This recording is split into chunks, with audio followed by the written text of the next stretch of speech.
There are some things that are more important than abilities. A girl with an embarrassed face turns to a man named Rui. Another girl with horns also addresses a man named Rui. These girls were embarrassed as they were dressed in quite revealing outfits. The guy says that it was these girls who saved her. After some time, some actions took place in the village of Quebec. A voice is addressing a guy named Rui. He was a girl who stood with one foot on a guy. She says that Rui is already 15 years old and he still does not know how to use magic. Rui turns to a girl named Alina. The girl shows you how to use magic correctly. She lets out a few streams of water from her hand. She doesn't understand why Rui can't use her.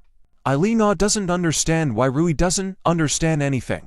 She arises and begins to trample Rui harder, saying that he would not arise and contradict her.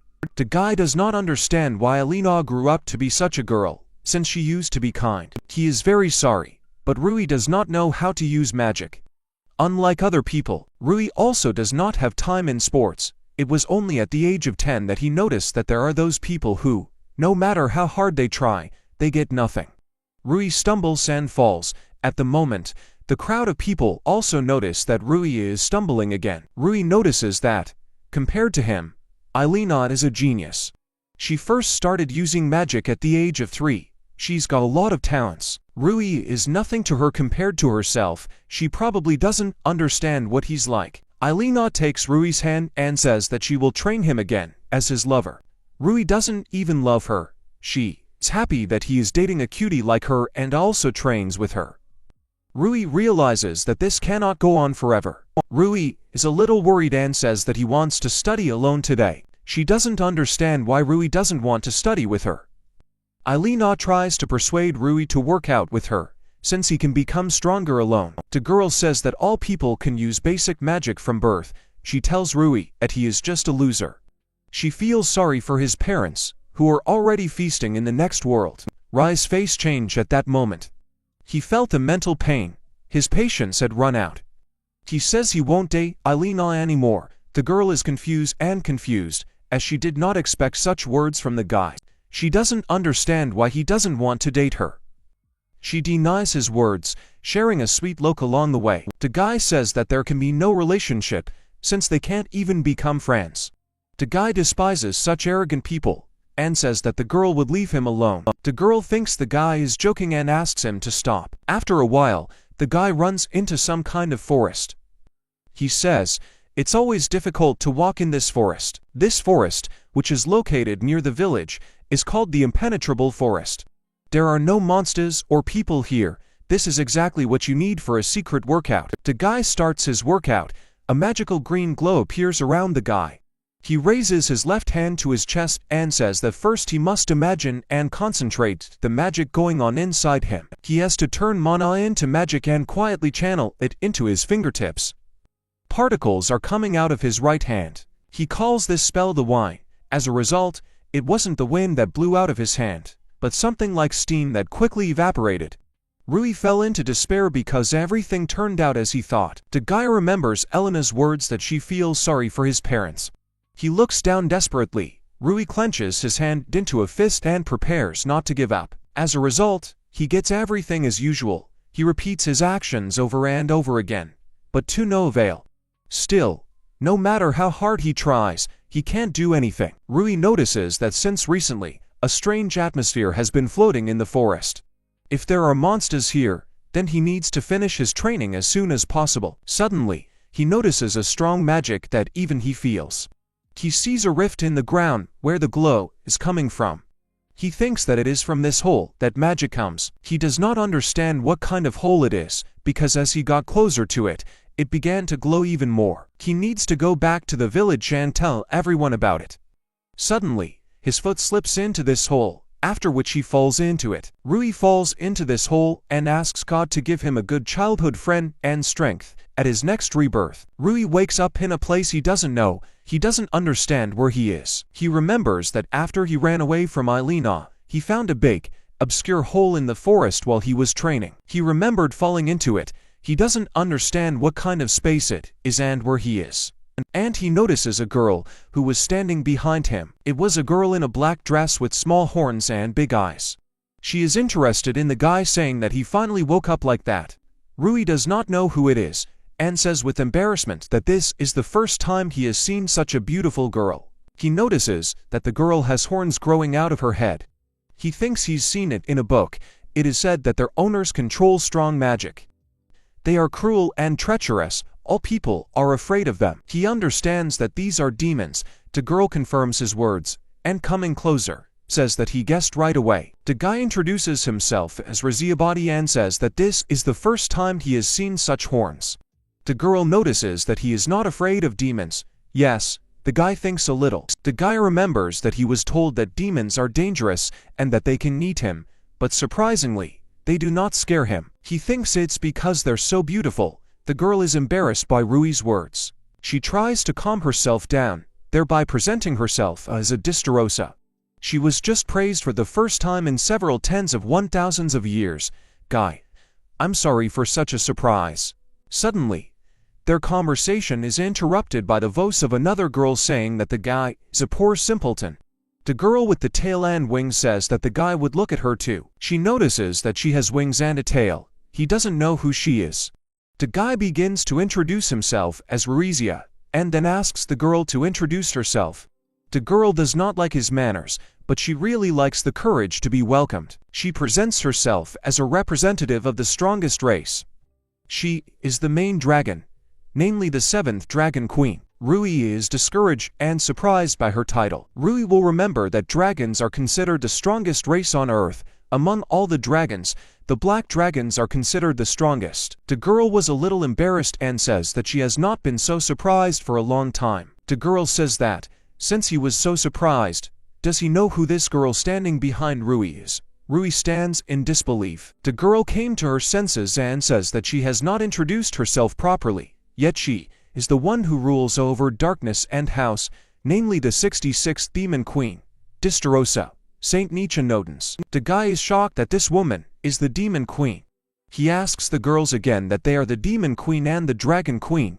It seems to the girls that the guy does not really understand the whole situation. Descendants says that the guy does not see her as the Dragon King because she is beautiful, to which the Dragon Queen says that Descendants is the Demon Queen. She doesn't understand why she's so embarrassed in front of a guy. The Demon Queen asks the Dragon Queen to be silent, to which she begins to appear at her. The guy thinks that they are friends in this way. After a while, the girls were exhausted from shouting at each other. The Dragon Queen says she will show her real self. The Dragon Queen has turned into a real dragon. They both stand and look at the guy. Rui looks at these girls arriving in shock. The girls say that he has fallen into their sealed, endless hell. The guy remembers that 300 years ago, a legendary hero named Ogre was born. He was over 3 meters tall and also had an amazing talent for magic fencing, and had a character full of love. With all this, he saved people who had nothing, and after he defeated the Demon King and the Dragon King, he suddenly disappeared. The guy says that this is the legend he was told. The guy looks at the girls and thinks that they are sealed in this place. He thinks they were so strong that it was impossible to defeat them, so they were sealed. After a while, he denies his thoughts.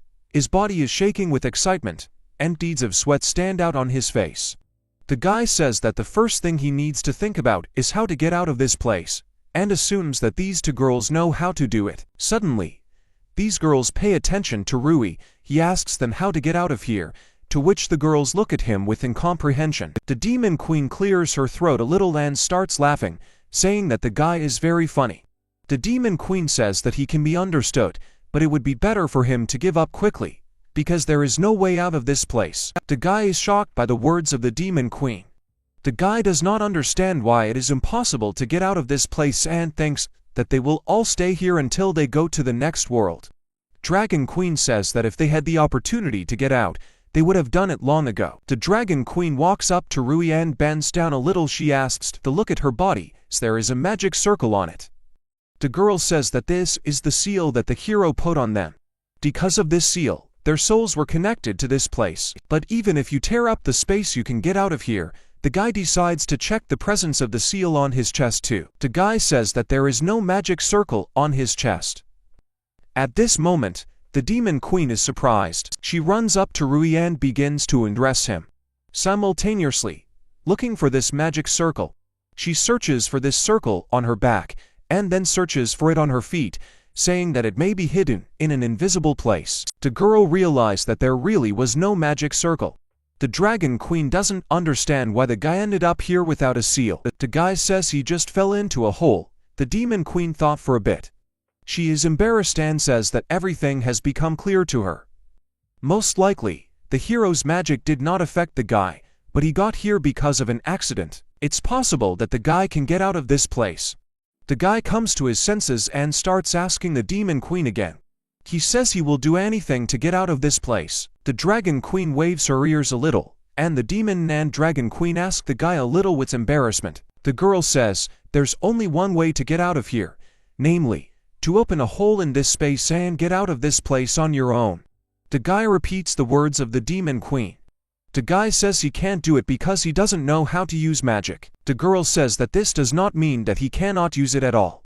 The guy does not understand how, in this case, he can learn to use it. The girl says that first they will train him to increase the amount of his magical power. The guy repeats the words of the Demon Queen. She says, magic is like a muscle that needs to be used to the end. When it is restored, it must be used again to the end. The guy doesn't understand the words of the Demon Queen. The guy says that if you use magic to the very end, then because of the lack of magic, he will be able to go to the next world. The girl confirms his words and says that there is no other way. The Demon Queen says he'll have to be on edge a lot. She thinks that in 500 years, something can come out of him. The guy is shocked by the words of the Demon Queen. Rui says that this will be the end for him, to which the Dragon Queen asks him to calm down. Time flows differently in this space. A year in this space is equal to a year in his world. The guy assumes that if he trains for 500 years in this dimension, then only 500 days will pass in the real world, to which the Dragon Queen confirms his words. The girl says that this idea sounds good, because thanks to their training, he will be able to get out of this place. In return, he will help them get out of this place. The guy is a little worried, and asks if he has the right to abandon this idea, to which the girls refuse, and smile sweetly at him. The guy falls to the floor from exhaustion. He says he's going to die now. The Dragon Queen says that the guy was completely drained. A few hours ago, the Demon Queen said that from today on, they will teach the guy their magic. Rui thanks them for their help, to which the Demon Queen thanks him in return. The Demon Queen suggests that you start training. Anyway, she has already said, but repeats again, that it will take about 500 years for Rui to learn everything. The guy asks the Demon Queen that the Dragon Queen told him that 1 year in this place is equal to 1 day in his world, to which the Demon Queen says that this is true, since she checked everything with magic. Rui sighs with relief. He understands that the headman who raised him instead of his parents will miss him because of his absence. Rui understands that when he gets out of this place, he will definitely meet with him. The guy decides to train and says that he will try with everything.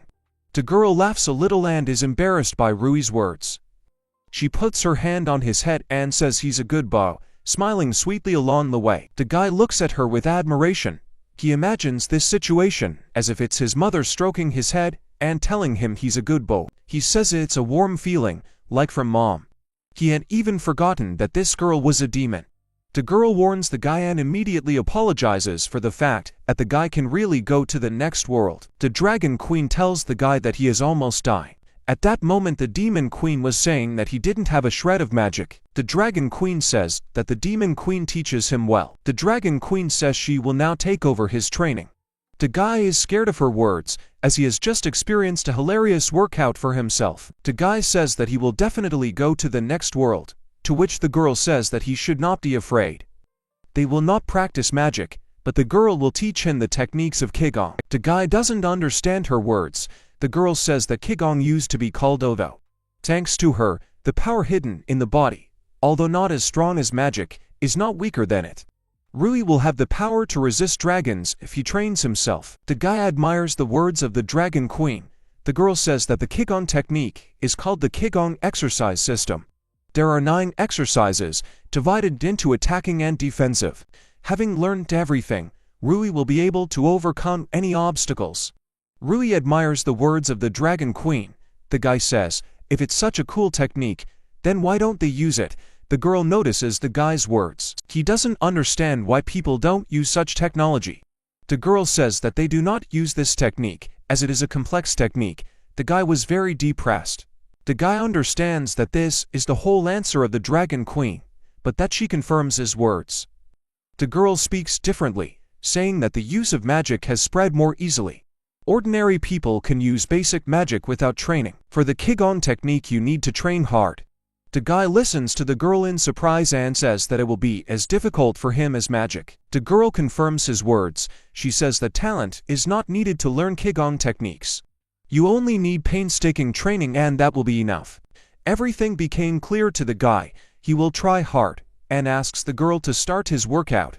The girl looks at the guy with enthusiasm. She thinks she said that talent is not needed, but the ability to remember is needed. She wonders how many years it will take a guy to master this technique.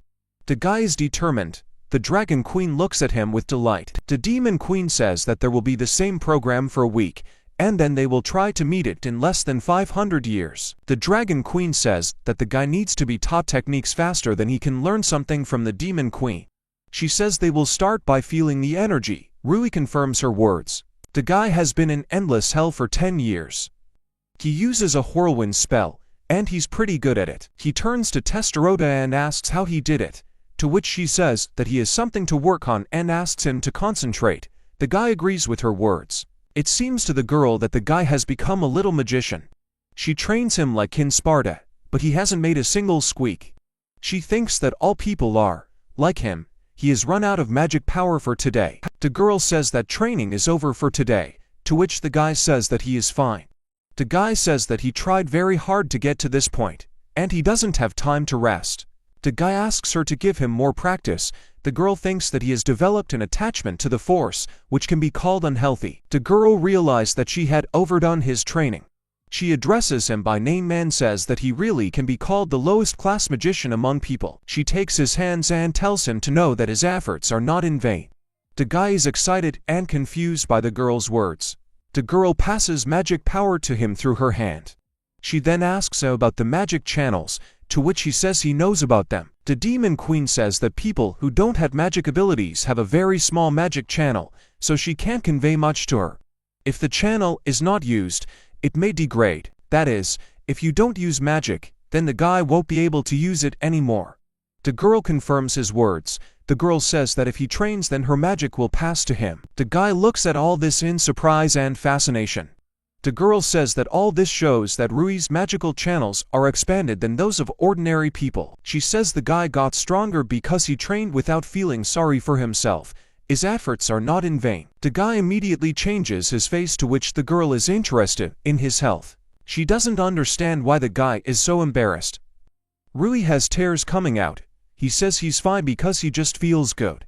The guy says that his efforts are not in vain, and he realized that he was glad that he met with them. He addresses the Demon Queen as his little sister and thanks her. The girl did not react to Rui's words in any way. Rui apologizes for such a mistake. The girl was shocked by Rui's words. The guy doesn't understand what happened to the Demon Queen and thinks it was some kind of illness, to which the Dragon Queen suddenly appears and asks the guy to leave her alone. The Dragon Queen tells the guy to rest and asks him to start her training. After the rest, sweat was running down his hands, which were on the floor. The numbers 9,899 were counting down. For the 100th time, the guy did the last push-up with a rock on his back. The girl stops the guy and asks him to rest. The guy agrees with her. The girl says that the guy has the results of training. Muscle strength didn't just grow, and it took him only 10 years to master Kui Gong. Rui was able to feel the Qian himself. The girl has something to worry about. She turns to the guy who was doing push-ups. She says the guy started training without her knowledge. She warned the guy that he shouldn't overdo it. The guy says he's still weak and needs to train more. The girl asks him again and says that his body is no worse than others. The guy says, this can't be happening. Rui says he is slower than the others and still weak. Rui turns to the girl and says that she is strong, therefore she cannot understand him. Everything became clear to the girl. The girl thinks that Rui is insecure. Something needs to be done about it. The Dragon Queen takes the guy by the hand and says he thinks wrong. She asks to look at her body. She says the guy is trying and getting stronger. The girl says that the fact that Rui considered himself weak means that he simply did not know how to use his body. The guy checks with the girl. The Dragon Queen says that the guy regenerates quickly. She tells him to be grateful, because he was born a strong guy. The guy is embarrassed, and tears roll down from his eyes. He confirms the girl's words. The guy says he's fine. Then he asks the Dragon Queen what her parents were like. The girl says that her parents died before she began to realize herself. She doesn't remember their faces, but she was told that her parents were outstanding dragons. The guy was upset by the girl's words. The Dragon Queen asks the guy not to think about it. She also has a strong body received from her parents. The guy was even more upset by these words. He bumps into the girl and starts hugging her. The girl is confused by the guy's actions and does not understand why he did it. She does not understand what he is doing, to which the guy says that the girl also tried a lot. The girl calms down and snuggles closer to Rui. She is embarrassed by such actions. She pats the guy on the head. The guy finally calmed down and apologizes for such actions. The guy realizes that the girl was the same as him, so he won't whine anymore. The girl says that the guy says quiet, audacious things, but continues to keep in the same spirit. After resting, the Dragon Queen will teach him some tricks. The Demon Queen looks at these two with affection and says that everything worked out for them. The girl laughs a little and says that she will have to try too. After a while, the 100th year of endless hell comes. The guy activates the power of Qui-Gon and applies 5 techniques. He uses the technique of the big scarlet waterfall. He clenches his hand into a fist from where red sparks are coming. He makes a swing and sets everything on fire. The guy is proud that he was able to do it. He turns to the Dragon Queen, to which she praised the guy for his efforts. The girl thinks that Ryo is from the Dragon Queen. At first she thought that the disrespectful guy was giving out nicknames to everyone, but in fact, the girl did not have a name, and the guy decided to come up with it for her. The girl says that she has been the Dragon Queen since birth. Everyone was looking at her titles, and no one saw her as a person. However, it was Rui who fixed it. The guy says he fixed what the girl instructed him to do yesterday. The girl confirms his words and says that the force of size has become something with something.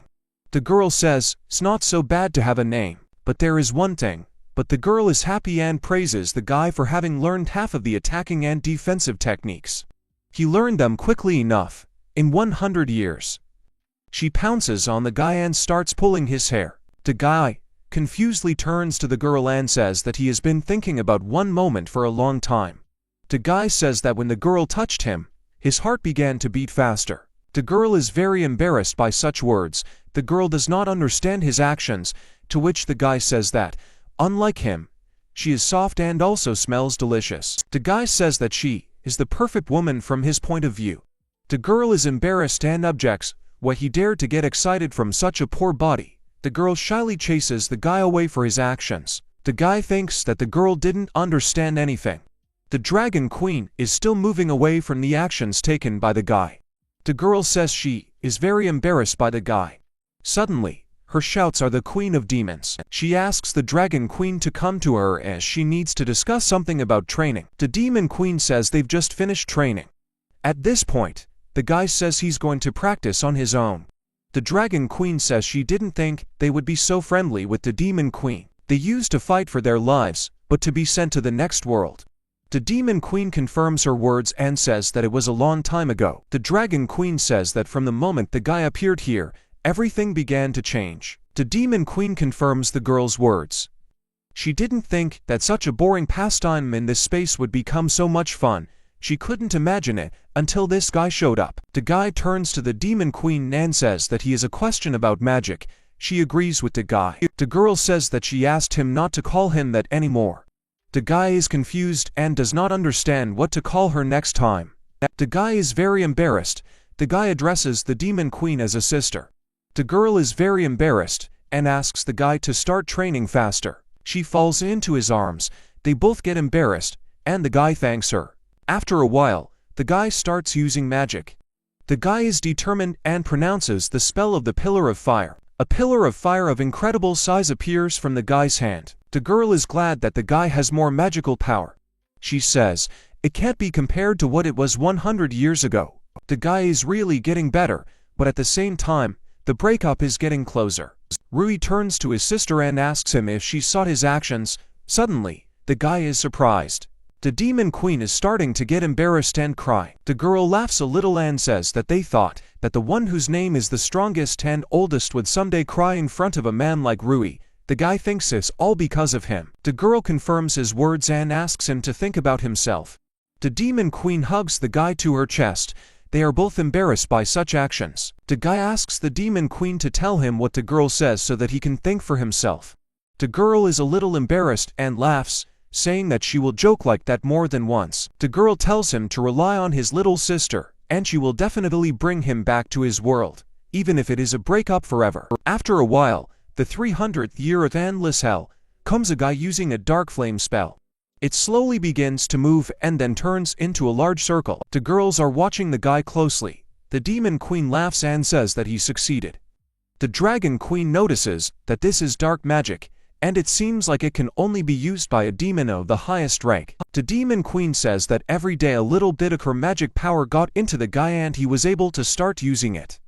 She clarifies that the guy needed not only magical power, but also hard training. The demon queen didn't think the guy would get to this point. She admires his rapid growth. The demon queen turns to the dragon queen and asks how they are doing, to which she says that she has the same as the demon queen. The dragon queen says that the guy was able to master all the techniques of Kui Gon. An ordinary person would not be able to master it the way he did. The girl says she is proud of her work. The guy turns to Rio's sister and asks her if she saw his actions. The demon queen and the dragon queen praise the guy and say that he has become even better. Suddenly, something disturbed the guide. He screamed in some kind of pain. He falls to the floor, and the girls run up to him. The girls look at the guy in amazement. A military mark appears on the guy's chest. The guy is undermined and says that this mark appears only on the bodies of professionals, for which the girls congratulate him. The guy is asked what is written on his label. He look at this mark and are very surprised. This mark means that the guy is a warrior of demons and dragons. This means that the guy has the power of both dragons and demons. The dragon princess says that this is only in legends, and she did not think that Rui would become like this. She praises the guy, thereby hugging him to her. The guy asks the girls again. Rio says that this is not the case and that the label is not finished yet. She says that before he calls himself, that he needs her to shine silvery. A determined guy says he just needs to train more, as he will try his best. The girls did not react to this in any way. They are confused, but at the same time saddened. The dragon queen turns to the guy and says that his body has reached the limit of what it can be at his age. She says it means that as long as the guy is here, he won't get better. They specify that they do not age in the endless hell. The guy was a little sad.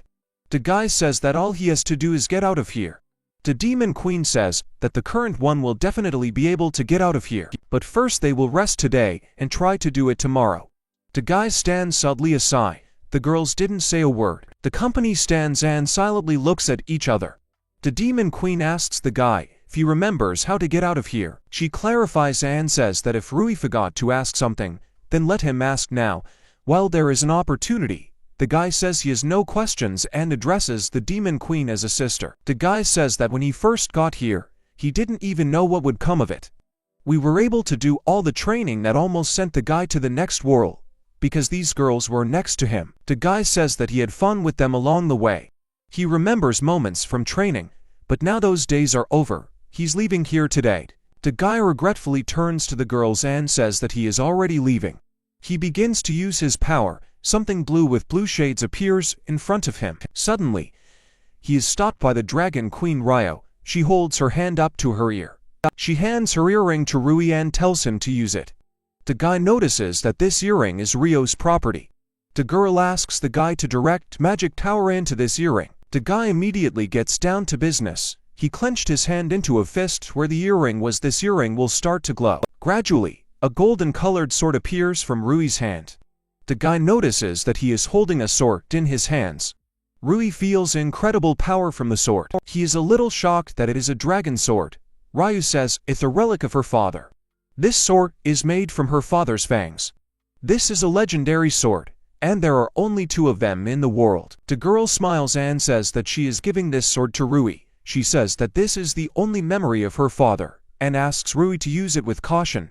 Rui is shocked by Rio's words. The guy refuses and says he can't accept such a thing, after which Rio immediately shuts him up with his finger. Rio interrupts the guy and says that he is giving him the sword for a reason.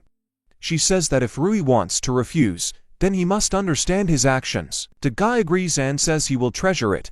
Rio rejoices and then wants to explain how to use this sword. The guy is determined and says that he will definitely succeed. His gaze is full of confidence. He holds the sword tightly in his hands. He accelerates and makes a swing. He jumps up and shouts a dimension incision spell under the wave. The sword plunges into space, causing a crack in this dimension. He removes the sword from the chip, after which a split appears in that place. The guy stands in front of him and just keeps silent, looking at the split. Tears come to Rui's eyes. He says he's ready to hit the road. The girls immediately break out of their seats. They run up to the guy and hug him hard, to which Rui hugs them back. The Demon Queen wishes Rui a good journey and asks him to be careful. The Dragon Queen cries while in Rui's arms and tells him to do his best. She says they will always be waiting for him. The guy can't hold back his emotions and says that this is really the end. The guy remembers the moments when he had fun with these beautiful girls, but alas, he needs to leave. Rui says it will be much better to live with them outside. The guy makes a promise that he will definitely rescue the girl from this place. He asks them to wait for him. At the moment of his absence, the girls silently accompany Rui. He runs into the split and begins to glow turquoise. The girls are standing behind him. Rio says that now they have been alone for the last 300 years. She feels like everything is back to normal. The girl turns to the Demon Queen and asks her if she misses Rui. The Demon Queen turns abruptly and grabs the Dragon Queen by the shoulders. The Demon Queen bursts into tears and says she is lonely. She falls to her knees in front of Rio, hugging her along the way. Rio asks the girl not to cry. The Demon Queen is saddened by the guy's departure, to which Rio again asks the girl not to cry. Rio could not have imagined that such a strong Demon King would be such a crybaby, for which she asks Rio for forgiveness. The Demon Queen then asks Rio she misses Rui, which makes Rio little stupefied. She says it would be a lie if she said she didn't miss him, but with a smile on her face, she says she believes in Rui. If you compare it to loneliness before Rio appeared, then Rio is not so lonely anymore. The Demon Queen turns to Rio and abruptly jumps on her, saying that she is cute. Rio falls into a stupor and does not understand the words of the Demon Queen. The Demon Queen came up with an idea. She turns to Rio and offers her a cuddle if she is so lonely.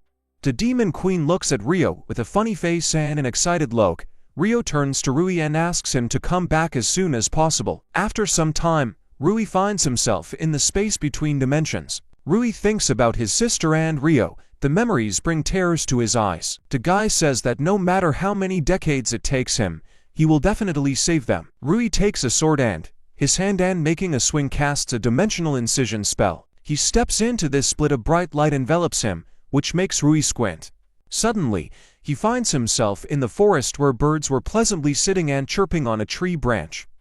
They list what they saw, namely, trees, grass and the smell of the earth.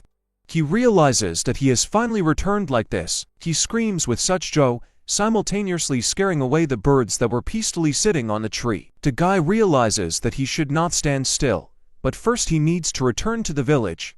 He doesn't remember which way he needs to go. Suddenly, Rui had a great idea. He wants to climb a tree. He pushes off the ground and unexpectedly jumps very high. Suddenly, Rui is surprised. A beautiful landscape opens up in front of him. The sun was shining brightly, which illuminated the village, which was located in the forest. The sea was visible nearby and further from the village, there were mountains. Rui admires the beauty of the village and the sea, and says that he lived in such a small world. He lands on the ground, and says that he needs to save his sister and Rio. Rio is not sure that he will succeed. The guy says that the girls themselves are less confident in these actions. Rui is determined, so he must act. After some time, Rui arrives in the village. He opens the door and shouts that he's finally back.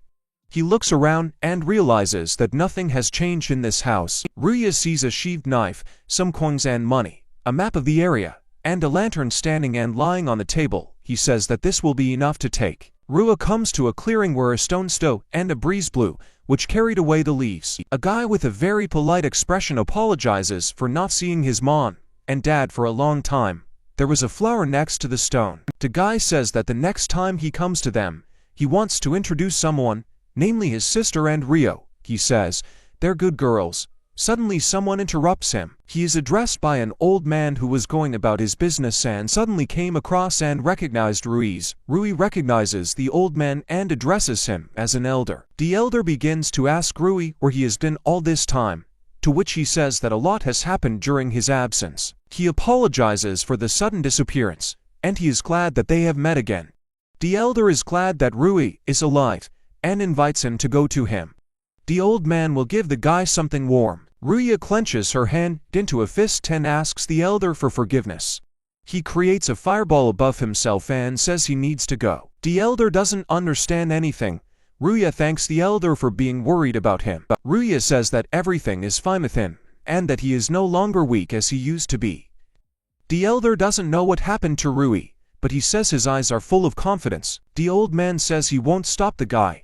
He will guard Rui's house, and asks him to go about his business. Ruia turns to the elder and thanks him, worshipping in front of him. After some time, Ruia goes about her business, walking along the path. Suddenly, a girl with red hair meets him and recognizes the guy. The guy turns around and addresses Alina, saying that he has not seen her for a long time.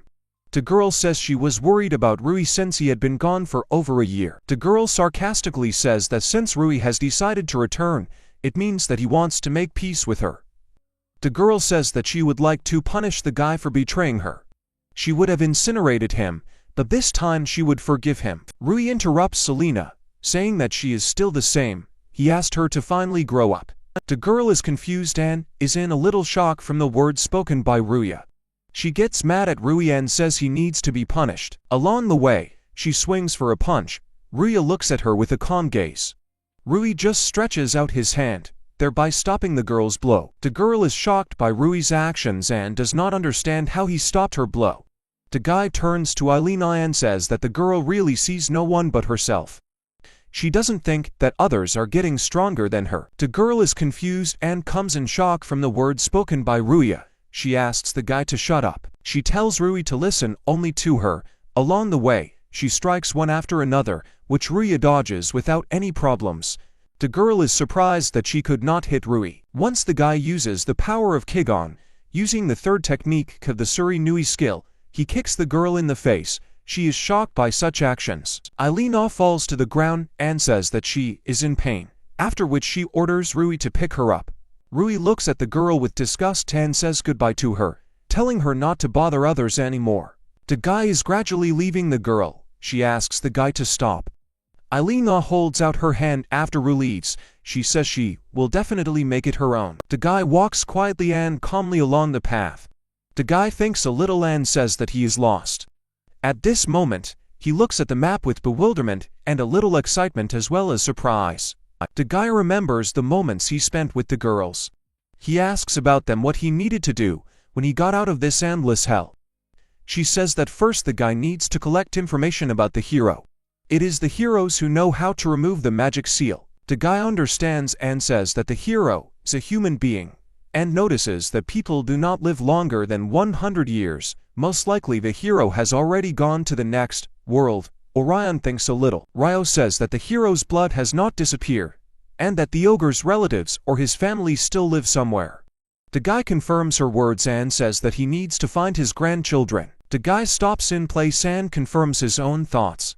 He says that in order to learn more about the hero, you need to go to a place where there are more people. He has a great idea to go to the capital. The guy explains that Exodoria is the capital of the kingdom of Exodoria. It is located 3 hours by horse ride from the village of Quebec. This is a country that is fighting for the first place in size on the Chinese mainland. Next, the guy shows the map where the very mainland of the kingdom and the village are located. The guy looks at the map and does not understand where the capital is located. He needs to know where to go. The guy has a great idea. He just needs to find magic. He closes the card and then gets down to business. The guy explains that the search for magic is a technique that demons know. To learn such a technique, you need a lot of magic power so few people can use it. The guy closes his eyes and concentrates on his strength. The guy says that he needs to imagine that he is expanding his senses. Rui understands that there is probably a lot of magic going on in the capital as well. Suddenly, something turned him blue. He understands and finds what he was looking for. He feels a huge accumulation of magic. He realized that there is a capital there, and therefore he is going to go there. His gaze is determined, and he feels confident. He uses the Qigong technique.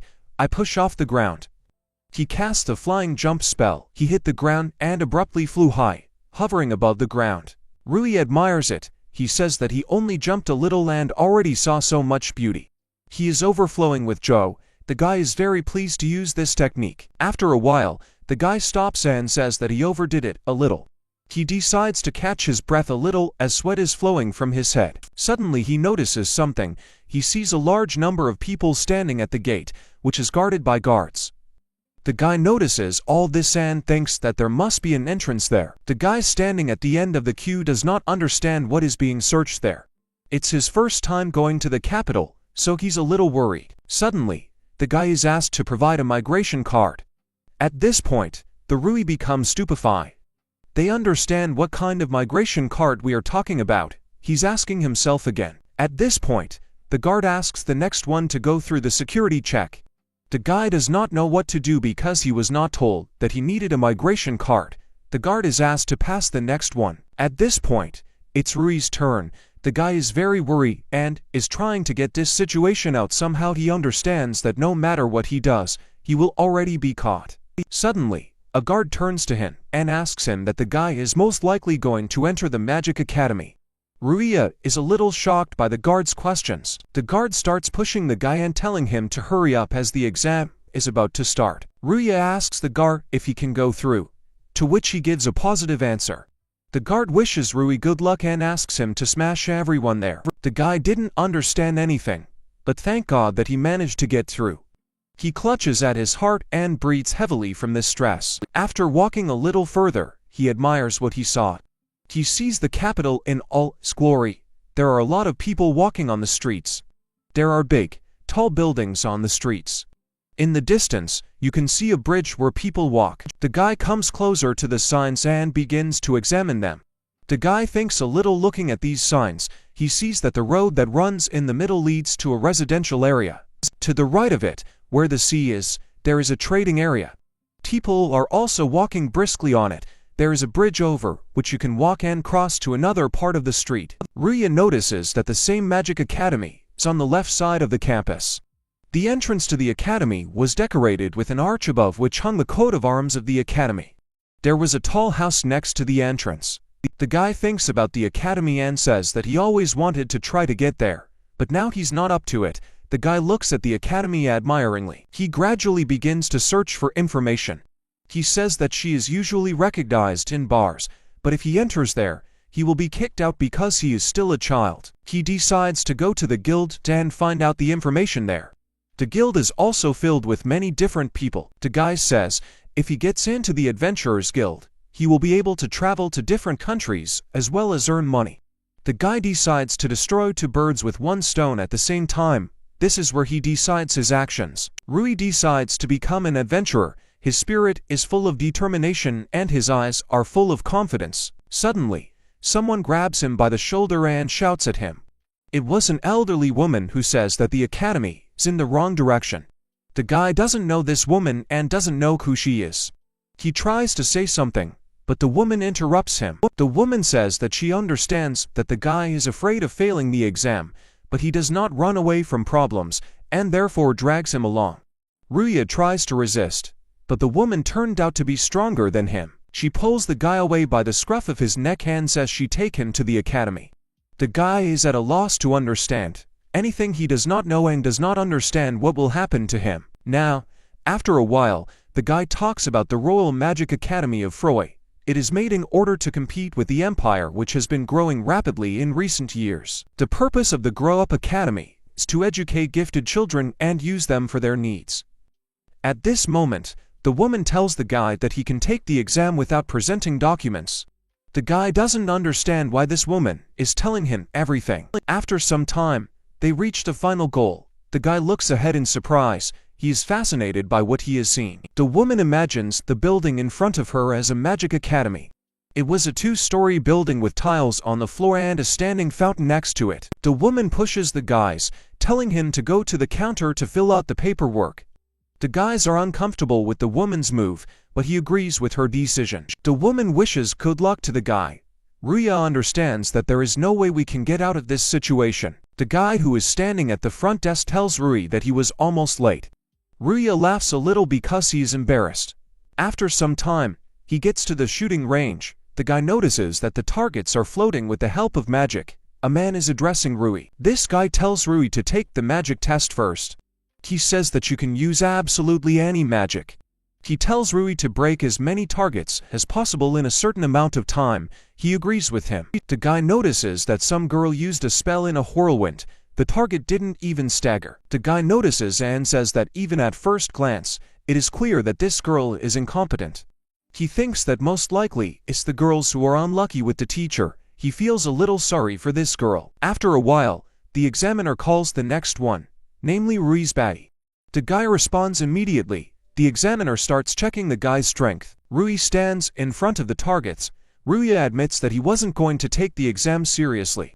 A crowd of children begins to discuss and publish many questions. Ruisha says that if he doesn't show himself now, he will disgrace 2 of his teachers. The guy is determined, and therefore to give his best 100%. The examiner confirms the guy's readiness and announces the start. Ruisha stretches out his hand and begins to cast a spell that creates a fire in front of him. He created the flame pillar spell. A huge fireball formed in front of him. After that, the guy launches this fireball forward, which burns the whole earth. All the children who were standing in the crowd were shocked by what was happening. They look at Ruisha and don't understand what kind of magic he used. They notice that the smoke has cleared away and see a picture in which Ruisha stands in front of the destroyed land. The guy agrees with his thoughts and says that he did a great job. He clenches his hand into a fist and praises himself. Ruisha turns around and addresses the examiner. Ruisha notices that the examiner is lying on the floor unconscious. He is interested in his health. Ruisha apologizes and turns to a girl standing next to her and asks her about admission to the academy. Excited, she says that he will most likely be accepted and asks him to move on to the next exam. Ruisha thanks, bending down in front of her. The examiner girl says that there are a lot of strange applicants this year. Suddenly, a kid comes up to him and greets him. The boy introduces himself as Yuri and asks Ruisha to talk to him. Ruisha admires the guy he saw. We don't understand why he needs him. Ruisha is introduced as Ruisha. He is pleased to meet Yuri, to which he reciprocates. Ruisha turns to the guy on you, which he says that you can contact him on you, because they are all applicants here. Ruisha stops worrying a little and turns to Yuri. Yuri says the guy is doing a great job. Yuri himself is dressed in beautiful clothes and has white hair with turquoise eyes. Ruisha is shocked by Yuri's smile. I think that all the girls are probably running after this guy. Yuri apologizes for his suddenness. Yuri turns to the guy and says that he has heard that there is an applicant with rather unusual results. He was wondering what he looks like. Ruisha remembers the exam she passed and is a little embarrassed. Yuri says that he thought that the girl would be better this year, but as it turned out, they would become such a dark horse. Ruisha asks Yuri what kind of girl he is talking about. Yuri tells the guy that he thought everyone knew about this girl. Ruisha tells me that he actually only recently got here. Ruisha asks Yuri about that girl who he thinks is incredibly strong. Yuri confirms his words and says that she is not just strong. He says that this girl is the granddaughter of the ogre who is the hero. Ruisha is in a small stupor from hearing Yuri's words. With a determined face, he asks Yuri again about the hero's granddaughter. This is my granddaughter studying here. Ruisha asks Yuri about the appearance of this girl, to which he says that Ruisha is apparently interested in her. Yuri says that the guy should take his time, because that's how she's coming here. After some time, a girl suddenly appears in front of the guys who slipped a little from her ski. She had pink hair and also had a sword on her belt. She was wearing a rather short skirt and stockings. The girl clears her throat a little, stopping her breathing. She addresses Ruisha by calling him that she gets into an extravagant pose and is a little embarrassed at the sight of the guy. The girl says that the guy looks pathetic enough that he does not understand her words. Yuri stops her calling her Judelia, and asks her not to say that anymore. She greets Yuri and does not understand why he is with this guy. Yuri apologizes for not introducing Rui. He introduces the girl as the granddaughter of the legendary ogre hero Charlotte Judelia. Ruisha says that she has also admired heroes since childhood, that the Demon Queen and the Dragon Queen, whom she considers the center of all evil, turned out to be kind enough, not at all like they were said in the legend. And it was these two girls that the hero imprisoned in an endless hell. He pays attention to the granddaughter of that very hero. The girl behaves quite audaciously. She says that she really is his granddaughter, so she will not let him take her place simultaneously. Addressing Rui, calling him a coward and a weakling, the guide is at a loss from such words.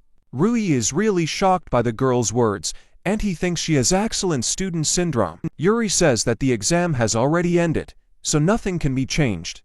The girl did not think that Yuri's head was working so badly. The girl threw the glove on the floor. Ruisha realizes that this girl wants to have a duel with him, but the girl puts up a bet, saying that if she wins, the guy will refuse admission.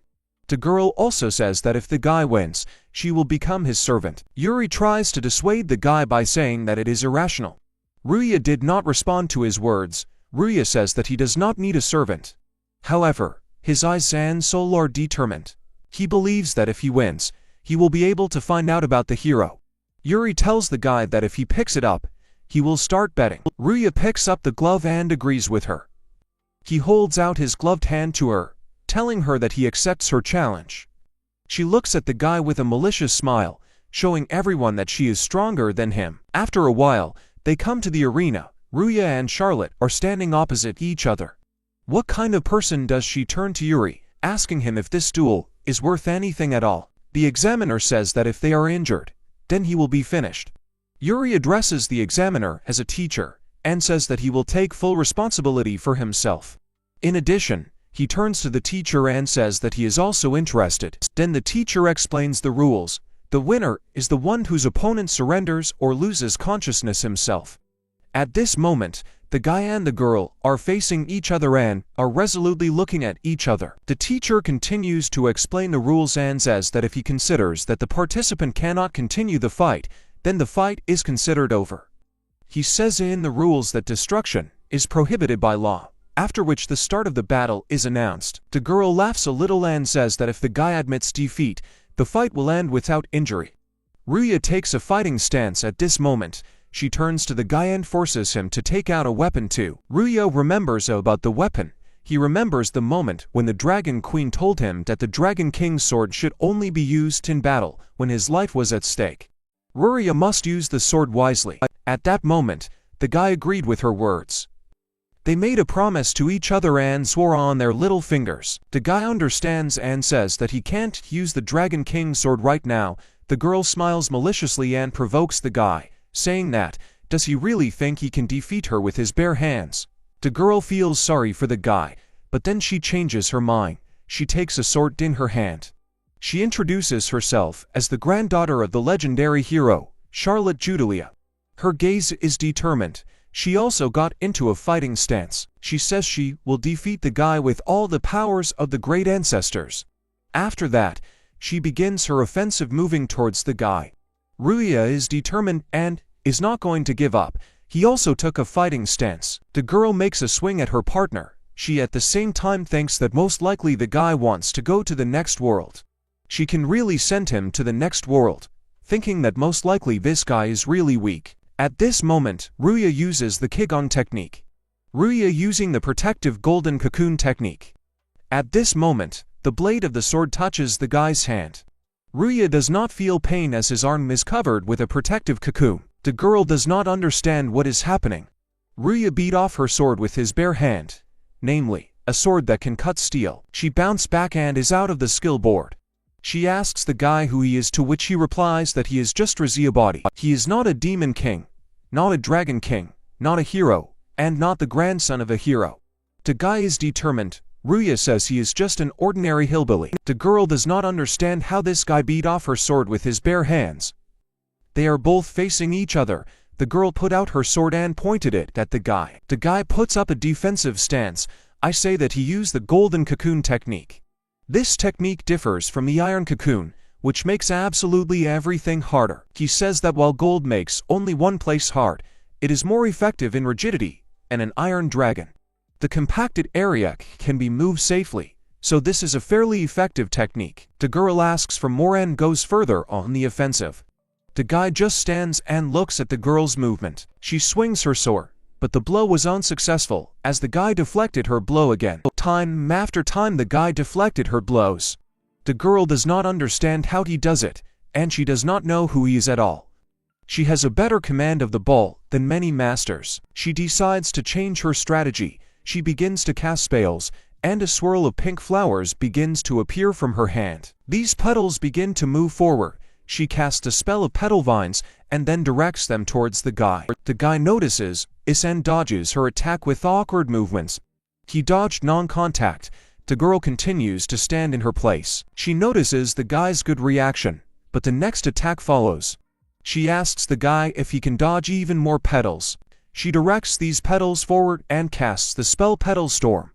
At this moment, petals appear from everywhere, from behind her back, which quickly heads towards the guy. The teacher notices all this and wants to stop this girl. And at this moment, Yuri interrupts the teacher, which he also pays attention to. He asks the teacher to calm down. He says that the guys still have a lot of hope in their eyes. At this moment, the petals are getting closer and closer. With Ruisha, he is surprised and amazed by so many petals. He understands that such a large number of petals require strong magic. After that, he makes a dash and goes to these petals. The girl does not understand why this guy is running to these petals. Ruisha gets off the ground and makes an incredible leap into the sky. He casts a white flame spell and holds out his hand. At this moment, a white fiery flame forms in front of the guy, which almost touches the girl from the effects of this flame. The petals that were heading towards the guy are burned. The girl is in shock from such a strong heat. She doesn't understand why the sword and magic doesn't hit this guy. At this point, the man orders these two to stop. She remembers some guy talking to her and saying that she is also talented. He says that no one has had a hero mark since the ogre disappeared. He turns to the girl and says that if she tries hard, she will be able to achieve it. The girl, confused and tired, repeats the words of this man. Suddenly, someone turns to this girl, calling her the very granddaughter of the hero. They admire the strength of this girl and also say that she can become a hero. This group of male guys is clearly up to something. They say that their son also admires the ogre hero. She is being asked to become a real hero. She heard their words and was determined. She needs to train even more to become strong. She clutches the sword in her hand and says that she will not lose by attacking the guy. The guy gets into a defensive stance. The girl swings and screams that she must become a hero. That's why she can't lose. At that moment, a voice shouts for them to finish. She struck the last blow in defense of the guy. Ruisha remembers the words of Alina, who told him that it makes no sense for him to try because he was born without talent. Then he remembers the moment when I addressed the demon princess and says that he doesn't have time to rest. The guy says that at this very moment he will save her the same way they saved him earlier. He repeatedly changes his hands, thereby blocking the girl's blows. The girl jumps up and wants to deliver a striking blow. At this moment, the guy applies the kick-on technique, using defensive technique number 5. He uses the golden ball grabbing technique to stop the girl's kick with one hand. He holds the sword with his bare hand, and then begins to move it to the left side. The girl, being on the weight, is very surprised by such actions of the guy. She starts screaming and wondering from a little fright. The guy uses the kick-on technique while using the number 1 attacking technique. He uses the meteor fist college. After that, his hand is charged with magical power. He tries to make a punch by inserting his fist into the side of the girl's face. At this moment, she is in shock from the action she saw. She realizes that she cannot avoid a collision and says that he is going to kill her. Now he stops his fist and pepper with his face. The girl looks at the fist that stopped in front of her in a stupor. She falls to both knees on the ground in fright, and with an axe, she says with a convulsive voice that she is alive. The guy is a little tired of such a battle, says that he won, thereby asking the girl if she agrees with this. The girl makes some moans and a murmur can be heard from her. The guy doesn't understand these sounds a bit. The guys turn around as they hear the crowd whispering. He realizes that they can't see anything. He says that then he can do his sister's reception. He stretches his hand forward and use bathroom magic, thereby casting a spell of dark song. A black square formed around the team. The crowd doesn't understand what's going on here. This was all being watched by a very strange girl who was dressed in a maid costume. She had pointed ears and red eyes. The girl does not understand why everything has turned black around. The guy asks the girl to calm down and says that he just blocked the lights and sounds with magic. The girl confusedly asks the guy again. This is the first time the girl hears about such magic, but she is not surprised, because the guy has a lot of strange tricks in his hands. The guy abruptly sits down next to the girl, which makes her scared and embarrassed. He apologizes for scaring the girl. He will help her. After a while, the guy finished his business and says that everything is fine now. The confused, excited girl thanks the guy. The girl does not understand why the guy is doing all this, because before that, she had said a lot of nasty things to him. The guy says that it's all obvious, because if a person is in trouble, he needs help. The girl looks at the guy in amazement. She remembers a moment when she was told that she was the granddaughter of a hero and she should help people. She understands that there is no reason to help people.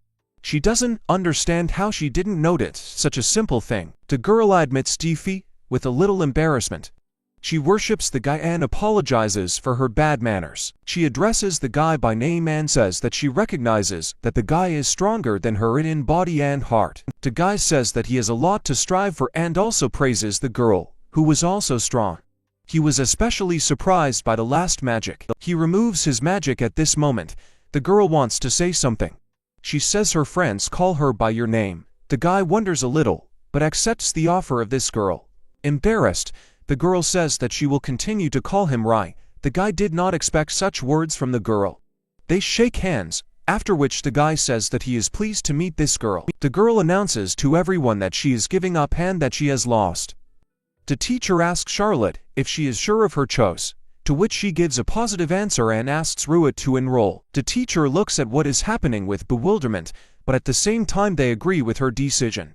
Then he turns to the girl and reminds her of what she has to do if she loses. They remember the words spoken by the girl. She promised if the guy wins, she will become his servant. The guy frantically says that he doesn't need a servant. The teacher agrees with the guy's decision. The girl asks these two guys to stop and says that she will not let the conditions of the duel become dishonest. The guy asks the girl if she wants to become a servant herself. The girl grabs his wrist with a sharp movement. The guy sees a glow on his hand and doesn't understand what it is. Marks formed on the girl's hand, on the guy's hand. These marks represent the servant's mark. The girl says that she is very sorry, and now she is his. The guy is a little shocked at this situation. After a while, the examiners begin to repair the ground. After the battle, a crowd of guys are talking to each other. Yu returns to Rui and asks how things are going with the exam. At this moment, Ru hugs Charlotte by the guy's left arm. The guy meets Yuri and greets him. Yuri says that it was difficult, but he did not think that the incarnation of the hero would obey anyone. The girl blushes and asks Yuri to shut up. Ruisha is asked who a guy and a girl are to each other. The girl turns to Yuri, to which he says that if he had told him earlier, the guy would have stayed away from him. He just wanted to make friends with him. Ruisha doesn't understand what it's about. The guy introduces himself as Yuri von Exodoria. He is the Prince of Ecuador. Ruisha is shocked by the guy's response.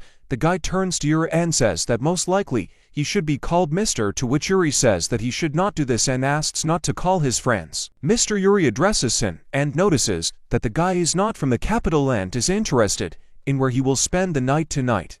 Ruisha, of course, did not think about it. Ruisha realizes that he has neither money nor a migration card. It's hard for the guy to talk about it, but afterwards, he tells the whole situation. Yuri understands everything and thought that the guy would act on the situation. Ruisha apologizes to Yuri. Yuri offers the guy to spend the night with him, explaining that he will be fed and dressed there so that he cannot think about money. Yuri will solve something with the migration card. The girl finds all this suspicious and asks Yuri about the reasons for such actions, to which he responds with a positive answer. The guy says that there is a shortage of population in the capital now, and if someone outstanding enters the academy, then its rating will increase. Then students from other countries will begin to arrive in streams. Yu returns to Rui and says that he is an important cadre for this academy. The guy is a little shocked by such words. Rui gets a little upset, saying that academic life sounds pretty attractive, but he can't forget about his sister and Rio. Unfortunately, he will have to refuse. Yeri says that if the guy comes in, he will support him and help with everything he needs. Ruia thinks a little. She thinks that if Yuri helps him, it will be easier and simpler. It's still better than surviving alone. Also, thanks to Yuri, he will be able to get information about the hero. The guy agrees with Yuri's words and says that he is entering this magic academy. They shake hands. The next morning, when he goes outside, he notices something suspicious. Charlotte stood in front of him, dressed in a beautiful outfit, and greeting him. I also greet the girl, and does not understand why Charlotte is here, because the results will be announced tomorrow. The girl turns to the guy and asks him why she can't come. She is a little embarrassed and puffs out her cheeks. The guy says that it's not that he's not happy to see her. On the contrary, he's glad to meet again. The girl is a little embarrassed and agrees with his words. The girl takes the guy by the hand and guesses that he decided to walk around the city. The guy is embarrassed by such actions and a little worried. The girl says she will take him around the city. They walk around the city and go to different shops, thereby stopping at one of the shops. The girl offers to try on Rui's clothes. Then they went to a cafe where they had a nice time over a cup of coffee and sandwiches. The guy holds a lot of packages in his hand and says he had fun. The girl confirms his words and says that she had a lot of fun. The guy thinks little. He feels a debt to Charlotte because the ogre hero is her respected ancestor. He thinks it's possible that the heroes who sealed them with Rio and his little sister are still alive. Returns to Charlotte and asks her how much she knows about the ogre hero. The girl turns to the guy and asks him if he is a fan. The girl, to tell the truth, knows a little about this hero herself. It has been 300 years since its disappearance. The guy is a little sad at such words. The girl says that she has several items that her ancestors left behind. The guy immediately cheered up from such words. She confirms his words and gives an example. One of the items is her sword. Frau says that her predecessors used this sword. The guy is surprised by what he saw. The guy thinks about this mysterious sword and says that just looking at this sword makes it easier. The girl gives the sword to the guy. The ball in the guy's hand starts to glow. The guy doesn't understand what kind of warm power it is, because this sword passes magic power through it. The girl asks the guy to stop, and asks him what happened to him, to which the guy apologizes and thanks the girl. The guy doesn't understand what just happened. The girl turns to the guy and asks him if he wants to go somewhere, to which he says that it's late and it's time for him to go home. The guy thanks the girl for today and says that he will see her off. Suddenly, the girl grabs the guy by the t-shirt. She confusedly turns to the guy. She suggests that Rui go to her room. Rui and Charlotte were sitting on the bed in her room. There was an awkward silence. Rui turned to the girl and said that today was fun. Charlotte replied that she had fun too. She suggested repeating the day sometime. The girl said that everything is going according to plan. But that's not all. She thought she would make him her own today. When others found out that Charlotte had the blood of a hero flowing in her, everyone started making marriage proposals to her. She had an interest in love, but everyone around her was weaker than her. The girl thought about the moment when she met Rui and realized that at that moment, something special happened to her. For the first time, she got the slave mark. At that moment, she thought that Rui was hers and no one else's. Charlotte put her hand on Rui's arm and addressed him a little haltingly. She said she became a slave to Rui. He awkwardly agreed. The girl told Rui that, since he had a slave, did he want anything? She told him to watch and put his hand on her heart. Charlotte said she could be touched. Rui was confused by her words, so he froze for a while, and his cheeks turned red. Rui remembered Destarosa. She told him that they were pleased that he loved them, but he didn't have to burden himself. If he finds someone dear to him in his world, they won't be angry. Rui was surprised at that moment. Ryo laughed back and said that, as Destarosa said, only people are monogamous. It's normal for a male dragon to have multiple females. Destarosa said that demons have the same thing. Aristocrats have dozens of girls. Rui replied to the girls that he did not think he would be able to do what they were talking about. Destarosa told him not to overdo it anyway. The demons told him that if he had a man he would want to protect, he must act without regret. Rui agreed. Ryo said meanwhile that Destarosa is the kind of person who is jealous. She was indignant. she said she was Rui's big sister. Rio started arguing and said she was older. Rio was trying to reconcile them again. While Rui was thinking about his two older sisters, the girl with pink Charlotte called out to him again, placing her hand on his knee. Rui thought that he started talking to Charlotte to find out about the hero, but after fighting, talking and walking with her, he realized that she was beginning to attract him more and more. Now, Rui wants to protect the girl who is sitting next to him on the bed and laughing merrily. Rui realized that he wanted to be with her. Charlotte was looking at Rai at the time and unbuttoning her shirt. Rui blushed and nervously swallowed his saliva. He timidly turned to Charlotte and asked if he could. He approached the girl and wrapped his arms around her waist. Charlotte did not expect such a step and was embarrassed. Their lips touched, the girl melted in Rai's arms. They continued to sit close to each other, touching lips. It's been a while. Outside the window of the house, birds chirped merrily sitting on a tree branch. Rui and Charlotte were walking along the road between the trees. Charlotte told Rui that she had a pain in her waist. Rui anxiously asked if everything was okay, and suggested to cast regeneration magic. Charlotte kicked Rui's leg indignantly. She told him to keep quiet and think about his behavior better. Charlotte said she was mad at Rui.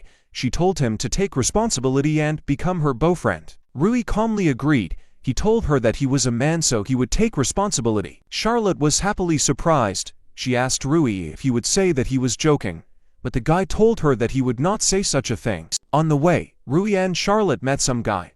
He called out to them and asked if they were the same applicants. The guy stood at the head of two more of his friends and grinned menacingly. He told the couple that they looked weak. The guys rudely turned to Charlotte and asked if she was the hero's granddaughter. They said she was cuter than expected, and asked if she would prefer them to a weakling like Rui. The girl got angry at their words and grabbed the handle of the sword. She said that if they approached her, she would stab them. The gang leader chuckled. He told Charlotte not to say that, and pulled his hand towards the girl. Rui walked over to Charlotte and hugged her to him, holding her by the shoulder. He grabbed the pestering guy by the arm and said that Charlotte was his. The girl confusedly whispered to Rui to wait and not talk like that in front of other people. The guy from the gang got angry and used his power to release a fireball. Rui angrily shouted at him, asking why he was using magic in the city. He asked that guy what he would do if magic hit passers-by. Rui thought he needed to stop that guy before anyone got hurt. He used the force and lifted a stone into the air. He shouted that it was a stone machine gun and launched it at the head of the guy who pestered them on the way. His gangmates were scared. They hurriedly apologized, and grabbing their leader by the arms, ran away. Rui smiled and offered his hand to Charlotte and invited her to go. Charlotte happily agreed. The girl told him that they were going to be late and suggested that they hurry up. A crowd of people stood against the wall approaching them. Rui exclaimed joyfully. He was surprised at how many people were standing in front of him. Charlotte replied that he would not stand out, otherwise they might start joking about him. She added that all his opponents were here. Rui, not listening to her, ran to the crowd and shouted that the results had been posted. Charlotte indignantly shouted after him to listen to what she was saying. Rui peered into the crowd. He also clarified with Charlotte that there were classes from a 2E, where he was going. The girl confirmed it. Students are distributed according to academic performance. The best in classes, Charlotte said. They were probably in class. Rui called out to Charlotte. He pointed to the Class E list, which included their names. Rui asked what it was.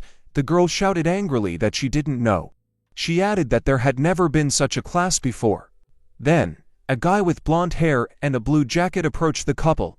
He greeted them and said that they were very lively in the morning. The guy said his name was Yuri, and held out a little. He remembered that this was the first time Rui had seen the guy standing next to him. That guy was wearing a shirt and a knight's helmet on his head. Yuri said that this was his escort, Ibuki Earnhardt, and added that he hoped they would be pleased to meet. Rui greeted the strange guy and shook his hand. The guy replied that he was pleased. He said his name was Ibuki, and he was guarding Yuri. As an introduction, Ibuki gave Rui a piece of candy. He offered a piece of candy to Charlotte, but she refused. Yuri said that Ibuki is funny. He said that in order not to show his face, his guard wears a helmet. Yuri added that Ibuki is good and that he hopes that they will become friends with Rui. Then Charlotte turned to Yuri. She asked what it was. Yuri clarified that she was talking about the Z class. He said he wanted to surprise her, so he didn't tell her. Charlotte got angry and told the guy to explain everything. Yuri said that this is a new class that has appeared since this year. Initially, the students were distributed according to academic performance, but this year, they decided to bring students with special abilities to the Z class. Yuri called them high-class cranks, but then Yuri added that Rui and Charlotte would have been in class, but they turned out to be too good. So based on his decision, he assigned them to Class C. Charlotte was indignant. She asked Yuri if he was following them. The guy replied that she might think so. He added, by the way, that no matter what Charlotte and Rai do, he won't tell anyone anything, so they don't have to worry. Charlotte walked over to Rui and took his hand. She replied that if they were together with Rui, she would agree. They turned around and walked away from the interlocutors. Ibuki addresses Yuri, calling him His Majesty, and asks why they need to keep an eye on Charlotte and Rui. Yuri grinned and said, really, Ibuki doesn't get it. There are only bullies in class, so even Yuri himself finds it difficult to keep track of them, but he thinks Rui will be able to do it. At this time, Rui was telling Charlotte on the way that they needed to change into their uniforms. Ibuki tells Yuri that if he is so looking forward to it, he will bet a lot on Rui. Yuri laughed in response. He noticed that he was wondering what kind of class it would be, and said he couldn't wait. Charlotte said that they had changed their clothes. She said she wanted to see what kind of class of weirdos it would be. The couple entered the classroom. Charlotte told Rui that she hoped they would make friends. The guy with the red hair came up to Rui and called out to him. He asked him if he was the one who won the duel in the exam. Rui confirmed it. The guy with the red hair bent down and leaned his hands on Rui's desk. Charlotte, who was sitting next to her, grabbed her sword, preparing to defend herself. The guy with the red hair stared at Ruixian menacingly. He suddenly grabbed Rui's hand and said that duel was very good. That guy started saying that he hadn't felt such fervor in a long time. He asked how Rui was able to win empty-handed against the sword, and said that magic was not bad either. The guy with the red hair added that the heat from Rui's flame was reaching right up to him. Rui thanked him timidly. The guy said his name was Burn and added that he was good at explosive magic. He said that the big guy behind him was called Takabe, and the little one was called Mefer, and that he hoped they would all become friends. Everyone in the class told Ruisha that they were pleased to meet him. He replied that he was also pleased. All guys and girls came up to Ruisha and greeted him. One of the girls in a gray beret and coat showed Ruisha a huge caterpillar in her hands. Then a guy with cat ears came up to Rui. Rui greeted him, but the guy, in response, angrily, bared his teeth and left. Rui anxiously asked Charlotte if he had done something wrong. Charlotte told him not to be afraid and added that beastmen dislike humans. Rui asked why this was so. The girl replied that he was from the village and therefore did not know about it. It is forbidden in the capital, but in other large cities, they still get beastmen slaves, therefore many beastmen dislike humans. Rui was upset. He wondered if he would ever be able to make friends with that bow, the beast man. Then Rui noticed a beautiful girl sitting by the window. He thought she looked just like a painting. Rui came over to greet this girl, but she did not answer him. Charlotte was angry. She shouted to that girl. How dare she ignore Rui? The girl apologized and calmly looked at Ruixia. She asked if he had spoken to her. She added that she had nothing to talk about. Charlotte was angry. She attacked that girl at the window, but she remained calm. Rui held her while she screamed at him to let her go. Yuri watched them from the sidelines. He told Ruisha that it looked like he had already made friends with everyone here. Then he noticed that the teacher was already coming. Yuri returned back to Ruisha, already sitting at his desk. He said that this time, as a classmate, he was pleased to meet him. The Royal Magic Academy of Frey, the first-year class. Rui thought with a smile that his life at the academy began here. There is a lesson in the classroom. The teacher says that, in this way, water magic uses moisture from the atmosphere. Then someone turns to the teacher and says that, surely water magic can also control groundwater. Rui says this with the thought that his sister told him so. The teacher is surprised and asks if this is really true. This is the first time he has heard about it. Rui then offers to show him. The teacher asks if he can. Then he suggests going outside to practice. Everyone gets up and is outraged that the lesson is outside again. Yuri thinks it's been 2 weeks since admission. The teacher asks Rui how he learned this, and he replies that he heard it somewhere. Yeri thinks that thanks to teacher Ligas, he can study everyone, but it's still good that he made him the homeroom teacher of Class C. All the classmates crowded around Rui and said how he clearly explains what was expected of him. They return to the classroom after a while and see that the chairs have been broken. The girl anxiously asks who did all this. Rui turns to Tisa and says that he wants to ask for something. He asks what he wants. Rui says that he thinks to find out who did it. He must have left traces. He asks Tissy if he can help. He answers why not, and agrees. Taisha shows her magical analysis. Rui says that this is what he expected from him. Rui says he is surprised by his wide-ranging analysis magic. Taisha says it's because of him. He believes that this way he could analyze no more than one table. He achieved this thanks to the fact that he trained him after lessons. Taisha notices someone's hair and also footprints. He says it's from a classmate's shoes. He cunningly asks if they thought to deceive him. Rui says he can't be fooled.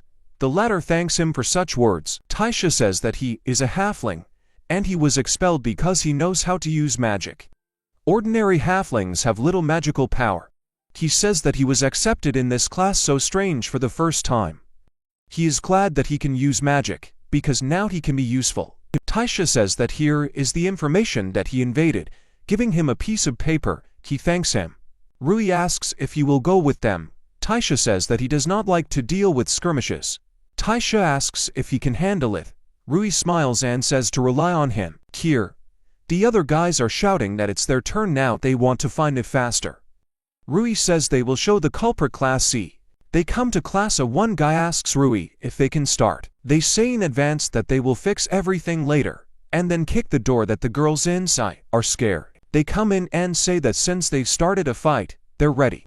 They're screaming that they found out that they did it, so let them come out. The students inside are whispering, is this really the same class? The girls are giggling and asking, what's going on? Rui says, it looks like they're going to pretend to be innocent.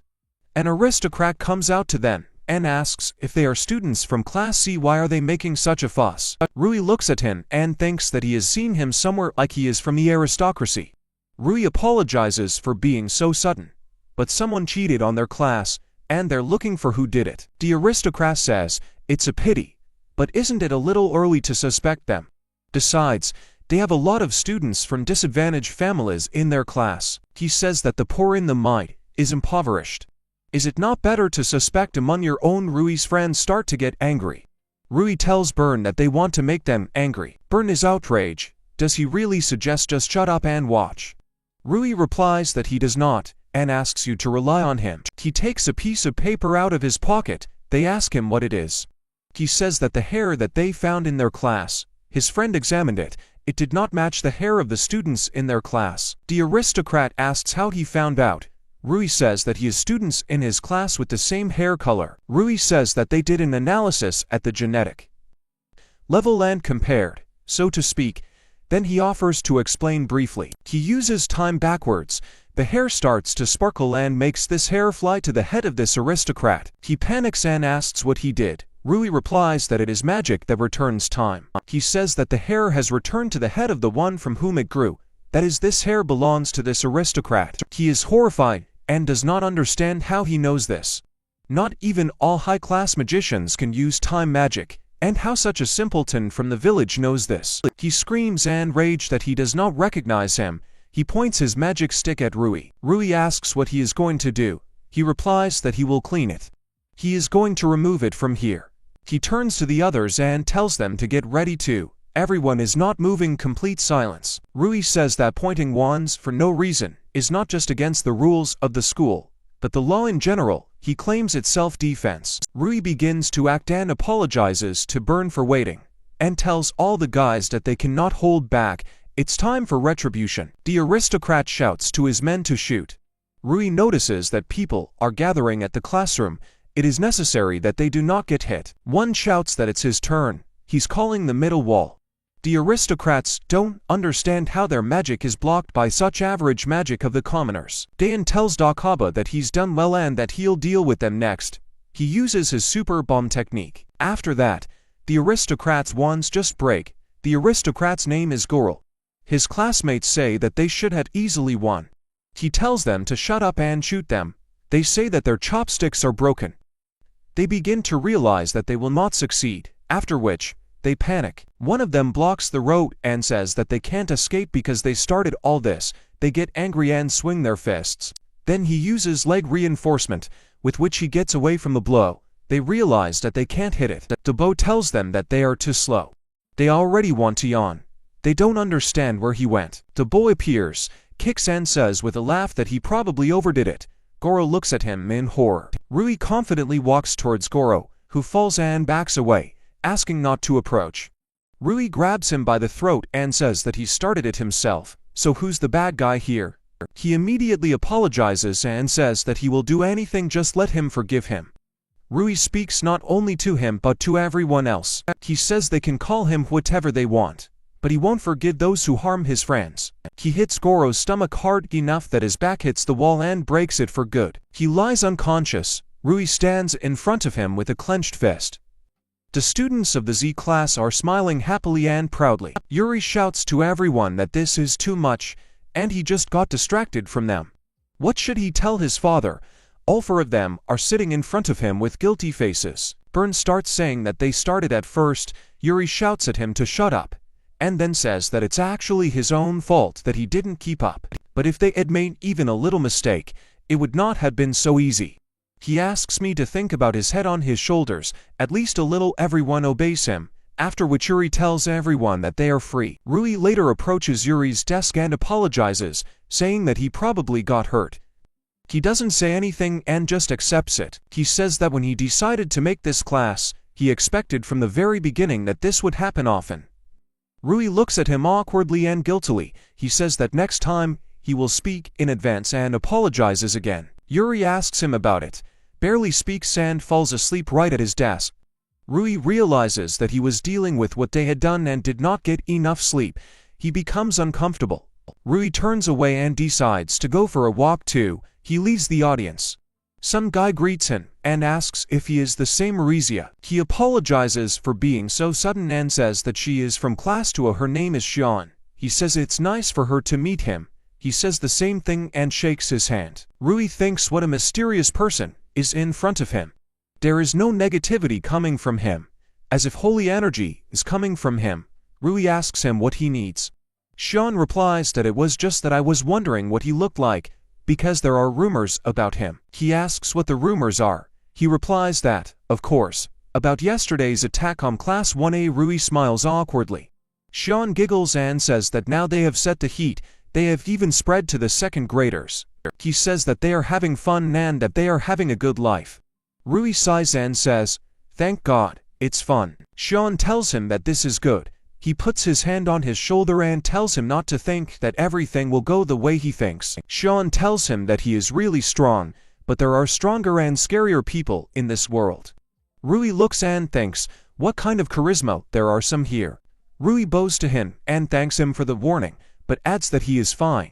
He knows two who are stronger than him. Sean smiles and says he shouldn't have worry. Then he walks away and says that he needs to go and that they will see each other again. Rui is left alone with thoughts of how mysterious he is.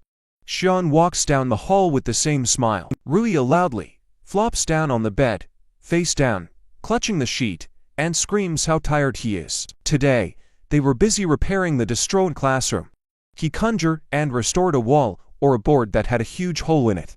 He fixed it alone. Now there will be no one else who will encroach on Class C. He closes his eyes, gradually falls asleep and says that, in general, thank God that there is that is. He yawns, stands up in the same school uniform. He pulls up his hands the other, wipes away tears and says, is it really morning? He is surprised, and looks around. He realizes that he is not in his bed. He wonders if this is an endless hell. He looks around, everything is bright and white. He screams, why he's here again. Then he remembers something. He realizes that if this is an endless hell, then his sister and Ryo will help him. He decides to find them by searching for magical power. He uses this magic and is surprised by the result, not believing that he does not feel anything terrifying. He wonders again if this is exactly endless hell. Then someone appears and, in a humble tone, tells him to be calm. The girl with long white hair says that this is the endless hell. She calmly takes a sip of tea from the mug and invites Ruisha to join her and sit next to her. She is wearing a light white dress with a slit at her feet. Ruisha keeps wondering who she is. He doesn't feel hostility from her, but decides that it's worth being on the lookout. Ruisha awkwardly apologizes and approaches the table. The girl tells him not to be embarrassed. She pours him tea with a plant petal and tells him to drink it and then calm down. Ruisha raises her mug doubtfully and suspiciously, looking at the tea in silence for a long time. He drinks his tea at once, while that girl looks at him with a victorious expression, holding her cup. Ruisha relaxes and tells her that it's delicious. The girl openly smiles at him and says that it's good. Ruisha finally asks, still confused, who she is. He is surprised to think that she has just laughed. The girl introduces herself and says her name is Oka. She says that the ogre left her to manage this endless hell. She lowers her relaxed and cunning eyes. Ruisha immediately gets up from the table and prepares his fists, which does not touch in any way, and causes reactions of Oki. She tells him not to be afraid, explains, means that she is not his enemy. Ruisha is in a panic and, to some extent, screams in fear. Then why did they need him? Why is he here again? She calmly answers him that the reason is simple. She says clearly that he has lifted the seal from the endless hell. Ruisha continues to stare at her in surprise, still not lowering his fist. His mouth opens slightly. He asks in shock if he really took it off. Oka asks him if he got an item from the hero in the real world. She explains that thanks to him, the seal fell off. Ru lowers her eyes from understanding what Oka is talking about. He reflects that the time he held Charlotte's sword, he felt some kind of power from it. He guesses that it was then that the seal was lifted. Oka tells him that he and endless hell are connected. She tells him that if he collects all the hero's items, the seal from the endless hell will be completely removed. He asks, joyfully and in surprise, if this is really true. He immediately begins to think, if this is the case, then if he asks Charlotte for help, it will be better than looking for a hero who is unknown whether he is alive or dead. Ruisha thinks of it and asks, in doubt, she runs this place, why does she tell him how to remove the seal? She subtly says that this is because the goal of endless hell has already been achieved. On the contrary, it is strange that the endless hell still exists. He asks, in shock, if the goal of endless hell has been achieved. He does not understand and asks what it means. He asks another question, why did the hero seal the Dragon Queen and the Demon Queen? Oka apologizes to him and says that he has no right to tell this. Ruisha is not satisfied with this, he asks. But how is it? He asks to tell him at least something. He insists on asking her. She looks down, apologizes again. Ruisha looks at her in silence and bewilderment, enjoying her reaction. He asks if she can then tell him why she shouldn't and if he will return to his world here. Oka gets up from the table and explains that he is not physically here right now, so he will definitely return. His body is now sleeping deeply. She ends her explanation by saying that he was called here to train Ruisha. At these words, she pulls out a sword and points the point of the sword directly at him. He does not understand and asks again how to train him. He stands in front of her in a stupor, doing nothing. Oka says that now her goal is to remove the seal from the endless hell.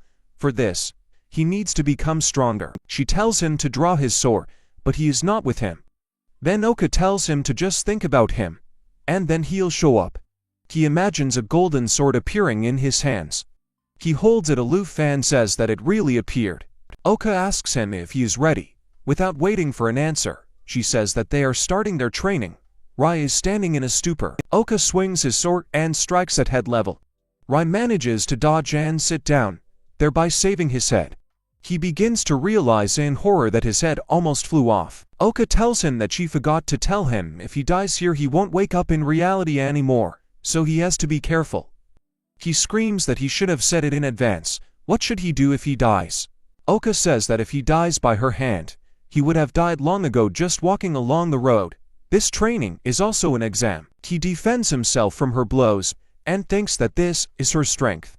She is like a sister with Rio, but swordsmanship is stronger than the two of them, in his opinion. Oka says that his reaction is not bad, but he does not use a sword very well.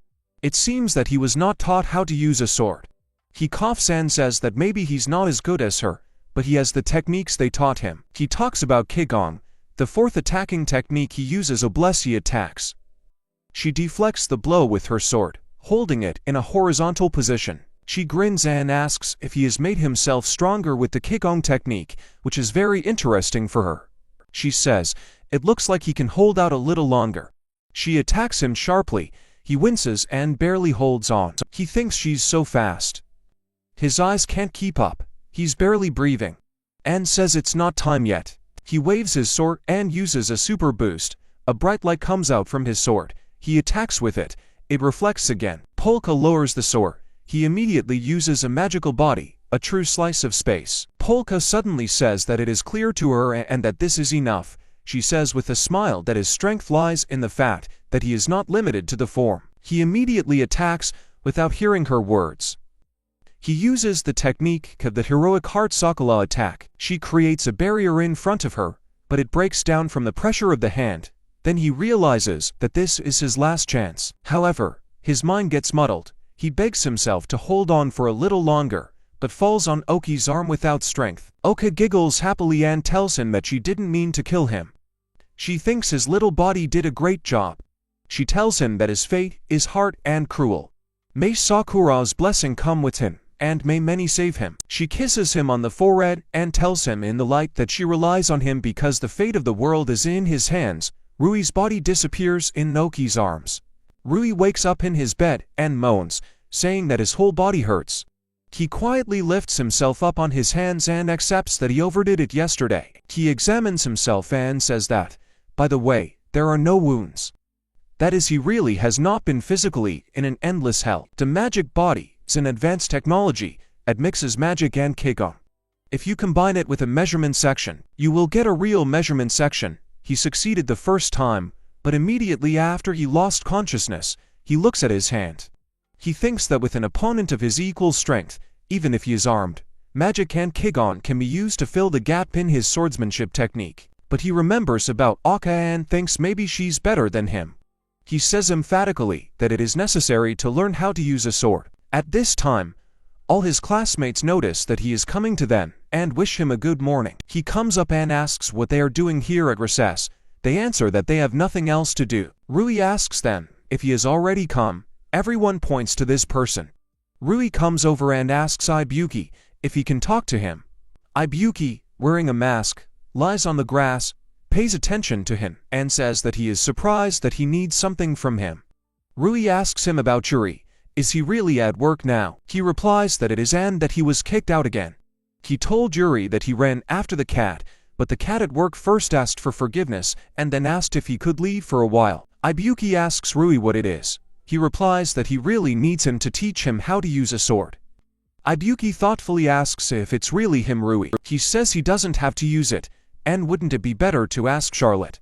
Rui says that he will ask her too, but she attacks them, and Ibuki protects them. Rui declares that he wants to learn both techniques.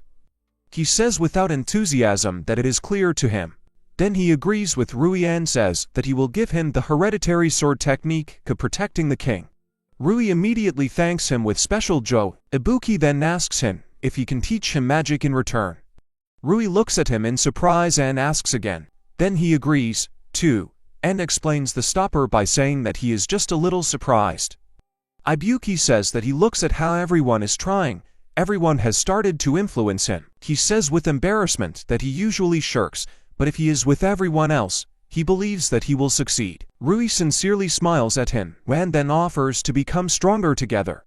Ibuki joyfully shouts that he will try moderately. Rui is surprised to ask what moderate means. He awkwardly asks if it's really not necessary. He points his finger up and says that people don't die that easily. This phrase scares Ibuki. A little later, they train. Rui swings a sword. Imagining Oki, Rui grazes Oki's forehead with a sword, which causes her to bleed. She then tells him with a smile that he is improved. She says that it looks like he is training. Rui claims that he has many teachers. He is taught by guys who are good with the sword. Oki is surprised to say that he is serious. She says the time is coming. She then offers to take a break. Later they drink tea. Rui remembers and asks, "It's an endless hell, so why aren't my sister and Rio here?" She replies that this is because they are on another floor of the endless hell with him. This is the first floor closest to his world. She tells me that the Demon Queen and the Dragon Queen are on the deepest third floor. He is surprised abruptly. Gets up from the table, almost poor as he and asks if this is so. Then there is another second floor where he has never been. He asks if there is someone there too. Oki replies that it is, but she cannot tell him who is there. She guiltily lowers her eyes and says that she is forbidden. He sits back down at the table in frustration and sighs. He thinks with disappointment, oh, this hero. Oki remembers something and turns to him. She says, it looks like he met the hero's granddaughter in his world. He asks her if she's really talking about Charlotte. He immediately thinks to himself that Oka rarely asks questions. He confidently tells her that he and Charlotte are friends. He immediately begins to tell her that at first she disliked him, but after the duel, their relationship changed dramatically. She screamed at him that she couldn't lose to someone like him. Rui didn't like it either. Oki says, it's a pretty interesting introduction. Rui immediately says that she is really lonely. He starts talking about her, that she still wants to become stronger for others, and that she is very sweet and good. Oki listens to him, reacts indifferently, sips her tea and says that apparently she lives happily. Rui confidently says that it is and that she also helps him with her cheerfulness. He drinks tea, sees himself and says that he is already starting to be transparent. This time it has been about 6 hours. He really starts to glow and disappear. She says that, in his opinion, they will have to say goodbye soon. She reminds him and asks him to continue training when he gets back to his place. Rui thanks her for today. Yuki turns to him in a serious voice. He turns his attention to her. She doesn't want to say it, but she asks him to beware of the sect of being. He does not understand and asks again, what kind of sect of being? She says again that she can't tell you the details. However, when he prints out the endless hell, he will definitely have to contact her. She instructs him not to think about delving into her for anything and let him be on his guard, otherwise he will be left with nothing. Rui looks at her in surprise, disappears and only obeys her. Oki looks after him warmly and lovingly. As soon as he disappears, Oki lowers her head. Her grip on the bowl softens. She continues to sit with a sad face, is only asking him to be careful. A crowd of students walk down the street. Ruya stretches and says with a sigh how boring it is at recess. He says, Charlotte is busy. She apologized to him and said that today she had business that could not be postponed. Rui says that it was necessary to negotiate with someone and take a walk. He talks out loud while someone is talking. It's almost noon. He's a little hungry. He thinks he can eat somewhere. Rui immediately warms his ears when he hears about delicious food. He sharpened all 5 senses. He hears some sounds and assumes that there is some kind of showdown somewhere. Why is he doing this? He sees that someone is shouting in front of the knights that he said. It wasn't him. A guy with sharp teeth is arguing. This is Wolf. Rui says it turned out to be a Wolf. After all, it's the first time he's met him anywhere other than in class. He wonders what happened. An old man tells Wolf not to lie.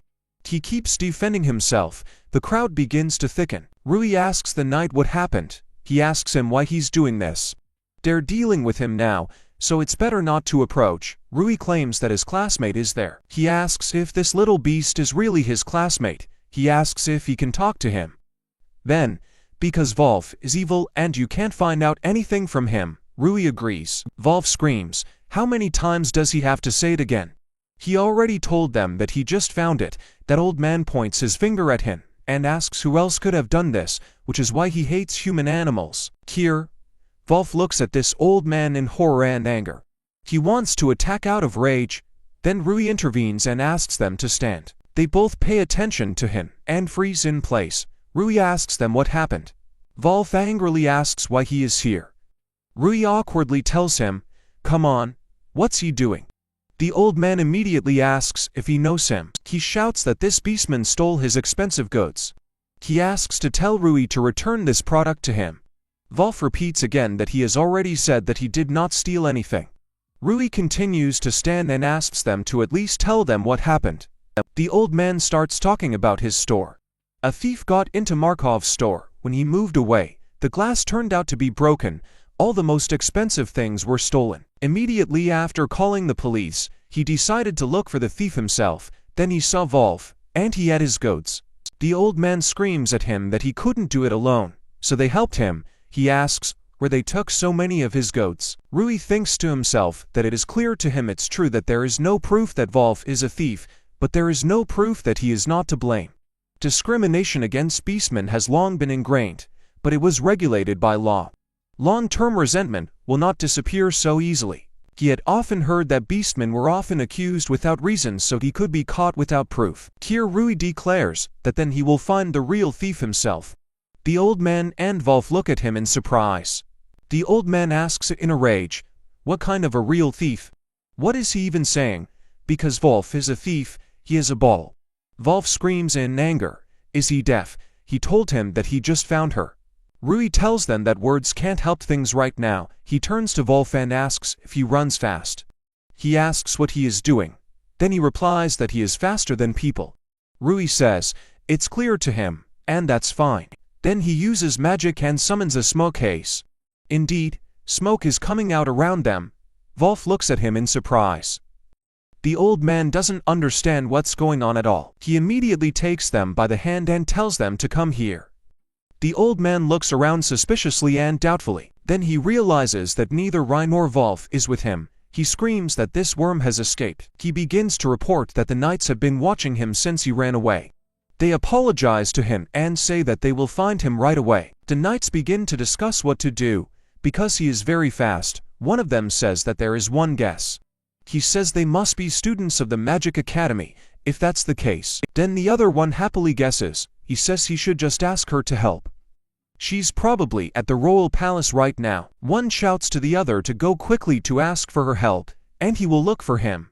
The second one listens to the first one. At this time, Rui and Wolf are sitting on the roof of the house. Rui tells the other that they have separated. He agrees with him. Wolf asks him why he is like this, because even a group of knights can start chasing him. Rui says he just needs to find the culprit as soon as possible. Wolf asks him why he got involved in this and all he suspects and asks if he is up to something. Rui says that this is not the case. Wolf asks in anger, then why is he spinning underfoot? Rui says with a smile that they are friends, because it's obvious Wolf doesn't understand what he's talking about, and is even redder. He thinks to himself that he growls at him every day, but he doesn't care about it. He looks at Rui's smile and surprise. He doesn't understand what his goal is. He probably also thinks beastmen are bad, because all people are like that, in his opinion. Rui then tells him to go with him to where Wolf found this bottle. He stands up and holds out his hand. He agrees and leads him. They come to a place that looks like a corridor. Wolf says it was kind of here somewhere. Rui examines and says that there are no traces. He asks the Wolf if he still has this bottle. He searches for something in his pocket and says that, however, he still has it. He hands him the bottle in response to a request to give it to him for a while. Rui puts the bottle on the floor and uses magic analysis, stretching out his hands to the thing. Wolf is watching him. Suddenly, traces begin to appear on the bottle. They went in a certain direction. Wolf is surprised to ask what kind of magic this is. He explains that this is the magic of analysis. His friend taught it. Wolf looks surprised and asks what other friend. Rui says that they also have Taisha in their class, who is a halfling.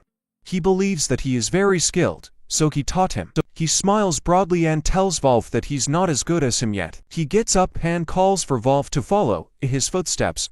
Wolf follows him, asking him to wait. They run. Rui sincerely admires and tells Wolf how fast he is. On the contrary, he is outraged that he is too fast for a person, what he is like in general. Rui then suggests that he run faster. He wonders if it's even faster. He shouts that he will not let himself be overtaken. They stop. Rui sighs and says that they have finally arrived. From behind a panting Wolf regains his breath. Rui sees and says that it must be this barn, because the magical footprints lead them inside. Wolf just follows him and obeys. Rui gives Wolf the bottle and says he will return it to him. Thanking him for it, he awkwardly takes it from him. Wolf thinks suspiciously about this barn. Apparently he knows it. They open the door, wanting to get inside as soon as possible. Then Charlotte comes to them and tells them to stand. She finally found them. Rui doesn't understand and asks why she's here, if she's been following them all this time. She says with a sigh that she came here for them. Did they really think there was any other reason? She apologizes in advance and says that she searched for them with the help of magic power. She admits that it was difficult for her. Rui remembers something and wonders if the knights were talking about her, and they wanted to quickly ask someone for help. He asks her if she really came to catch them. The atmosphere changes. Charlotte smiles and says that it is she came for them. Today she was invited to the royal palace to be a magic instructor for warriors. And then suddenly, a request came to find them. She was told that the black-haired student of the academy ran away very quickly. Rui awkwardly says that he understands. He asks her again, meaning she needs to catch them. Wolf begins to tense up and prepare his claws. She lets out a laugh and says that he probably just got involved in some troublesome showdown. Wolf is surprised, and Rui awkwardly asks how she guessed.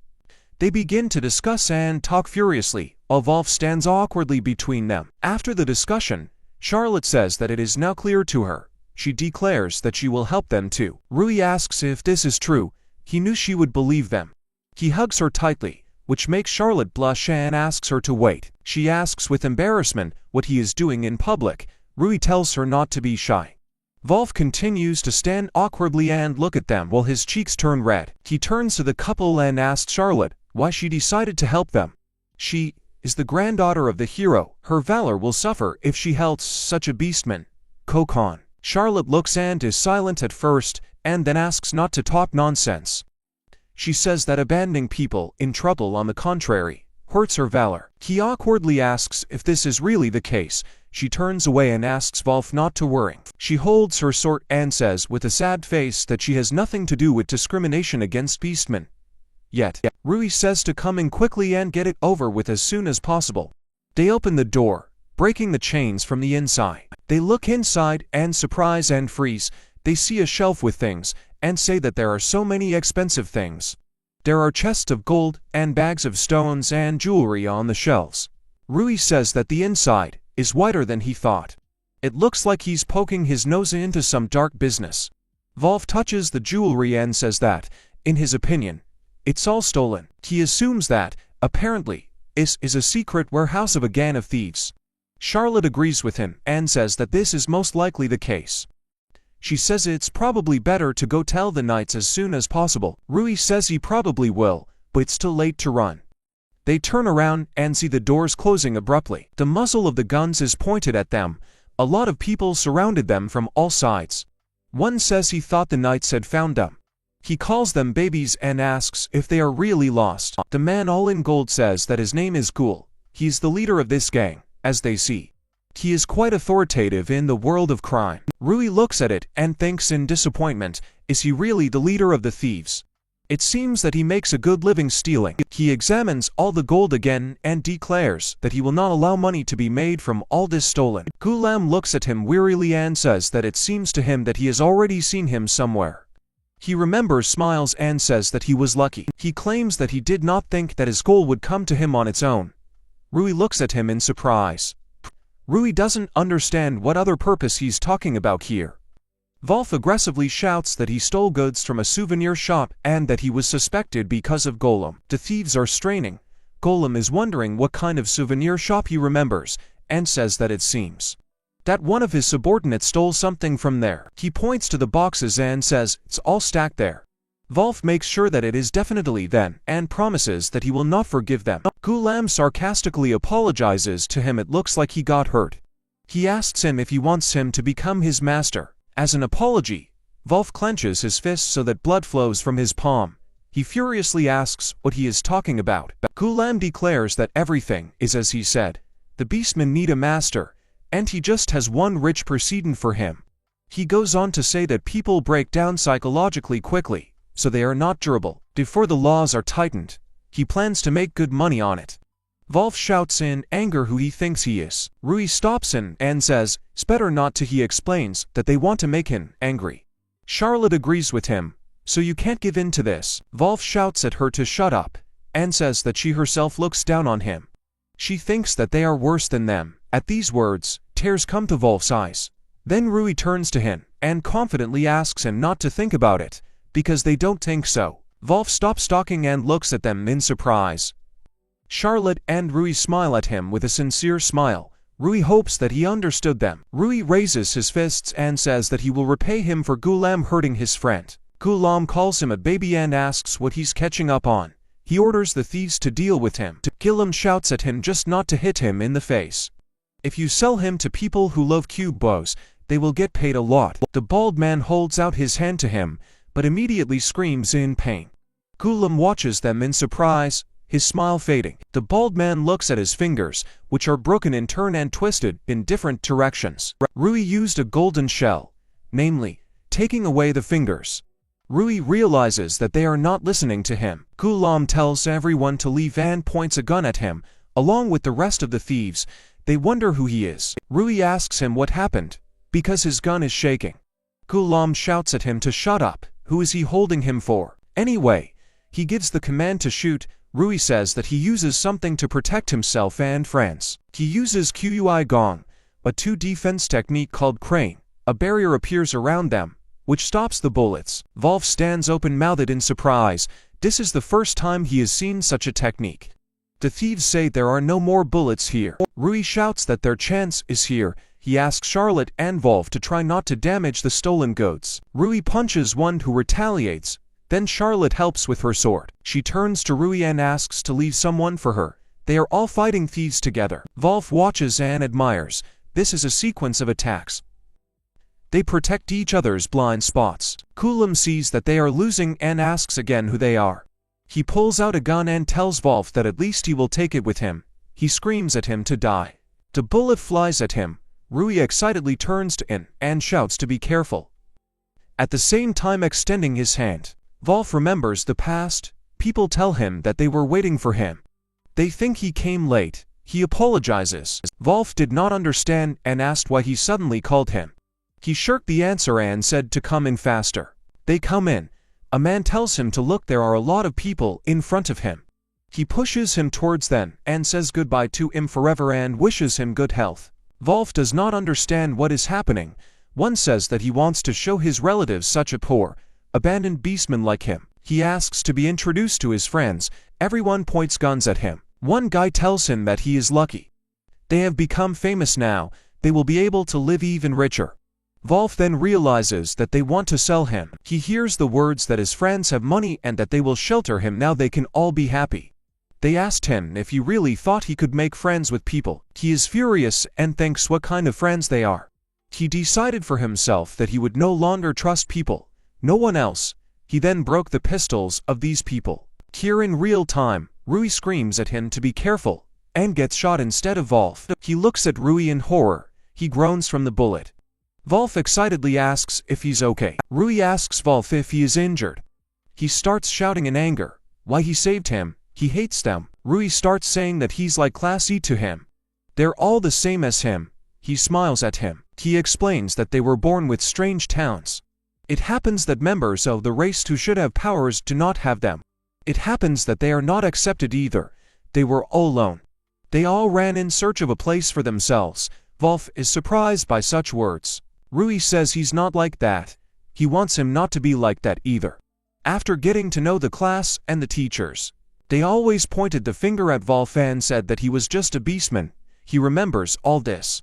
He reflects that he has always been the object of discrimination, but he certainly does not see someone beneath him.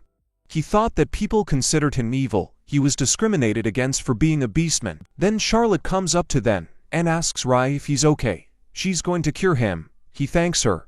Then she decides to treat him, and Wolf gets up from his seat and tells them to rest. She will show them something, namely the real herself. He begins to transform. Grows fur. He appears. He takes on the full form of a Wolf and says that he is better.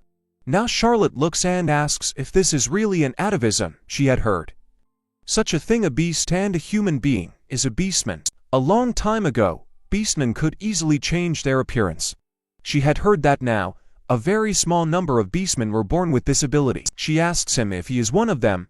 Wolf begins to howl long and loudly. Looking up, he pushes off the ground with his paws, removes all thieves from the road.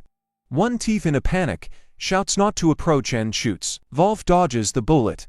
Charlotte looks at him with admiration and says, "How fast he runs." Gulam realizes that things are bad. All his successors are unconscious. He starts to run away and goes to some wall. He begins to free a huge bird that sits in a cage and chains. The bird, exhausted, looks at him. Wolf sees and asks if this is really a wise parrot. He understands that he is such a rare species. Vul tells the parrot to take off faster. Does he really want to die? The parrot can't start flying.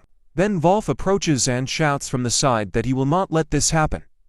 Gillum shows a bottle with a potion and says that it is a rarity, but he will have to sacrifice it. He throws this bottle on the floor, shouting to deal with it. A purple liquid is spilled right in front of the Wolf. The liquid begins to move and take on a certain silhouette. Everyone looks at the huge lump of jelly and surprise and does not understand what it is. They don't understand and ask what it is. Gulam laughs loudly and flies away on a parrot. He's not surprised that Wolf was scared. He says that this is a gluttonous slime, a very rare representative of slime. It sucks things into itself and becomes even bigger. Gillum says he didn't want to use him for Wolf's sake, but it was his own fault that he attacked him. Ghoul flies away, breaking the roof. Wolf shouts at him to stop.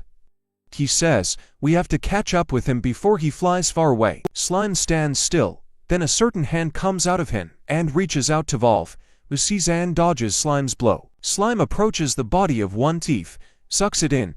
They scream in horror. Did he swallow it up? The human body is visible through the slime. Then he has several more hands that are ready to attack. Wolf runs away from his tentacles. Charlotte hugs Rui and covers him with herself. She suddenly remembers something about gluttonous slimes. She says that they eat both people and things. They eat everything. He makes everything for himself with food. She claims that it is a monster of danger rank A. Slime ruins everything around and absorbs every broken detail. Wolf screams that if he stays in this barn, he'll get sucked in too. He understands that he needs to go outside. They overlook an entire part of the roof, slime inside the room. They are relieved to say that now the slime will not reach them, but the roof breaks even more just the slime comes out. Wolf sees and wonders how to fight such a colossus. He tells Charlotte that even experienced adventurers fight with the rank monsters and groups. Charlotte says, the two of them won't make it. Rui's shouting from behind so that they don't give up. If they don't stop him now, it will only get worse. Charlotte walks up to him and asks if he's okay. He forcefully says, clenching his fist, that thanks to her treatment, he was able to start moving. He sighs and causes his magic to freeze. Numerous ice crystals appear behind him. The slime begins to freeze and cover with ice around its circumference. He turns around and sees that it's Rui. He abruptly points his tentacles at him, while Rui stands in a daze. Then Charlotte comes out, saying that she also needs to stand out. She cuts Slime's tentacles with her sword. Slime makes sounds, and his tentacles multiply and increase. Thus it covers the entire house they were in. The students standing on the other one are screaming in horror that he sucked up the whole bar. Wolf says, we have to run before it's too late. Rui says that this will not happen and refuses. Rui turns to Charlotte and asks if she can stop him.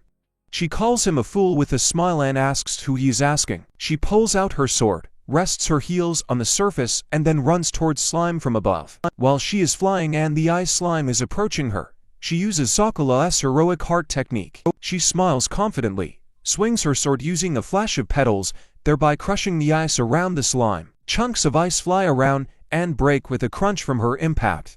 She turns to Rui and shouts that she leaves the rest to him. He holds out his hand and promises that he will not let her down.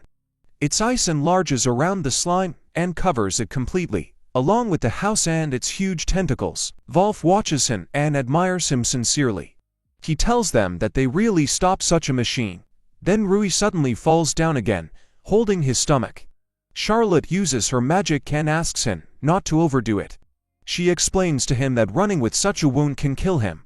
Charlotte adds that he has probably already run very far away so they won't find him. Rui barely straightens up. His eyes are cloudy and tired. He forcefully says with a trembling voice that there must be some other way. Wolf listens to them, is silent, and then declares to both that he will be able to catch up with him. Rui looks at him in surprise. Wolf says that he understands where he flew to by the smell. Therefore, Wolf asks Rui if he will climb on it. Rui looks at him for a long time and wants to somehow object to his proposal. He looks at Wolf with great surprise. He thinks to himself that if you climb on an animal or a beastman, then this a sign that there is absolute trust between a human and a beastman. Then Wolf realizes what he's thinking and says that, to be honest, he can't trust all people yet, but he says they're different from others, and he's already figured it out. Charlotte and Rui look at him in surprise. Wolf asks them not to think that he is doing them a favor, but asks them to help him. Rui smiles, agrees to his proposal and offers to defeat him together. Charlotte tells them that she will help those who were sucked in by that slime, and let them go and deal with him. They thank Charlotte for this. Rui climbs on top of Wolf and tells him to ride forward with great confidence. A ghoul flies on a bird in the process. He is all outraged about who they are, and he just had a path to the world of metropolitan crime. He says that, okay, with the help of a bracelet that he found near the ruins in the capital, he will get out of the situation. He says there's a big stone on it. It's probably not just some kind of treasure. If you sell him with this bird, he will get a pretty good sum. The bird hears these words and smiles sadly. Gilliam is furious and says that he will never forgive them. He plans to rebuild his gang and take revenge on them. He flies over the city. Wolf and Rui see him and run across the roof. Rui shouts that Gilliam has already flown out of town. They are swearing at this thief. How dare he even think that he can escape from them? They jump on the walls, climb up. Rui enjoys such a rental. They climb over the fence, crossing the border of the city. Rui says that there is only a forest further on, and that there will be many obstacles and it will be more difficult to catch up with him. Wolf asks Rui what they will do. Rui then suggests attacking him before they miss him. He uses the average force of gravity, that the bird begins to fall down. Ghulam curses, "Why is he coming down?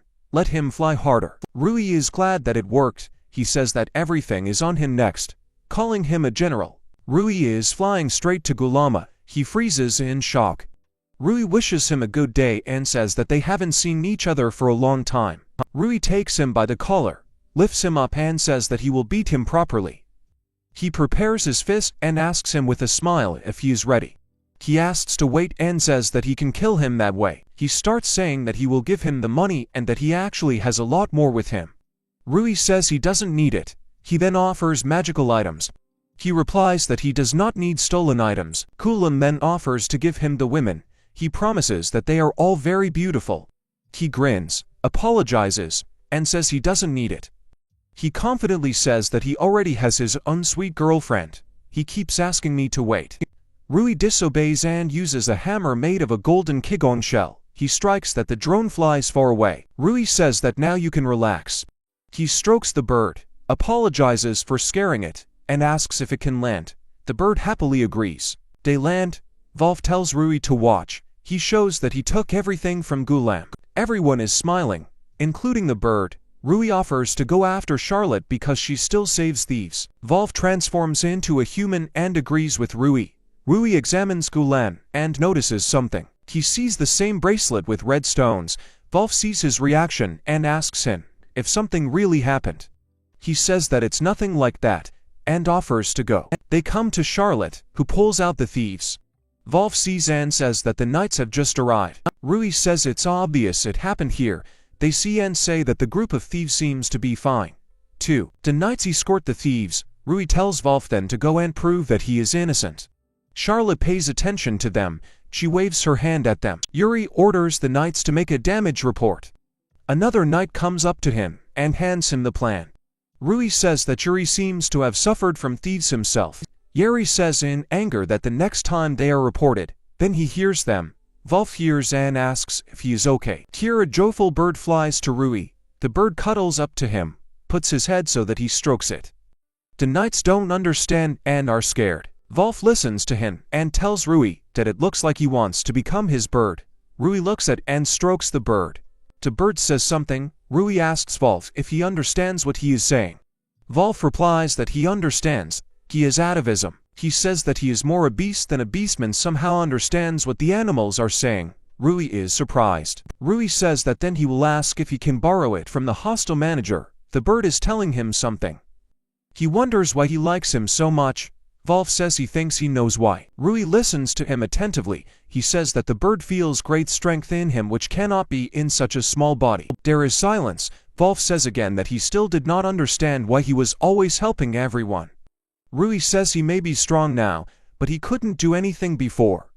He remembers and says that he was not good at anything. He says that one day he had teachers from whom he learned a lot of new things, how to use magic, wisdom, survive, and also learn kindness and love. And so he became full of everything from them. So he decided that he would be the one to give. Wolf is surprised and asks him again. Rui says that's why he's now teaching everyone what he was taught, even though he's already taught them a lot. Here, Wolf abruptly kneels in front of him. Rui is shocked by such actions. Wolf says that this pose means complete obedience for the beastman. He says that he has fallen in love with his spirit. He asks him to make him his attendant. Rui doesn't understand who needs to be made. Rui refuses and offers to just become his friend. Wolf says that he may need his power in the future. Of course, he is not against simple friendship, but inside his soul, he still wants to serve him. Rui looks at him in surprise. He agrees, but adds that he will still treat him like a friend. Wolf is surprised by his agreement. He's so happy about this. Charlotte comes and says how friendly they have become. She says, "Thank God he is proof of innocence." Then she suddenly bends down in front of him and asks him for forgiveness. She says that she may have a connection with the discrimination of beastmen. Wolf looks at her questioningly. The ogre wanted to get rid of the discrimination of the beastmen, but he died halfway through. This case should have been completed by his heirs, but they did not have the abilities. Using this as an excuse, they wouldn't have done anything about it if her ancestors had done something. Wolf turns to Charlotte, holds her shoulder and tells her to keep her head up. She raises her tear-stained eyes. Wolf thanks her for thinking about his race. He asks her to stop tormenting herself with thoughts about it. He explains that it's not just because of her ancestors. His race is also to blame for something. Charlotte wants to object. Wolf says that, thanks to them, he noticed that it was necessary to study each other's races more. Therefore they, too, in his opinion, should study the beastman race more. He asks her if she can contribute to this in any way. She says that she will definitely do it. She will definitely try. Because she is the granddaughter of the hero. They shake hands. After a while, the blonde man in his chambers gets angry at Gulam, who was caught. He had just bet a lot of money by spreading information about the knights. He is angry that he still met with him and lost. He begins to reason that if the knights are told about him, then he is definitely finished. There seems to be nothing left but to hire a killer. Someone agrees with him. Man says, it's a good idea.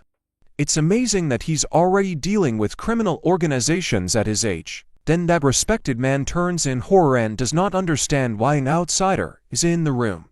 He locked himself in. A man with a sheep mask wishes him a good evening. The one with the trembling voice says that he is that beastman. He asks if he has forgotten him. His name is Spike. He says that he also made friends with Gulam. He says that it is clear to him, and asks if he also hurried here after learning that he was caught. He asks Thorn if he can kill him on his own. He knows a lot of skilled killers. Spike asks him why he needs it. Because he is already dead. With these words, he hands him the severed head of a ghoul. The man pulls away from him in horror. Spike says that now he won't tell about him, but since he's missing, the knights will start an investigation, and so they can find out about his connections with him. He gets scared and immediately asks if he really came to shut him up next. He objects and says that he comes from a first-class aristocratic family. He says he can't just die. Spike asks him to wait, and appears right behind him, saying that he hasn't finished yet. He sticks his palm into the aristocrat's stomach, so that his hand passes through his body. The aristocrat is bleeding. Spike says he's done a lot of things. He takes his body with him and says that it is better to leave the capital for a while. He says that he actually wanted to meet Rui, but it seems like another time. He says that everything will be as the creator wishes. Wolf tells us that he has now become his first servant. He introduces himself. His name is Wolf Blackbite. He is glad to see them again. Everyone looks at each other and does not understand what is happening. Rui tells him to wait, because everyone will just be shocked by this. Wolf apologizes and adds that he prefers to speak directly. Rui says that there was another way to say that they kind of became friends. Burn screams that he didn't even open his mouth, and now he's saying this. Wolf gets angry and shouts too. Does he really not like something? He screams, which, of course, he doesn't like because he is his best friend. Wolf says it's clear to him, however, that there can only be one best. Burn says that he seems to be a fool, but he says logical things. He says that he is liked that by and says he's kind of shrewd enough to be his minion, but he's number one to him. He takes a glove out of his pocket, throws it at Wolf and announces a duel, who catches it and agrees. Against the background, teacher League is going crazy from this behavior. Taisha and Rui stand awkwardly aside. Taisha asks Ibuki if it is possible to follow them. He says that of course it is possible. Suddenly, someone calls Rui. Yuri stands and wants to say something about the bracelet. He says he was appreciated. He says that it seems to have been found in ruins abroad. That is, it is not stolen, but it is still unknown who made it and for what purpose. Rui proceeds the information normally. Charlotte next to him shouts, "Why he brought him here?" Yuri does not understand what is wrong. Charlotte screams in fright that it's an Obra's bracelet. Yuri and Rui stand in complete silence, with their mouths open. Rui remembers and says that his feeling did not let him down. Then he turns to Yuri and Charlotte and asks if they can lend it to him. Charlotte and Yuri say that they don't mind. Rui thanks them. He thinks it's better not to remove the seal right now, so we should try not to touch him directly. At night, a parrot flies to Rui's window and asks him to play. Rui calls him Steen and apologizes because he has business today. The bird is sad. Rui immediately offers her to play tomorrow. She flies away. Rui closes the window with thoughts. As Wolf said, he is wise. This wise parrot whom he saved from a thief by asking the head of the hostel to leave the ferry. He called him that. The cleaner wondered if even Yuri had allowed him. He was told that he could leave it in the nearest forest. The other tenants liked him too. He thinks it's good that he saved him. Then he takes the bracelet in his hands, puts it on, after which the bracelet immediately begins to burn brightly. He closes his eyes against the brightness. Suddenly, he wakes up again in an endless hell and wonders which floor he got to this time. He looks around and says that maybe there is someone hostile here, so he needs to be careful. He sees someone's footprints and is surprised. He sees his sister and Rio in front of him. They are surprised. One even lets out a tear. Rui starts crying and doesn't know what to say. He sees his little sister and Rio in front of him. They turn to him and also look at him in surprise, with eyes full of tears. The Starosta asks if it's really him. Rui says with a smile that it's him. He rushes into their arms and tells them that they have finally seen each other. Rio is pinned between two bodies, does not understand and asks what happened. Rui keeps crying with a smile and says he's back. He holds the Starosta and Rio's hands and continues to cry non-stop. The Starosta pats him on the head and says that he is doing well and that everything is fine. They are with him. Rio cries herself, squeezes his hand and says that he is still the same crybaby. The Starosta tells Rio that she is crying herself. She screams that she is not crying and that her own eyes are swollen. Later, they all sit and drink tea while Rui talks about the events. Destarosa gets up from the table, turns to Rui and asks her to say something. First, Rui looks at her in surprise. She hugs into her and asks how he dared to date the hero's granddaughter. Were the two of them just hoes for him? Rui says to wait, but he is silenced by the fact that he is pressed against the Staro's chest. He barely says he can't breathe. Rio frees him and tells him to stop. The completely red Rui can barely stand, while Rio holds him down. Rui says awkwardly that he thought he was going to suffocate. Rio strokes him and says he's a poor guy, so she feels sorry for him. She clung to him that her dress was lifting up, letting her hands down his sides and saying that she was better than the one with more dignity. The Starosta denies this and shouts that he actually belongs to her. She does not agree with her and starts fighting. Rui sighs and asks her if she is still angry that he found a girl, while and Destarosa turn to him and look at him questioningly. Destarosa says she was joking, but she adds that she is still quite a bit angry. Rui looks at them awkwardly, and Rio tells his sister that she is acting like a little girl. Rio tells Rui not to think about her. She's not mad at all about such a small thing. Then she adds that, of course, if she's not like her or two of hers. Estarosa is barely holding back tears. Rui, at this time, thinks it's better not to talk about Charlotte in front of her sister. He watches them and thinks warmly what kind of nostalgia it is. He remembers something and tells them that since they have met again, he asks them to teach him something new. They take it joyfully and say that they are interested in him. After a while, the Destarosa shows the source of the thunder. Rio shows magic on the fly. They pass on their knowledge to him, and Rui gladly accepts them. The Starosa wants to show something further, but is horrified looking at Rui and says that he is becoming transparent. He looks at himself in disappointment and says that it looks like the time has come. Ryo starts swearing and asks what it means. He has to explain, so that they understand. He begins to say that Oka told him about it. His body is in the real world, but only his soul is here. That the separation of the soul from the body is very dangerous. So after a minute in the real world and after 6 hours in endless hell, he returns. The Starosta looks at him with a bitter smile and says, "It's a pity they won't meet again." After a short silence, she rushes to hug him. Rui calls her by name. She says in tears how mysterious it is. "It seems like a lot of time has passed since you left." She says that although it took a lot more time in endless hell before she met him, Ryo hugs him too and tells him to be good. Ryo asks him not to forget that he is her. Then she makes a reservation and says that he has them, the Starosta and Ryo. She says that even if the world is against him, they will always be for him. Rui looks at them in surprise and listens to them. He begins to cry more gradually, disappears and thanks them. Lowering his eyes, he says they'll see each other. He disappears. The Starosta sadly says that he's gone. Ryo cheerfully says that it's okay. They'll see each other again. The Starosta sadly agrees. Ryu sees this and asks what it is. Is something wrong? She says thoughtfully that something is wrong, but she thinks she imagined it. She says she could smell him from Rui. Ryo asks in surprise what his smell is. She replies that this is the smell of the one who sealed them, the ogre hero. His smell came from him, according to Descendants. At this time, Oka is sitting on his floor and drinking tea. She turns to Rui and says that he will surely win.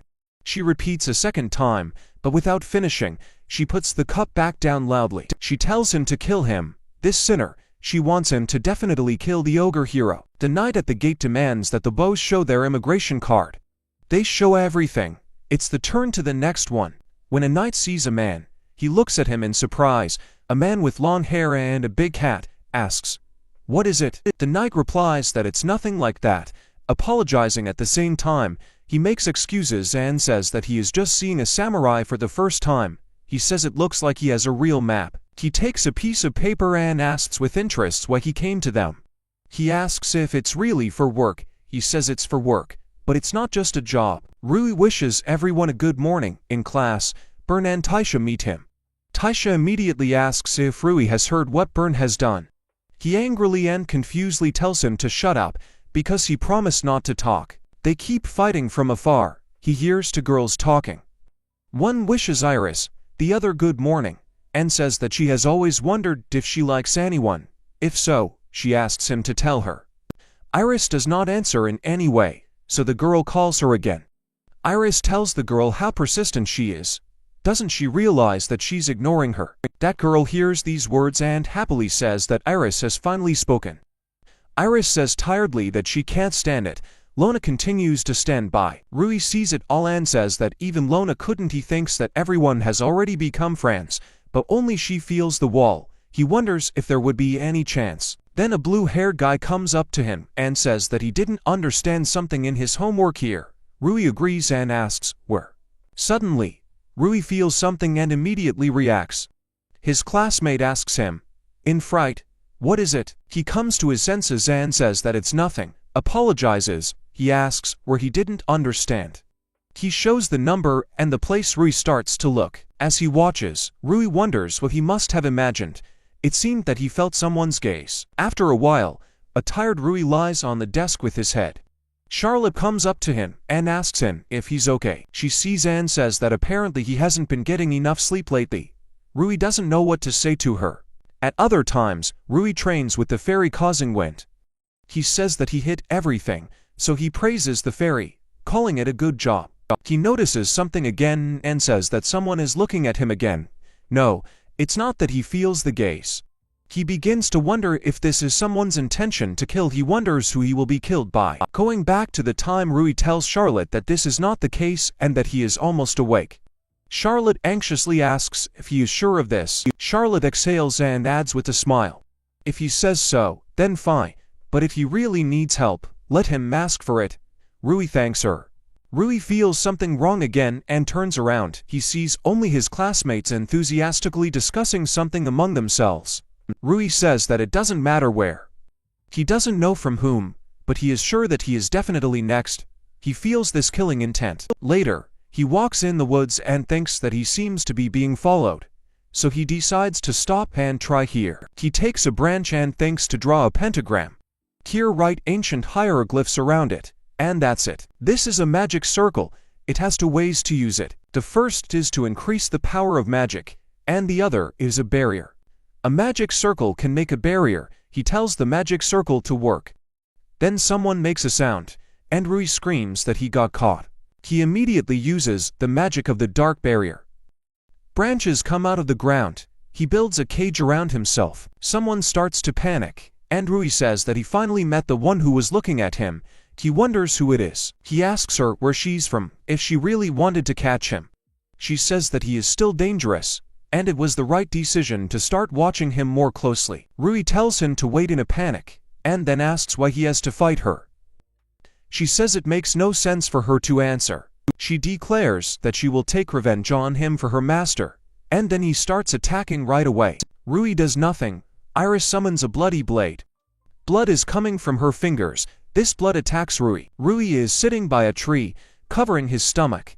Iris proudly addresses the owner and says that she has taken revenge. Rui suddenly says that she's not bad because his arm still hurts. Iris looks at him in surprise. She asks him in horror how he got up at all. Rui approaches her and tells her that she uses a rather rare blood magic. He tells her that sort of in return for her blood, she can use very strong magic. He asks her where she learned it from. She resentfully says that she will not tell him, promises that this time she will kill him. She uses a blood scythe, after which a huge weapon appears in her hands. She attacks him. He immediately pulls away and dodges the swift blows. She starts to get angry. Iris wonders why she doesn't get in. She walks away from him and says that it's clear to her that her mistress has her eye on him for a reason. Iris says that then she will start acting seriously. Rui stops her and asks who her mistress is. Iris asks in surprise if he doesn't know, and then vicious. Lee calls him an upstart. She clenches her fist. She says that her mistress is the demon queen. Mrs. the Starosias Notens. Rui looks at her in surprise. He asks her if he is her enemy. He imagines and thinks that his sister is just like family to him. She lives in good health and an endless hell, but it turns out that in this world she is dead. But rumors say that the hero is to blame for this. But what does he have to do with it? Iris says that she feels the energy of the queen from him. Rui tenses up and thinks that it's true. After staying with her for 300 years, there was something of her left in him, but the little sister then said that her magic power was indeed stronger than human, but she gave him quite a bit so people would not notice it. That's what she told him then. How she had figured him out so easily back then. Iris tells him that he could deceive others, but she is sure that he will not deceive her. Her eyes begin to change. Rui immediately realizes that it is a magical eye. Iris tells him that he already knows her magical eye can see magical energy, its shape and colors. It's not just the magical energy of the Demon King. She didn't notice it at first, but on the day of the exams, she saw him using dark magic. Rui looks at her in surprise and understands what she is talking about.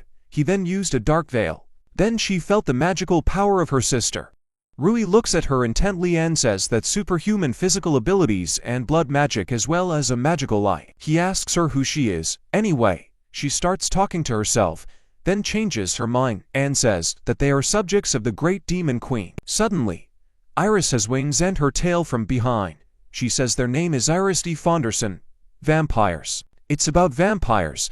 They are a superior race distinguished by high magical energy from other demons. Because of their beauty and rarity, they are hunted by many people.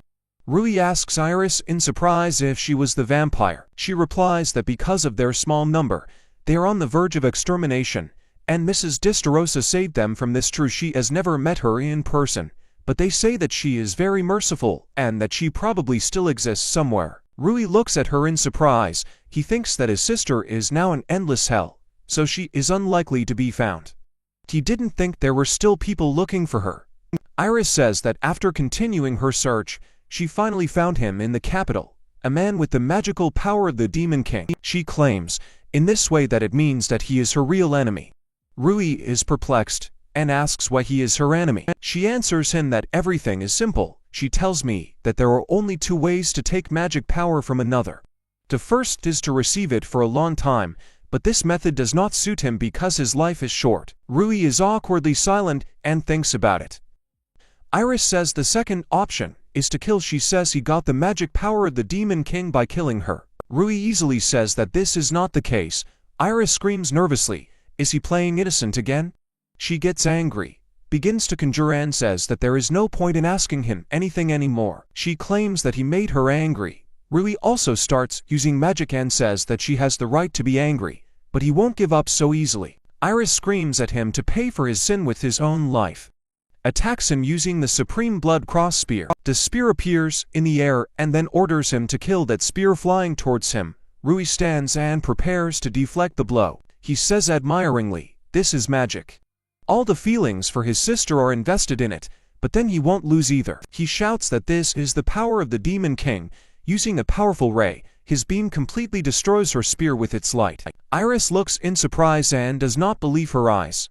She says that this is magic that only the Demon King can use. She falls to her knees exhausted, and says that even if you steal magic power, you can't use this magic in any way. She furiously asks who he is anyway. He replies calmly that he is a disciple of the Demon Queen, just like her. He holds out his hand to her and tells her that he is going to save the Demon Queen. She continues to stare at him in surprise. After a while, they sit on a log, Iris crying, holding a napkin to her mouth, while Rui supports her by stroking her back. Iris keeps crying and asking if it's really true that she's alive. She begs his forgiveness. She begins to reproach herself, saying how she even dared to encroach on him. He continues to stroke her with a smile. Iris says she will accept any punishment and that he can even take her life. Rui shouts that he doesn't need it, and he's not mad at all. He offers her to save her sister together so there is no time to punish Iris. Iris says that then the punishment will be after her rescue. Rui agrees and says, "It's great." Iris remembers and asks him if he has told others about it. He replies that he hasn't told anyone yet. Iris exhales with relief, because there is enmity between dragons and demons. If someone finds out that both kings are alive, then the war will not take long to wait. Rui understands her and says that then it will be difficult to ask someone for help. Here, Iris says that, however, this does not apply to everyone. She snaps her finger and a lot of spirits appear behind them. Rui wants to assume something, but Iris says that they are all vampires. In fact, they were watching them from afar. Rui says awkwardly that he didn't notice them at all. One guy with a beard says his name is Bruno. He bows to Rui and says that even after 300 years, the Demon King is their only master. But if he knows him, then this is a completely different situation. He asks him to make them his subjects. Rui is afraid of what other subjects. Bruno says, still bowing his head, that they didn't have a single clue before, but after a long time, in 300 years, they finally met the bridge to the Demon King. Rui looks at them with understanding. Bruno says that Rui is their last hope. Rui agrees, saying that if that's the case, then he's ready. Bruno asks in surprise if it's really true. Rui looks at how happy they all are, and thought that they would be quiet. Iris addresses Rui as a gentleman and apologizes for the nose of her companions. Rui turns her attention to her, and then Iris, with a big smile and tears in her eyes, says that they are all very happy. She sincerely thanks him. Rui says that he is also glad that he has more friends. He offers to save Testarossa together. Iris takes Rui's hand and agrees to his suggestions, still calling him master and looking at him with submissive eyes. She hopes to continue working with him. Rui is lying on his bed. After a while, he wakes up, rubs his eyes and says how delicious it smells. He abruptly opens his eyes and does not understand why it suddenly smells delicious at home. He gets up abruptly and sees Iris cooking something in the kitchen. She turns to him in the form of a maid, and wishes him good morning, calling him master. She says she's making him breakfast, so she asks him to wait a bit. Rui looks at her in disbelief. He is shocked to ask why she is in his room at all. Iris, with a sly smile, said that such a castle was nothing to her. Rui says he needed an explanation of how she got here. Iris replies that it is obvious that she should help him. Rui is still staring in disbelief. Iris holds out a plate of Japanese omelette and offers him breakfast. She has put all her love into it. They sit down at the table, thank you for the food, and start having breakfast. Rui tastes the first spoonful and says how delicious it is. Iris smiles with red cheeks and thanks him for the praise. Now she offers him to change his clothes.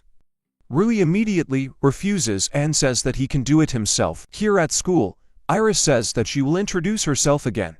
She is Iris, and now she reports to Mr. Rui. She says, it's nice to meet them. Everyone is terrified. Bern immediately asks Wolf what it is. He replies that he does not know himself, but she has tastes and she liked the general. Bern sighs in disappointment. Bern says that everything is not so good. His girlfriend can't keep quiet about it. Charlotte is sitting and trembling at her desk. She stands up abruptly and screams to explain what it is. She asks in what sense he got a maid. Rui laughs awkwardly and apologizes. Then Iris comes up and says that he is a poor landlord. She hugs him to her, offering him a hug. She says it's better not to listen to this stupid woman. Charlotte looks at them angrily. She can't stand it and screams that if she wants a fight, she have a fight. She throws her a handkerchief. Iris says that she just has one thought about her. Rui gets up and asks to stop. They both turn to him and tell him to shut up. At the same time, Bern and Wolf are sitting and saying that even he will not suffer.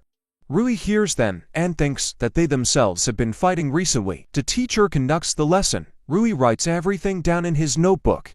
He notices this atmosphere that Iris and Charlotte are looking at each other as if they are ready to pounce. Rui thinks about making friends with them somehow. Here, the teacher says loudly that what is written here is important.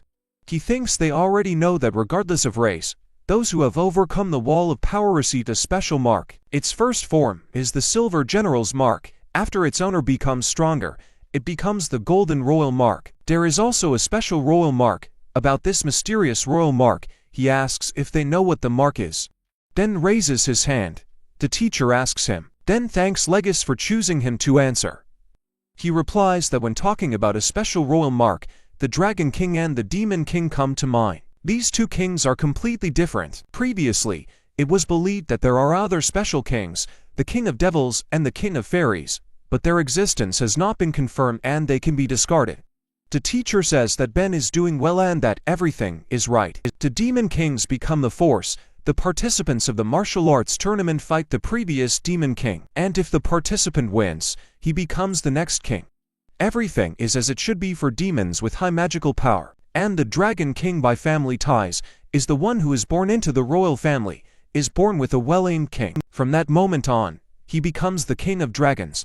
It is said that those two kings 300 years ago were considered the strongest of all time, but they were defeated by the ogre hero. He says that it is still unknown why he defeated them. Rui reflects as he thought, Sister and Rio are amazing. He thinks, really, why did he win? If he finds out why he sealed them, it may be a clue to their salvation. The teacher tells them that the history of magic lesson is over. He says that there will be practice next, that they will have another teacher. He tells them that they will be taught. A person with a general's mark, he says to ask him what they want, while they can. Ibuka and Yuri are surprised that they will have a teacher with a label. They're wondering what he looks like. Rui himself is delighted with how much he can learn with the help of this teacher. Under the window of the school is the man with long hair, whom the knight met at the gate. The new mentor asks the class if they are Lega's students. He introduces himself as the wandering swordsman, Kijiro. He will be teaching with them temporarily. Charlotte turns to Rui and asks if he really is that strong. Rui says, it looks like he's just standing there, but he doesn't seem to have any weaknesses. The other girls also discuss that he has a general's mark and that he looks quite peaceful. Kijiro hears them all and then asks if they want to fight. He says that he will be bare-handed, but they can, at least with weapons, even with magic. Everyone is surprised and doubts whether it is really possible. Although they were offered it, Wolf and Bern go ahead. Wolf tells the other to leave because he wants to do it. Bern shouts that he was actually going to be the first. Wolf tells him to shut up and sit still. Kijiro hears this and says how young they are. Legis is still bowing and apologizing to him for his behavior. Kijiro tells Bern and Wolf not to be shy and that they can attack together. Kijiro sticks his sword into the ground and provocatively asks if they are afraid to lose together. Bern says here that he doesn't seem to take them seriously at all. Wolf is also angry and says that, if so, They will show him. Kijiro says they have a good spirit, and it sounds interesting. He gets into a fighting stance and says that then the swordsman, Kijiro, is ready. In a split second, they are in front of Wolf, who panics and does not have time to do anything. Burn sees and immediately calls the bomb. The bomb explodes, everyone pulls away. Kijiro says that it was a little dangerous right now, standing next to him without wounds or scratches. Lion says he didn't even get hit. Wolf apologizes to him for underestimating him. Burn says it's okay. However, while they were talking, Wolf finally notices that he is attacking now. Wolf goes at him with his fist and Burn calls the bomb again. Kijiro sees that they are using tactics with long-range and close-range attacks, thinks that this is not bad. Wolf attacks and tells him that he will bite his tongue while chatting during the fight. Kijiro easily dodges his fist and immediately knocks his knee into his stomach. Burn sees him and calls him anxiously. Wolf is lying unconscious on the ground. He does not believe and asks if this is serious. Burn begins to bully even more and says that if he gives up now, his dignity will suffer. He tells Kijiro to get his strongest magic. Kijiro is just waiting for him. Burn asks if he is going to receive for standing up straight. If so, he will try to attack harder. He throws a high-range bomb, but the fire misses Kijiro because he stops it with one fist. Burn looks at him in shock. Kijiro asks him if they will continue. Burn refuses and says he's giving up. He admits that he is lost. The others stand and wonder Kijiro defeated them so easily. All the students look at Kijiro admiringly. Charlotte and Rui stand to the side. Charlotte tells him it looks like it's going to get nosy. Rui agrees and says that now he will be taught how to use a sword. He thinks he's going to get even better. Now he's wondering what's going to happen next. Later, Rui holds a weapon. Kijiro tells him that he has strained his shoulders again. He needs to move the weight lower. He thanks him. Kijiro tells him that he's catching on fast. He smiles awkwardly and says that he just explains it well. Kijiro exhales and says that he used to be nobody, but he knows how to explain it so that it is clear. Rui thinks that his perseverance has given him a mark. Kijiro says that he will continue to teach the prince. Then Ibuki comes forward and says that he trains the prince himself so he doesn't need to do this. Kijiro tells him not to be so worried. He's not going to do anything wrong with him. Ibuki says he doesn't suspect him, but it's his duty. He wants him to understand. The prince tells Ibuki not to. There is silence. Kijiro sighs, agrees, and then asks the others if there is anyone else. Burn and Wolf are holding out their hands. Ibuki sits dejected and says that somehow it turned out. Rui sees and tells him that this is the first time he has seen him like this. Ibuki apologizes to him for showing himself like that. Rui says, not at all, and that he looked cool. Ibuki says he doesn't think he's bad. It's just that he can't let others get close to the prince without much to do. The prince hugs him and says, why is he like that? He is grateful to Ibuki, he says, with embarrassment, that you're welcome. Rui looks and thinks that they really have strong connections. Rui tells Ibuki that then he will teach him today. He happily agrees. They shout that, then they will start. A disappointed Kijiro stands in the background with a sword and says how sorry he is. Rui stands awkwardly so that sweat flows from him. He groans in despair and wonders how it happened. Charlotte is on one side of it, and Eris is on the other. Both look at him angrily and pull him towards them, pouting. Charlotte asks her why she always goes with him. She tells her not to interfere. She replies that she should be with Mr. Rui. She tells Charlotte to think about her rebellious behavior. Don't let her spoil Mr. Rui. They all continue to look at each other like that. Rui, in the middle, thinks that usually Wolf would also be at them. He mentally asks at least someone to save him. Then someone comes up to them and asks Rui how he is doing. He sees a Kamzan in front of him. Rui says that this is a surprise. He heard that Xian was in trouble again. He laughs and replies that they shouldn't say that. He likes it when something interesting happens. He looks at the girls and asks who it is. Rui apologizes at first and says that he will introduce them now. Charlotte immediately says that she is Rui's girlfriend. Iris says that she is the most understanding of Mr. Rui and his subject. It's nice for her to meet him. Zion says how funny they are. Turning to Rui, he tells him to keep up. Rui covers her face with her hand and laughs awkwardly. Zion asks him if he is free now because he has information that he will like. He looks surprised and asks what kind of information he would like. Sean says he found a dungeon nearby. Rui asks, in surprise, if this is really true. Sean asks him he was interested. He notices that the girls are wary. He tells them not to be afraid. He won't steal their prince. Rui asks him why he decided to tell him he doesn't really need money because he's in a dorm. Sean asks if he likes all kinds of treasures and monsters. Rui immediately says that it's really tempting. Sean says that the ruins there may also have a connection with the hero. Rui looks at him and then asks what it means. He laughs and says he's glad he's interested. He takes a paper out of his pocket and says that he has found the entrance there, but there is a pretty strong seal on it. So far, no one has entered it. He says that there is also such a template on that seal. He holds out the paper. Charlotte and Rui look at it in surprise, anticipating what is there. They see a drawing of a pink flower on the paper.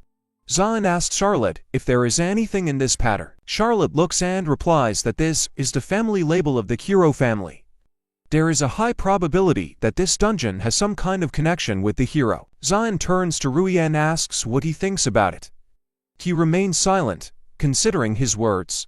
After a while, the Kazakh goes and says, how interesting it all is. What kind of treasure awaits them there? Zion asks her name, and says that he has a rather unusual way of speaking. He asks where she's from. She says that she was born and raised in Cuba. He says it's clear to him now, then that's where her dialect comes from. She speaks a dialect of Western Japan. The five of them, including Charlotte, Iris, Rui, Kazakh and Zion, are walking through the forests. Charlotte asks Rui why Wolf didn't go with them. He replies that he is training with Burn today. After the fight with Kijiro, they began to train a lot.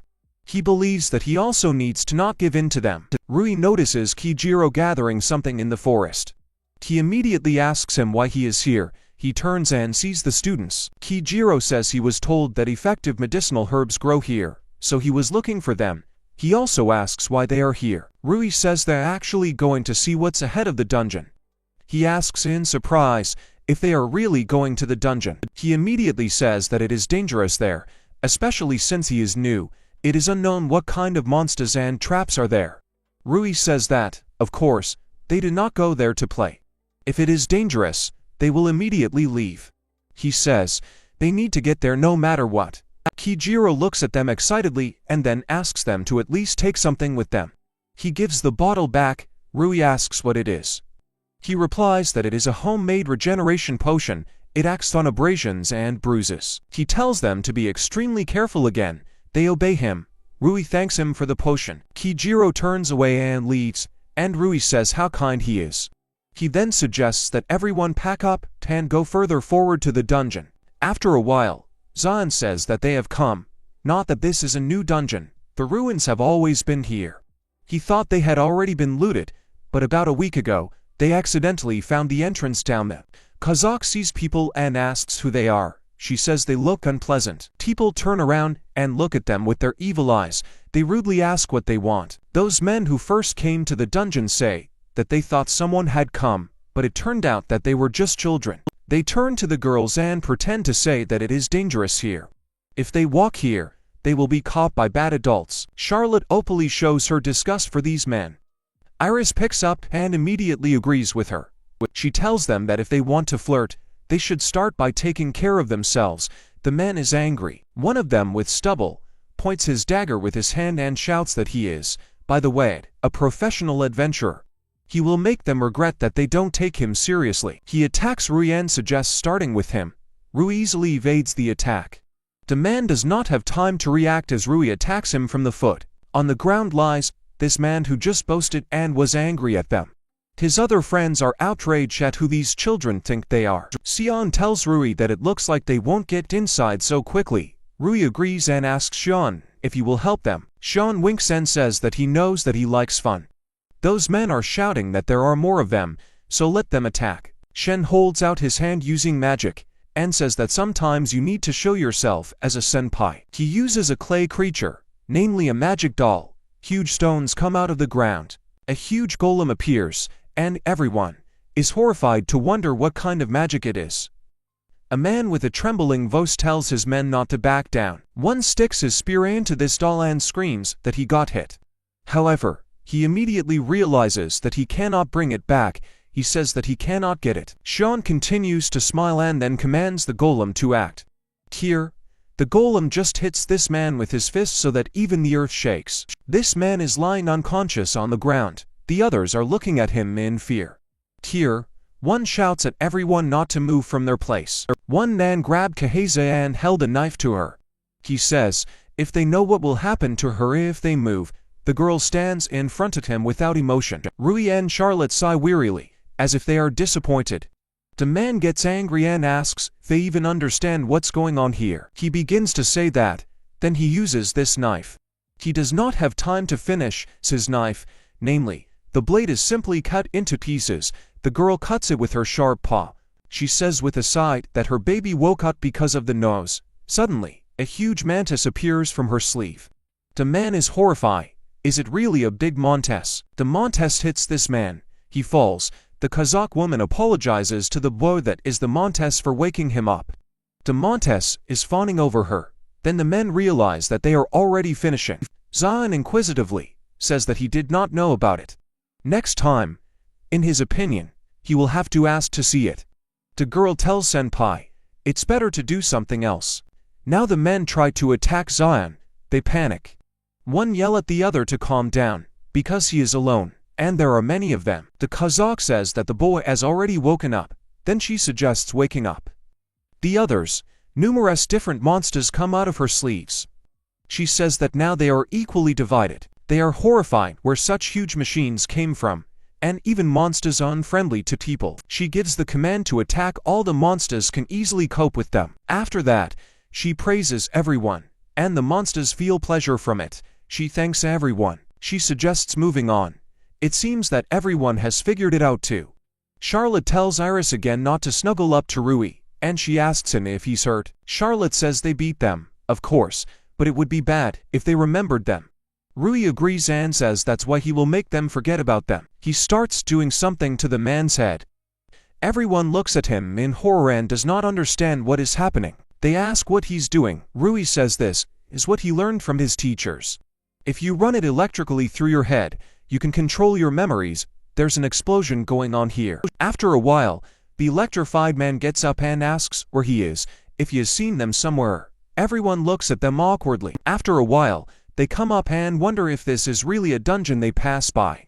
Rui says that it really looks quite mysterious. They see a seal in front of the doors. Zion says that this is the seal and that it is quite strong. He takes a pebble and throws it at the door. It does not pass through the barrier and immediately breaks into small pieces. He says she is the same as she was before. He asks Charlotte if he can ask her for a favor. She says that it is possible here. Rui grabs Charlotte's hand, showing that he is worried. He says that if she's doing this for him, then don't let her overdo it. Charlotte only says that she will see if it is possible to remove the seal. She starts giggling. Rui gets confused and asks what's wrong. She thanks him for worrying about her, but it's also for her own sake. He continues to stare at her in surprise. Charlotte says that she herself wants to find out what her ancestor was like. She wants to see everything with her own eyes. She goes to print and thinks that, therefore, there is no point in her being afraid. She touches the seal and the same flower appears on it. Everyone watches in surprise as the seal evaporates. Charlotte herself says in surprise that she succeeded. That's what Zahn thought. She opens the door and says, there's nothing special inside either. The Kazakh says that, however well the seal, if it were not for the hero's granddaughter, nothing would have happened, as it is calm inside. Here, they want to come in, but someone calls them and asks them to stand. They turn around and see the adventurers. They all turn and look at the adventurers. One of them asks to let them get into this dungeon with them. Rui asks them who they are. One apologizes for scaring them. His name is Max. He is the leader of this group called the Jackal. One blue-haired guy says he's a thief. His name is Jim. He is pleased to meet them. The girl's name is Mal. She is a magician, although she is still a beginner. Rui asks them what their purpose is. Max asks them not to be afraid, and says that they are still really weak. Their group is of the lowest rank. They can't do it alone, as they honestly admit. So they decided to ask if they could help. Rui asks what kind of help. They say that they actually secretly watch their fight. He apologizes for not being able to help. Charlotte asks to wait and asks reproachfully if there are any advantages to helping them. He happily says that there is. Max says that even though they are weak but experienced in dungeons, they do not know how to find traps, treasures and secret passages. Everyone falls awkwardly silent because they realize that this is true. Charlotte asks Rui what is the best way to do. He replies that, in his opinion, they will not interfere with them. Iris says that she follows Rui's orders. Zion says that the main thing for him is to have fun. The Kazakh says that he does not want the share of the treasures to decrease. Max says that if they can't decide, then let them look at something. They say they have magic items. They pull out things, a charge ring that sucks in the magical power of the one who puts it on and accumulates it in himself. Rui stretches out with interest and shouts that it's cool. Jim says that it sucked out Max's magic power and released the part that wasn't included in it. He pulls out another one. The body change metal, if hung around the neck, it protects against any attack. Rui shouts that it sounds useful and asks if it is possible to try. He refuses, because it breaks even from a light attack. Zion and the Kazakh awkwardly stand aside and watch them. Max says that's not all. He pulls out an amplifying earring. Rui tells them that he allows them to go with them.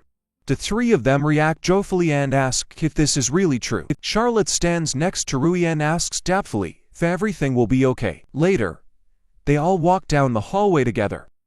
Jim tells his leader that he's done well. They didn't think it would be so easy with Mal. Max asks if they remember, if a strong opponent appears, then let them immediately run away. Max confidently whispers that they, the jackals, will take all the treasures and that they will need Rai's team. Rui turns around and asks Max what it is. He says that he just thought about telling about the dungeon. He says it's better to be careful.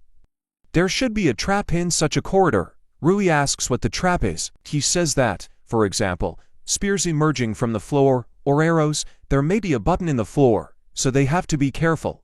Immediately, Rui accidentally presses this button and then asks Max if he's talking about it. He confirms it. A huge rock with lava is flying towards them from above. A huge round stone is rolling down the corridor. Max indignantly asks why he stepped on it while he was talking. Cheerful, Rui laughs and apologizes. Charlotte screams at everyone to do something. They took them with them to do something in such a situation. Max shouts at Mal to act. She gets scared and asks why she is. She summons a medium magic arrow. However, her weapon simply breaks under the pressure of this huge stone. Mal wonders if it didn't work out. Max says, in horror, is it really a stone that seals magic? He later claims that it is a stone that neutralizes magic. Rui asks if there is any way to break it. Max begins to reflect and says that he saw how he was hacked by a gold rank adventurer. But this stone is pretty strong. They are unlikely to do anything to him, so he suggests just running. Rui says that this means that it can be broken, not by magic. Max stops him and asks what he is doing, calling him a fool. Rui uses Kui Gong attacks, but the first technique, which is called Meteor Fist Stone Fracture. He destroys this stone with one blow. The jackals stand and stare in shock. Iris says that's what was expected of him. Charlotte tells him to be careful. Rui awkwardly apologizes. They continue to move forward. Iris uses her blood. Spear Xion uses her strength, and Kazakh uses her monsters. After a while, they walk and Zion happily says, what a fun trap. There was the Kazakh says that, however, they have already gone far, but they have not found anything of the treasures. Rui says that there is a way deeper. There he is, calling everyone. The three of them stand in fear and wonder if they can outsmart them. They are disappointed and say with fear, well, they got people. They obediently follow them to the end. They are surprised that there is so much space in this place. Rui assumes that they are in the depths of a dungeon. Suddenly, Rui notices something. He asks, pointing to a red ball that has rings around it, if it is some kind of treasure. They see it floating, so they wonder what it is. Suddenly, the ball begins to sparkle brighter. The ball begins to move through the air and announce that it is checking vital reactions and begins checking the genes of the hero. The students turn around in a panic and ask what it is. The ball announces that the operation is completed. It starts transmitting to two people. Unexpectedly, Charlotte and Rui fall under the flow of this unknown force. Iris reaches out to Rui and horror, but they just disappear in an instant. There is silence among the people. Iris immediately clings to Max and demands to know what it is and where it was put. Max screams in panic that this is the first time he has seen such a thing, so he does not know either. Kazakh tells Iris to stop, explaining that panic will not help the case. Iris turns to her. She listens and says it's true, just like she says. She bows to Max, apologizes for her own lack of control. He says that it is not necessary. Max says, analyzing the situation, that the way they disappear is similar to the magic of displacement. Most likely, they were transported somewhere to another room. By the way, the Kazakh asks Zain if he notices that there is some kind of unpleasant premonition. He confirms her words. Zain says that this sphere studied them and then transferred those two. It looks like she took them away and let them pass on. Unfortunately, she left them. Max asking to wait. Does he really want to say that they Zain finished the deal for him, and says they are no longer needed? Suddenly, everything collapses. A huge golem appears in front of them. Those three jackals are staring at him in horror.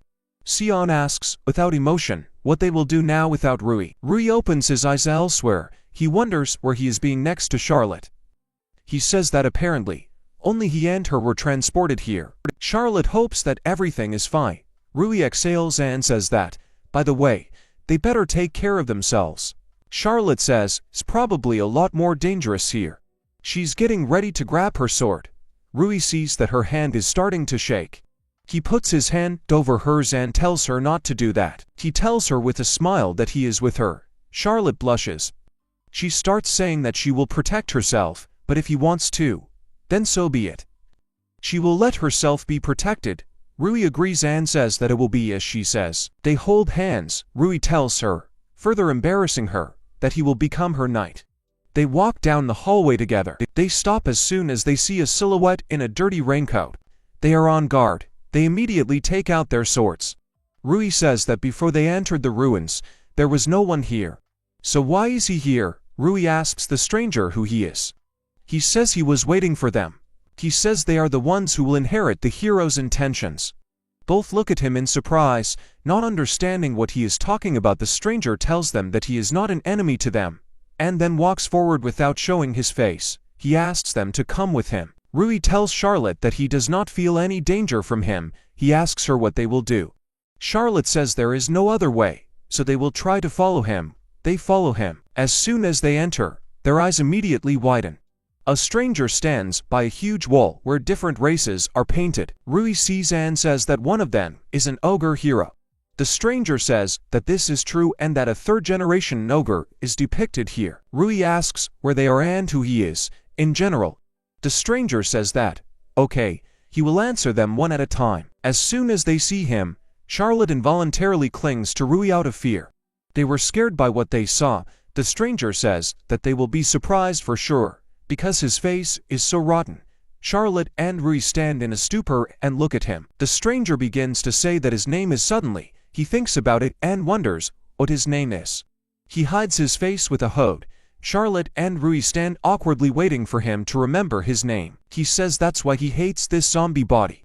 He says that this is the place to manage and protect data about Mr. Ogre. Here is information that cannot be leaked. This place is made to leave a memory for the future, and he is a part of this place in order to correctly tell what is depicted on the fresco.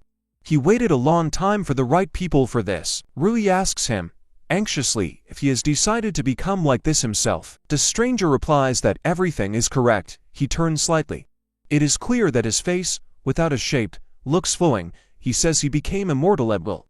He then suggests telling them about the hero and his three friends. Sion thoughtfully asks, as soon as he sees the huge golem, what they will do now without Rusi. Iris screams that whatever he is, he's just a golem. She emphatically declares that she will deal with him. She summons a blood spear and sends it to the golem, but the spear breaks only because it came into contact with the golem's body. Max screams in horror that it has broken and that this cannot be. He sees for the first time a golem made of sealing magic stones. He shouts that we need to retreat. Iris says that if you don't take it by magic, she prepares and then kicks the golem with her foot while jogging. However, it only hurts her leg. She lands. Does not have time to get up as the golem's hand flies towards her. She manages to react. From the golem's blow everything is covered in dust and smoke. Iris opens her eyes and finds herself in the hands of a Kazakh woman who tells her not to get into such dangers, so let her stop. She asks her if she can go. She says, he seems to be angry, so it's better to back off. She says, we need to call more people. Iris asks her why she saved her. She could have just been dumped. The Kazakh begins to laugh at her reaction. Iris indignantly asks, what's funny? The Kazakh apologizes and says, repeating her question, why did she save her? She knows why herself. Iris looks at her in surprise and asks if she really knows. Rui asks the stranger if he really wanted to become a zombie himself. He thinks to himself that if he becomes a zombie, then life and memory will be long, but in most cases, others break down psychologically from the fact that their body falls apart and becomes disgusting. Charlotte asks if this means that he has been alone here for 300 years. The stranger replies, then don't look sad. The fact that they came here is his reward, in his opinion. The stranger says that then he will continue his explanation. This mural depicts a hero and 3 other people. This is the team of the ogre hero, which is considered the strongest in history. They defeated the evil Jabberwocky king. Charlotte is surprised to ask about the hero's team because neither she nor her ancestors have heard of it. The stranger confirms this and says that the information about them remains only here. However, his memory is also starting to fail him. He apologizes for the fact that his memories are now only fragmentary. He suggests starting with the one to the right of the hero. Her name is the Fairy King Titania. There is a fairy village somewhere. She rules it. Rui thinks about the fairy village and says that it was not only in a fairy tale. The zombie goes on and says that the king of the 3 worlds, Bamung, is depicted to the left of the hero. Rui immediately asks him with interest who it is. He says, after doubts that he still does not remember, Ben asks to wait, then sticks his finger into his skull. Charlotte and Rui look at him in horror. Charlotte asks in disgust what he is doing. He replies that if you interfere a little, he can remember a little. He keeps stirring something in his skull, and after a while, says that he remembered. That's how it was. Bamung was the strongest fighter in the hero's team, and such a person was Rui. Thinks to himself that later, he will have to ask Wolf about him. After he tells everything, he concludes that the Snake Queen Echidna remains. It was written that she had the ability to see the future. She was the queen of Lamias, half human and half snake. Rui says he doesn't know her either, and then asks, what about Charlotte? She replies that, unfortunately, she doesn't know either. She says she didn't think her generation would have to know such a secret. Rui notices and says that everyone except a hero is not human. Charlotte understands what he's talking about, and then says that they probably didn't want them to know that he had human partners. If everyone knew about this, the discrimination between non-humans and beastmen might decrease. Rudy says, supporting Charlotte, that there must have been some reason, so it's better not to think too much. Charlotte agrees with him and thanks him. Charlotte, perplexed, remembering the conditions, asks him why he got here in the first place. He awkwardly and in a panic begins to apologize and say that he does not know himself.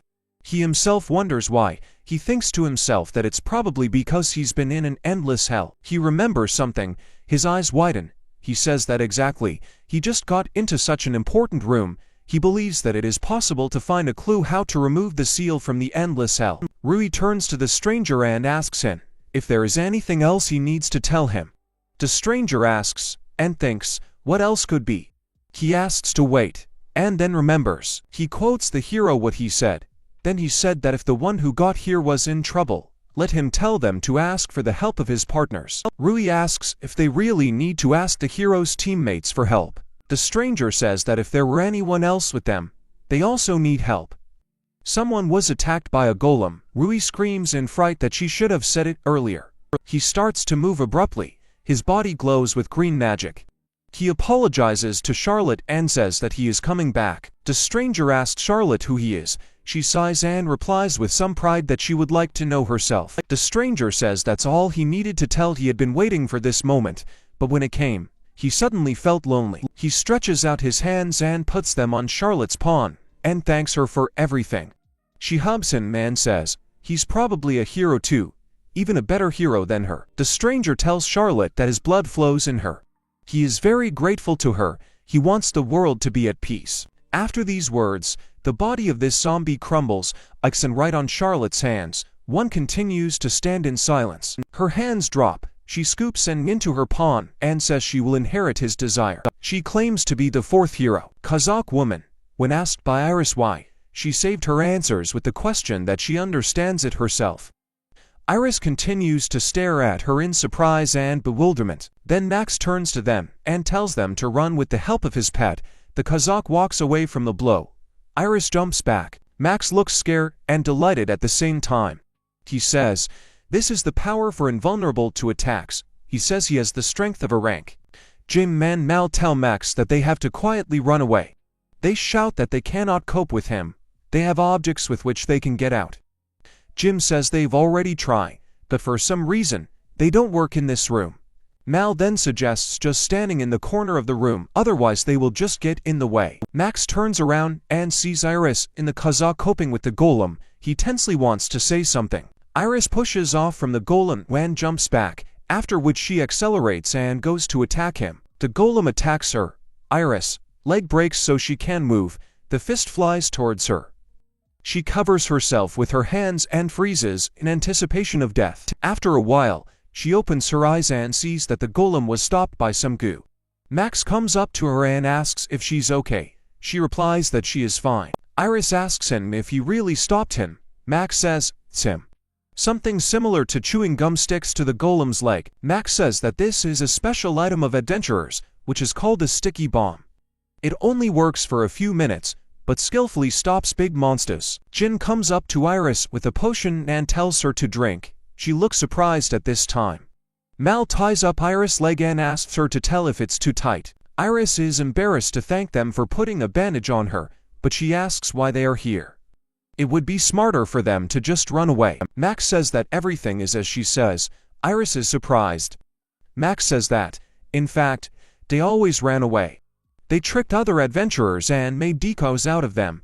They were cowards because they were weak. But when they saw him, Rui, they thought that whether they should stay like this. He remembered his childhood dream. He wanted to become a cool adventurer. Max apologizes and says that even if they don't need it, they will still help them. He tells his guys to show themselves. Mal and Jim obey their leader. The golem starts moving and activates the fire in its palms. Max wants to say that if you set fire to the Velcro, then he realizes that the golem did it, and wonders if he could have done it anyway. The golem collects fire in his hand. Mal and Jim are in fear.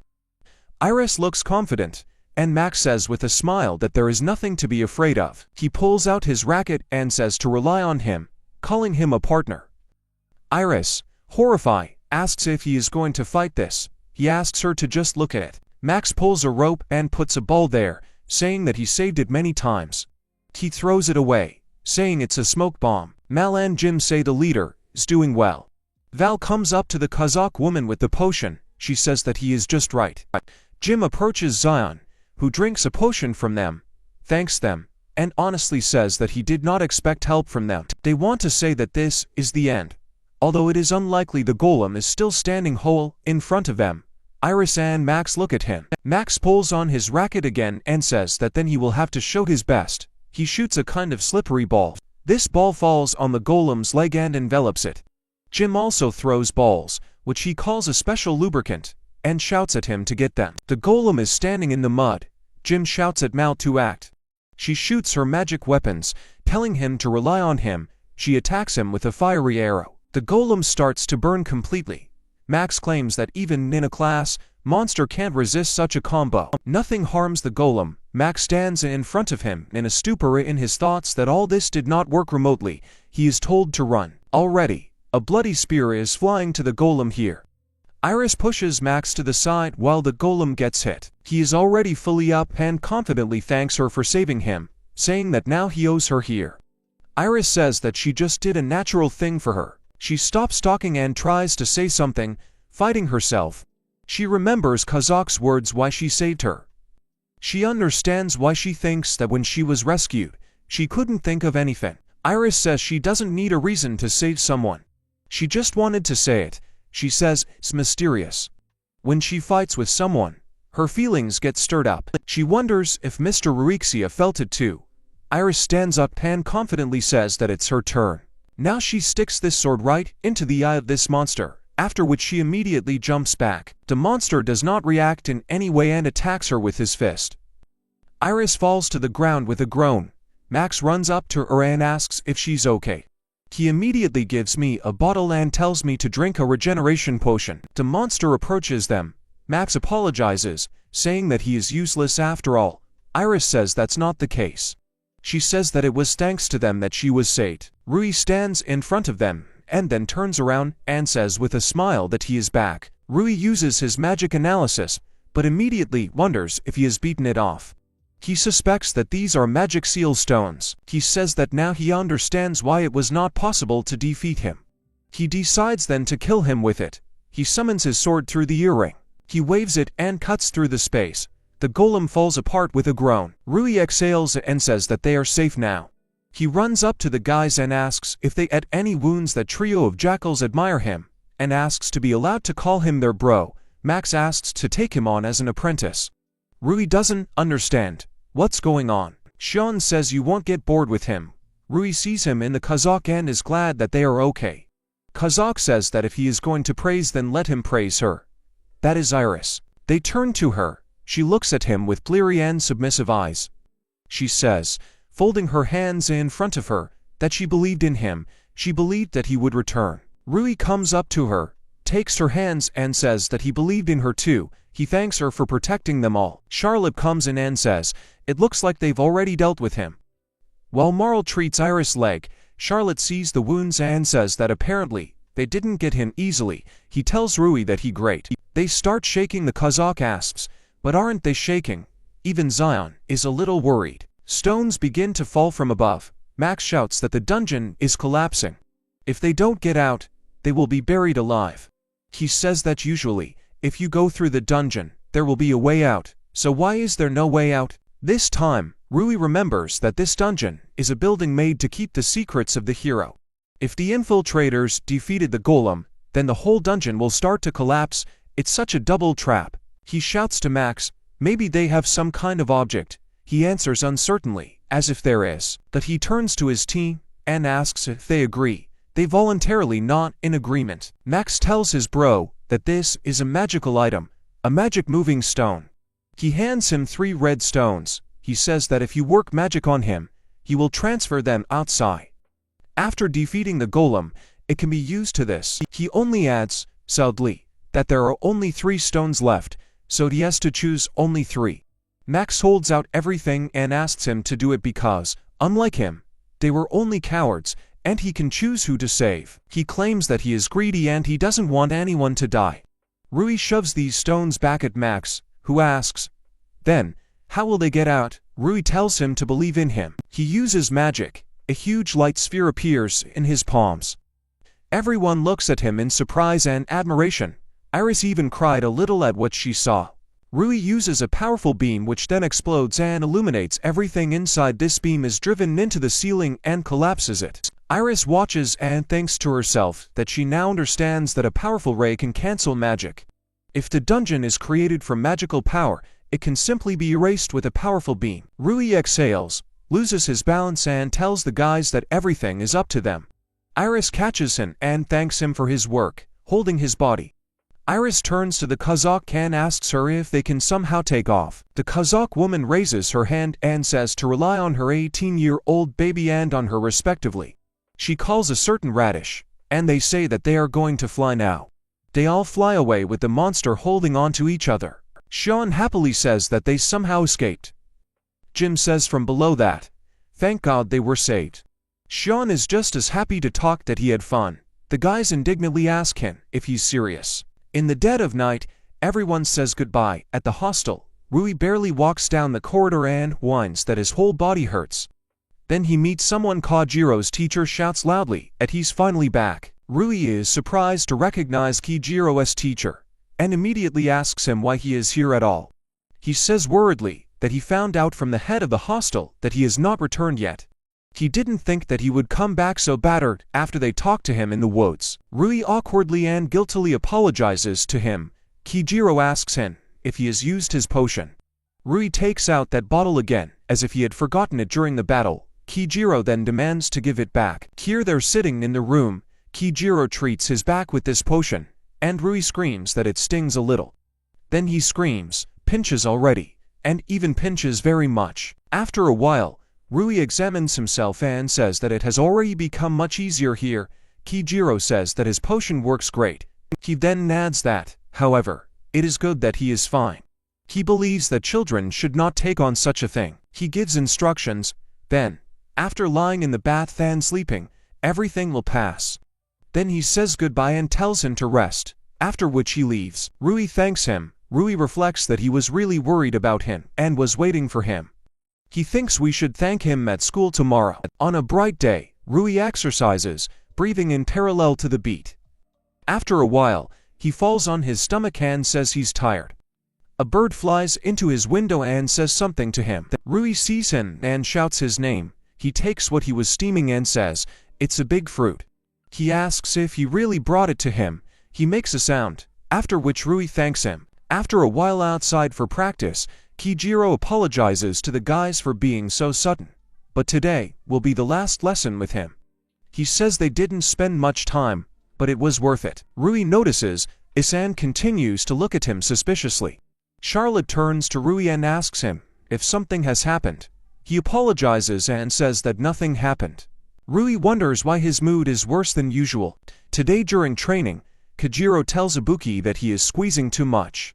Ibuki, in his defense, says that if he doesn't squeeze like that, he will drop it. Kijiro says to squeeze when he attacks, so reaction is important, but his is better than before, according to Kijiro. Kijiro calls the next one, and then turns his attention to the prince, asking if he needs his help. The prince says he thought it would be good for him to learn how to wield a gun too. Kijiro sees that he has a staff in his hands and says that then he knows a little about it too. He approaches him and suggests starting with how to hold him. After training, Kijiro says that he will attack now. He asks the prince to try to defend himself, as he showed him. The prince agrees with him. The prince confidently holds the staff in front of him. Kijiro, subtly or even fatally, says that he has a good stance and a confident look. Then he says how sorry he is. He pulls out his sword and points it at the prince. He announces that they are starting. The prince agrees in disbelief. It is clear that he is nervous. Kijiro raises his sword and attacks him with light blows. The prince dodges his blows and then rejoices that he succeeded here. Kijiro smiles, suspiciously, frowns and quietly asks for forgiveness, and then attacks with a sword, cutting the prince. The dead body of the prince falls to the ground. All the students look at him in horror. Kijiro puts the tip of the sword on the prince's head and says goodbye to him forever. Rui immediately steps in and stops Kijiro with his sword. He asks him what it all means. Ibuki comes and asks what he is doing at all. He screams in rage. But how dare he attack him?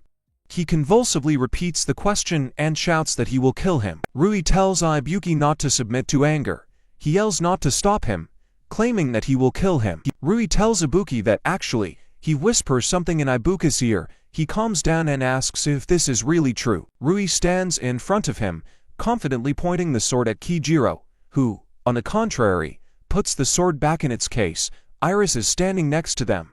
She analyzes their capabilities and says that there is not a single weak point. Their difference in strength is huge. Rui asks Kijiro directly why he did it. He says with regret that he didn't spend much time with them, but Kijiro, who worries about them, seemed to him like that. In reality, Kijiro is silent at first, and does not answer anything, and then only squeezes out that everything is not so simple.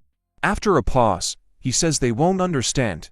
He calmly asks Rui if he can get out of the way. He declares a wish that he doesn't want to hurt anyone except the prince.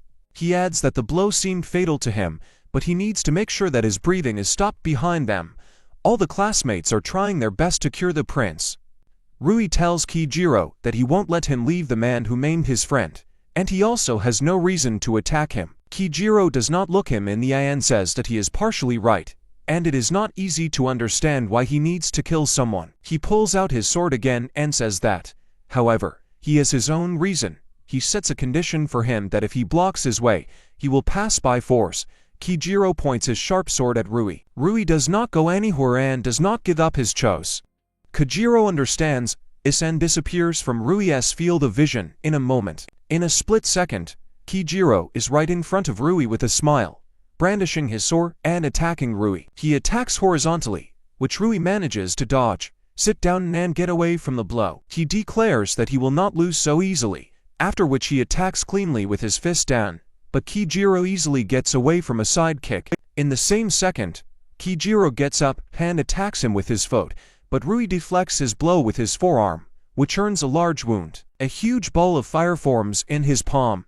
Kijiro just obediently waits for his actions, not afraid of anything. He sees his efforts and says that Rui has well-trained magic. However, he asks him a question. Does he really think that this can take him? Kijiro raises his sword in an upright position and pronounces the words Tengonoryu, tailcoat. His sword easily cuts through and extinguishes a huge flame. Kijiro attacks with a sword. He reflects with his sword, holding it with both hands. Kijiro says that doing what the enemy doesn't like is the basis of the battle. Rui groans from the load. At this time, Kijiro reflects that if everything is converted into numbers, then there is not much difference between him and Rui. He believes that he is just a child. He lacks experience. If he continues like this, then for sure, he thinks back to the battle, and is surprised for a second that he doesn't get into it at all. He begins to wonder if he is getting stronger during the battle. Then he changes his mind, abandons that thought, and realizes that Rui remembers his movements with incredible speed. Rui stands confidently in a sword stance. He uses Tengunru, then Kijiro hits his sword directly into Rui's shoulder. He coughs in pain. His shoulder begins to bleed profusely. Kijiro says goodbye to him forever, calling him a strong bow, and then he swings his sword. Here, Rui uses Kui Gon, the protective technique number 7, namely, hot air, thus the Rui evaporates under it. Kijiro is surprised by such a trick and wonders what it was just now. Rui moves to another place. Kijiro stands in a stupor from shock. Rui is going to deliver the decisive blow, a space cut. Kijiro says, it's a good move. Kijiro uses Tengenryu again, namely, the swallow's tail. The sword hits right on Rui's chest. Rui is bleeding and squatting, barely holding his sword.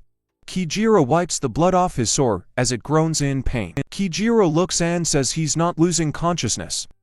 It can't be that he survived his swallowtail, so he thinks he's not bad. Kijiro leads and speaks that will check the prince's breathing, and then they will disperse. Rui continues to lie in place. Kijiro approaches Iris. Charlotte and Volf are standing in front of him.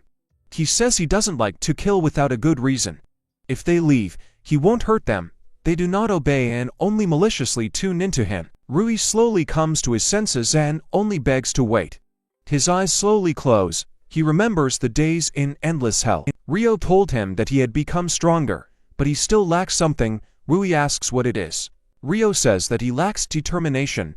If he gets into his own world, there may come a situation where he will have to kill the enemy. Rui begins to say that it is not necessary to put his life on the line.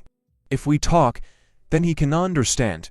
Rio indignantly replies that she knew he would say that. She hubs him and says that his kindness is his strength, but if everything could be discussed, wars would not happen. Things that are important to him can be lost in an instant. In this case, she asks him not to get lost when he is fighting for his life and death. Rui returns to consciousness from this memory. Kijiro and Charlotte look at him in surprise.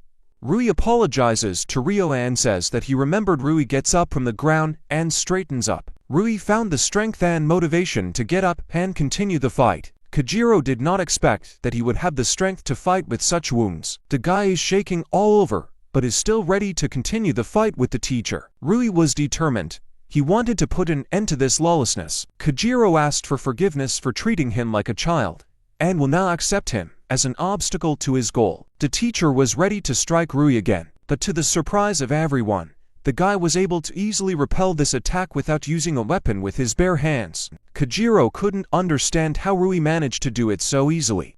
He was confused, because his movements were very careful. Then the main character began to launch his attack. Kijiro will notice that Rui's number of hits has changed, which means that he has become stronger. The main character realized that he needed to use a third attack technique called Saranui. This blow was really strong and unexpected for the teacher. The man immediately fell to his knees after such a blow, and the guy immediately began to thank him, because thanks to him, he learned the horror of war and true determination. And with the help of this power, he will overcome the teacher. Kajiro did not expect such a surge of strength from the guide. He was not ready for it. In such a small amount of time, he became stronger. He became too strong. Kajiro couldn't believe that willpower changes people like that. The man noticed changes in the guy's face. It is unclear why the main character's eyes changed color and became red. Rui realized that this is not just like that, and they give him strength. The main character remembered how in Endless Hell, he said that when they were training, he noticed that she began to defend herself faster than he began to attack. The girl was happy about this because it meant that the guy became stronger and that he noticed it. It's called the Dragon's Eye, and only the strongest of dragons have it. Unlike the Magic Eye, it also sees life fan QI gong muscle tension and movement. With this, you can understand how the enemy will attack. Rui was upset when he learned that only dragons could wield it, but the girl made him happy and told him that he could have it too. Her blood flows inside him, and thus he can also use Dragon QI Gong. Rui was really glad that he too would someday have the Dragon Eye. He will appear when Rui senses real danger and is ready to fight with his will. Then the power of dragons will definitely save him. Rui was grateful for these words in Ryo's lessons. It is clear that for Kajiro, this meant that he had even more problems. He was sure that now he would definitely not lose and walk towards his goal. It is clear that Rui will not just stand there and began to defend himself. The main character needed to jump back, but he didn't hit. He hoped that everything would work out. On top of that, Rui literally managed to cut off the teacher's hand during his attack. The main character asked whether Kajiro was ready to continue the fight, since he could no longer use a sword. After these words, Kajiro became completely furious. But he also has a reason for which he needs to win this battle. Even if he is covered in blood or dirt, he must win. But Rui also has his own reason. All his friends and people dear to him, he's obliged to protect them. Their battle will go down in history, so legendary confrontation. He became stronger in order to defeat the teacher. Kajiro lost his arm and now this. But Rui cannot lose no matter what. The main character began using Dragon Ki Gon as his #1 attacking move. Rui was ready to use the Dragon Star Fist. Kajiro was wondering if the guy could stop his ace in the hole. Giant General's Sword. This is magic that only magicians with a general mark can use. But on the way to save Ryo and her sister, there will probably be even stronger opponents. Rui, with inner tension, gathered the last bit of determination in himself to deliver the final blow, feeling a growing wave of energy ready to spill out at the moment of the solemn embodiment of his determination. Rui, trained by the strongest, was ready to take charge again and protect Yuri and everyone, holding his resolve as a guard ready for the test.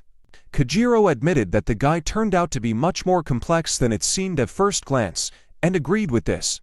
Encountering unexpected depth and strength in him, he sincerely regretted his actions, realizing that if he were as strong as that guy, he wouldn't have to do what he was doing now. Rui, feeling the weight of responsibility for his friends and loved ones, was ready for anything, feeling an unshakable determination within himself. As a result, he will be able to avoid Kajiro's attack and carry out his own, which will show how masterful he is in his strength and dexterity. And as expected, the blow was too heavy for Kajiro, who simply passed out, unable to bear this crushing blow. Rui attributed his success to Ryo. Thanks to her, he gained the determination that allowed him to overcome all difficulties. Of course, the protagonist's instant victory was inseparable from the support of his friends, who were always there ready to defend him. After some time, everyone worked hard together trying to save Kajiro and bring a change to the current situation. Fortunately, with their joint efforts, they managed to bring Kajiro back to consciousness, restoring him. After the fight,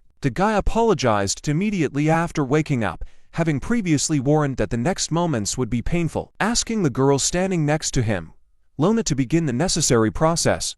He tentatively explained that it might be unpleasant but necessary for his recovery. Lona proceeded to use High Hill, providing the bow with the healing he needed to recover from the fight. The man was surprised to see how she was able to restore him simply by casting a spell, because even experienced healers usually need several hours for such a restoration. The girl wondered if it hurt, but despite this, she skillfully continued her work, creating a healing spell with grace and skill. Kajiro expressed outright surprise at Lona's professionalism and skill and healing, clearly admiring her skill. Kajiro couldn't believe that he was able to move his arm again.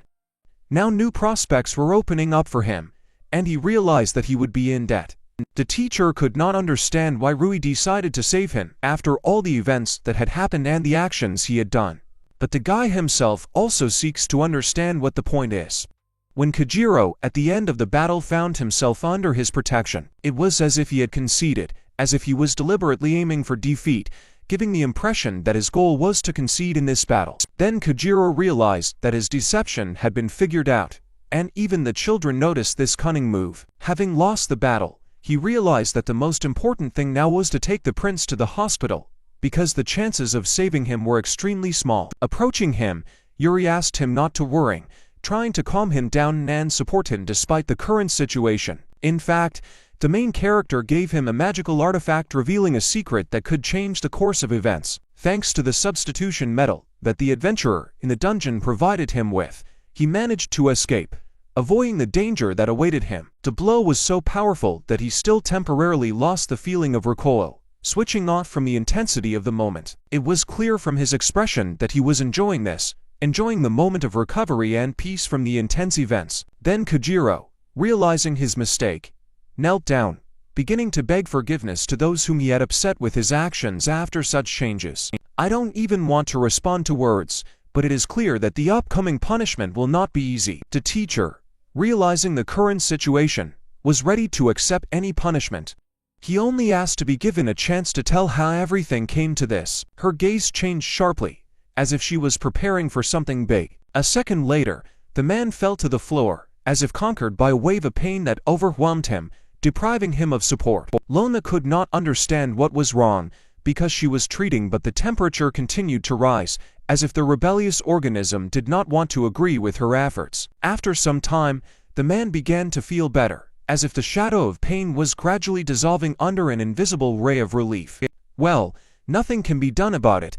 The temperature does not subside because of this, as if it had become an unruly element, ignoring any attempts to influence. As it turned out, the man had the mark of a slave, as if invisible chains of long-lasting submission paved the way to his past, intertwining with his present. Rui noticed that he was not just a slave because the seal was made in the wrong sequence, as if a moment had flown through his awareness, revealing a mystery hidden in the mystical signs. The man said that the guy was great, because he understood this mark is prohibited by royal decree, being an illegal seal of slavery, as if he had unraveled a secret message in the signs of submission. It's only a matter of time before he dies due to his failure to kill the prince, but he wants them to listen, as if his final plea remains forever hanging in the air, awaiting justice. As it turned out, he has a 7-year-old daughter, but a year ago, she fell ill with an unknown illness, as if the shadow of a mysterious illness had enveloped their lives, leaving a trace of mysterious moments. His symptoms were the same as those of his wives who had died several years ago, as if the curse of the past had come to life again in their lives, repeating itself with merciless precision. Many doctors were unable to cure his daughter. She weakened day by day. When he lived far away, 2 men came offering a special magical item to relieve the symptoms. In return, he had to carry out several errands. He realized the severity of his sins. He no longer cared what would happen to him, as if the burden of regret had become an integral part of his existence. Well, his daughter, named Fuyu, was sinless, and he begged to save her, like the last innocent soul captured by fate. The main character asked if everyone had heard the man emphasizing that it was their responsibility to save his daughter, as if the question hung in the air, filling him with determination. Just then, 2 strangers were sitting in the man's house discussing that they had discovered a potential source of income, as if invisible threads of fate intertwined their decisions in an unpredictable whirlpool. After all, it's enough to just keep her alive, as if a mysterious proposal sounded in the room, breaking the silence and infiltrating the plans of strangers. They decided that they needed to make more money from that samurai seeking to get rich quickly, as if the greedy minds of strangers were weaving plans, ignoring moral boundaries. Well, their sweet conversation was interrupted by Rui, who spectacularly appeared like a shadow of the unknown past, disrupting the flow of their greedy plans. The guy was really furious and ready to deal with them, as if the fire of indignation burned in his eyes, guiding him forward. The men immediately picked up knives, just in case, as if the dark shadows were preparing to dance in anticipation of the outbreak of a threat. Then the main characters commanded Iris to start something, as if she had become the executor of their strategy, an invisible hand embodying their intentions. The girl then began to crush her opponents, as if a whirlwind of revenge had suddenly erupted, and she became an unstoppable force falling on those who faced her wrath. And then she took Fuyu in her arms, as if gently and decisively protecting her from the storms of a hostile world, creating a protective shield around her ward. The men realized that, once again, their secrets had been revealed because they thought that they were hiding safely, as if the invisible hand of fate was revealing their secrets at an unexpected moment. Wolf said that it was easy to find by smell, as if his sensitive sense of smell was the key to revealing the secret hiding places weaving in the air.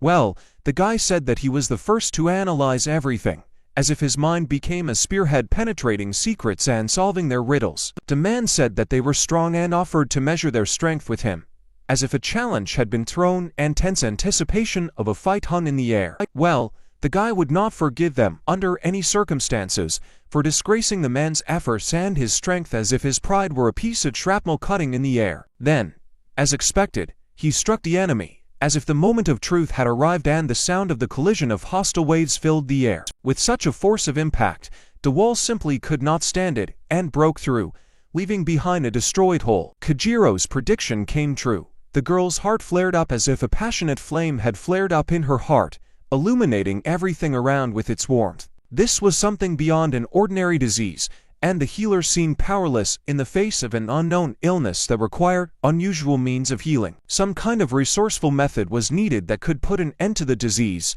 which declared war on the girl who had become a hostage to her own condition. Rui concluded that the first step was to let the girl evaluate Lone and then urgently go to the palace, leaving behind a trail of a mysterious decision. At this time, the girl and guy settled down peacefully, awaiting the arrival of their friends, feeling the tension in the air being replaced by an atmosphere of pleasant anticipation. It was clear from her facial expressions that the girl was irritated and nervous, as if the internal dissonance concealed mysterious riddles and expectations. The guy gently asked the girl to calm down, reminding her to breathe deeper, as if his words were a quiet touch to the seething inner world of her feelings. The girl's gratitude went to Ben, and as if by magic, the children felt much better, as if his presence brought calm and healing energy. Ben, in response, feeling his role in changing the situation, even blushed slightly from unexpected gratitude and attention. Happiness knew no bounds, and he rejoiced to see that thanks to his help, the girl was able to find peace and tranquility. Then Ben conveyed the good news, saying that it seemed that their friends had arrived, as if the invisible shadow of tension had dissipated with the arrival of loved ones. As the guy predicted, everything happened exactly like that. His friends actually came, confirming his instincts and ending the wait. Lona decided that she would start with a simple attempt at healing, aiming to bring relief to the girl with her healing touch. Fui even managed to come to her senses, but naturally she was completely bewildered, unable to realize what place she had ended up in. Lona cautiously asked if the girl could share a little conversation with her, as if offering a warm hand in the uncharted waters of communication. Then noticed that the girl had a rather unhealthy complexion, as if the dullness reflected her inner state, causing concern. If the situation continued, the girl would not last long, which is why Ben felt an urgent need to find a way to recover her. The main character tried to solve the riddle. It seemed not a disease, but some kind of curse. And lowering the temperature turned out to be not a simple enough solution. Doctors and healers, it would seem, should have noticed something deeper, since attention must be paid not only to obvious symptoms, but also to mysterious aspects. Ben asked if something was captivating the main character, if something had caught his attention, as if waiting for key information that could reveal secrets. It turned out that he had an above-average amount of magical power, as if mysterious signs were opening up, harbingers promising the potential for a solution. Rui was slightly distracted and realized that if she began to train, the girl could become an outstanding magician, as if the glimmer of new potential was blossoming in their harbingers. Then discovered something fascinating.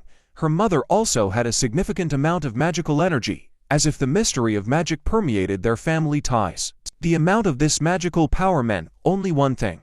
They had the potential of great possibilities and secret powers ready to blossom. Then asked to pay attention to unexplained fever, fatigue and swelling of the joints, noting that these symptoms closely resembled her condition, as if they were united by an unknown force. Rui agreed that the symptoms were identical, as if confirming that the mysterious influence extended not only to the girl, but also to her mother. It seemed like magical poisoning, usually, Too much magical power is considered a sign of health, but too much can lead to poisoning. And her mother had a body type that made it difficult to control magical energy. Her body is tormented by the accumulated magical energy, and if it is released, it will begin to accumulate again. Perhaps this is not an easy solution to the problem. Kazaka announced that she had an idea like a ray of light in the darkness ready to illuminate the path to a possible solution. She offered to give them her idea for free, like a gift, ready to shed light on the dark corners of their mysterious quest. She begged them to try it on the girl, as if staking any hope of successfully testing their shared path to healing. Rui waved his hand, inviting Lona to join him, as if anticipating the moment when a new chapter in their strange healing journey would begin. The guy asked Lona to put it on the girl and use it when she felt tired, creating an opportunity for her to heal through healing. Lona announced that she had a gift, asking if the girl could accept it, as if the offer of a mysterious gift was hanging in the air. Fuya tried to express gratitude, but suddenly began to faint, as if emotional stress had overtaken her, leaving confusion and anxiety in its wake. Of course, the girl immediately began to treat her as if healing magic had been summoned in response to an unexpected fainting spell. Her face instantly takes on a healthy hue, as if the magic of healing spreads through every cell of her body, returning vitality. Then felt bewildered, could not understand whether it was the effect of the bracelet, as if a mysterious force was hiding its secrets, leading him into a world of mysteries. This is a magical item, a charge bracelet created to accumulate magical energy. When it is filled, the release of magical power outward will begin. However, to her, it seemed to always drain her energy, as if a magical exchange was part of an unexpected journey. With this bracelet, the cosmic woman asked to give her money instead of gratitude, explaining that she bought the bracelet at a big discount from Max and simply spent the money for nothing. Wolf noticed that the girl was blushing, indicating her embarrassment, as if embarrassment bloomed on her cheeks, creating a non-verbal response. After some time, Rui decided to visit Kojiro, as if the clock was ticking, measuring the moment when they would cross paths again. The teacher expressed gratitude for the guy's visit, announcing that the academy was closed for the holidays and now he had free time. As the guy noted, the man seemed to feel great, as if positive energy and satisfaction surrounded him. It all happened because the protagonist erased the mark of a slave, as if the act of liberation marked the beginning of a new stage in their relationship. Kojiro realized that it was because of him that they were sent on vacation, and he brought trouble to Ligas, as if the shadow of regret lay heavily on his shoulders. The man should have been severely punished, but Yuri took him under his wing, as if his difficult task was in the hands of a man ready to change the outcome of events. So far, he has not been removed from the post of class teacher, as if the educational institution provided him with a temporary refuge, allowing time to heal the wounds. It was as if suddenly an almost sepulchral silence reigned, as if everything around instantly froze, leaving only the echo of previous events. A man was recently told by a jailer that the guy cured his daughter. He saved not only from robbers, but also had a healing effect. The man couldn't even imagine how he could thank the guy for this, as if her daughter's life had received a second chance, leaving behind a debt of gratitude. Rui stated that a man should not be grateful for this, as if the act of healing had become a natural manifestation of her gift, a kind of integral part of her being. After all, at the very least, he simply acted in a natural way, expressing concern and asking her to leave quickly for the good of his own daughter. The man firmly decided that he would never forget his debt, someday he would definitely return it. He swears with his commander's mark, as if the promise remained in his heart like a sealed agreement. At this time, Iris seemed alarmed by something, as if the shadow of an indefinite anxiety was approaching, overshadowing the clarity of her usual mood. Although it was still early, the guy was extremely tired and decided to take a nap, as if the need for rest had become the main pressing issue. But his attempts to sleep were interrupted by Iris, who, at that moment, entered the room, as if an invisible force of fate had directed her to him. She immediately apologized for her late arrival, explaining that she had a friend gathering information, who came for a surprise visit. An interim report on the ruins of the hero was received as if pieces of the past and future began to sparkle in this information kaleidoscope. When the girl tried to sit on his lap, he remarked that this was not the place to do that, as if the atmosphere called for more formal communication. Iris felt like she had done something wrong, as if the realization of her mistake was reflected in her gaze,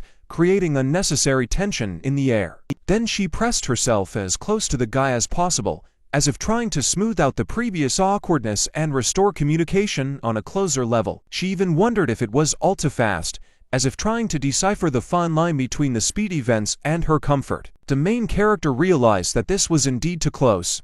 There are only 2 people in the room, and they are so close to the bed that it will be difficult for him to concentrate. The girl noticed the guy's worried look, as if the reflection of his anxiety was mirrored in her attentive gaze. Iris was annoyed that the guy was not listening to her, as if an invisible wall of misunderstanding had risen between them. Now, realizing his mistake, he was ready to listen carefully to her, as if awareness of his own inattention had opened up a new perspective for him in communication. The girl decided to tell so that the information would not leak out, as if the circumstances required clarity and common understanding in a situation full of tension. Since the guy didn't listen to her, she decided to get closer to him. He noticed that this was impossible, as if reality had interrupted their moment, emphasizing the inadmissibility of further physical steps. Although perhaps this attracted him, as if a moment of intimacy left a mark on his perception.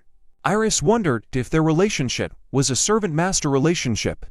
At first, she showed him respect, as if trying to decipher the subtle dynamics of their bond. As the companion of the great demon king, she was content enough to help him, as if, in her eyes, he was not just a servant, but a companion in great deeds. Spending time together, succumbing to his strength and kindness. Just looking at him, her soul becomes warm, as if emotional memories warm her inner world. And then for the first time, she felt the distance between them.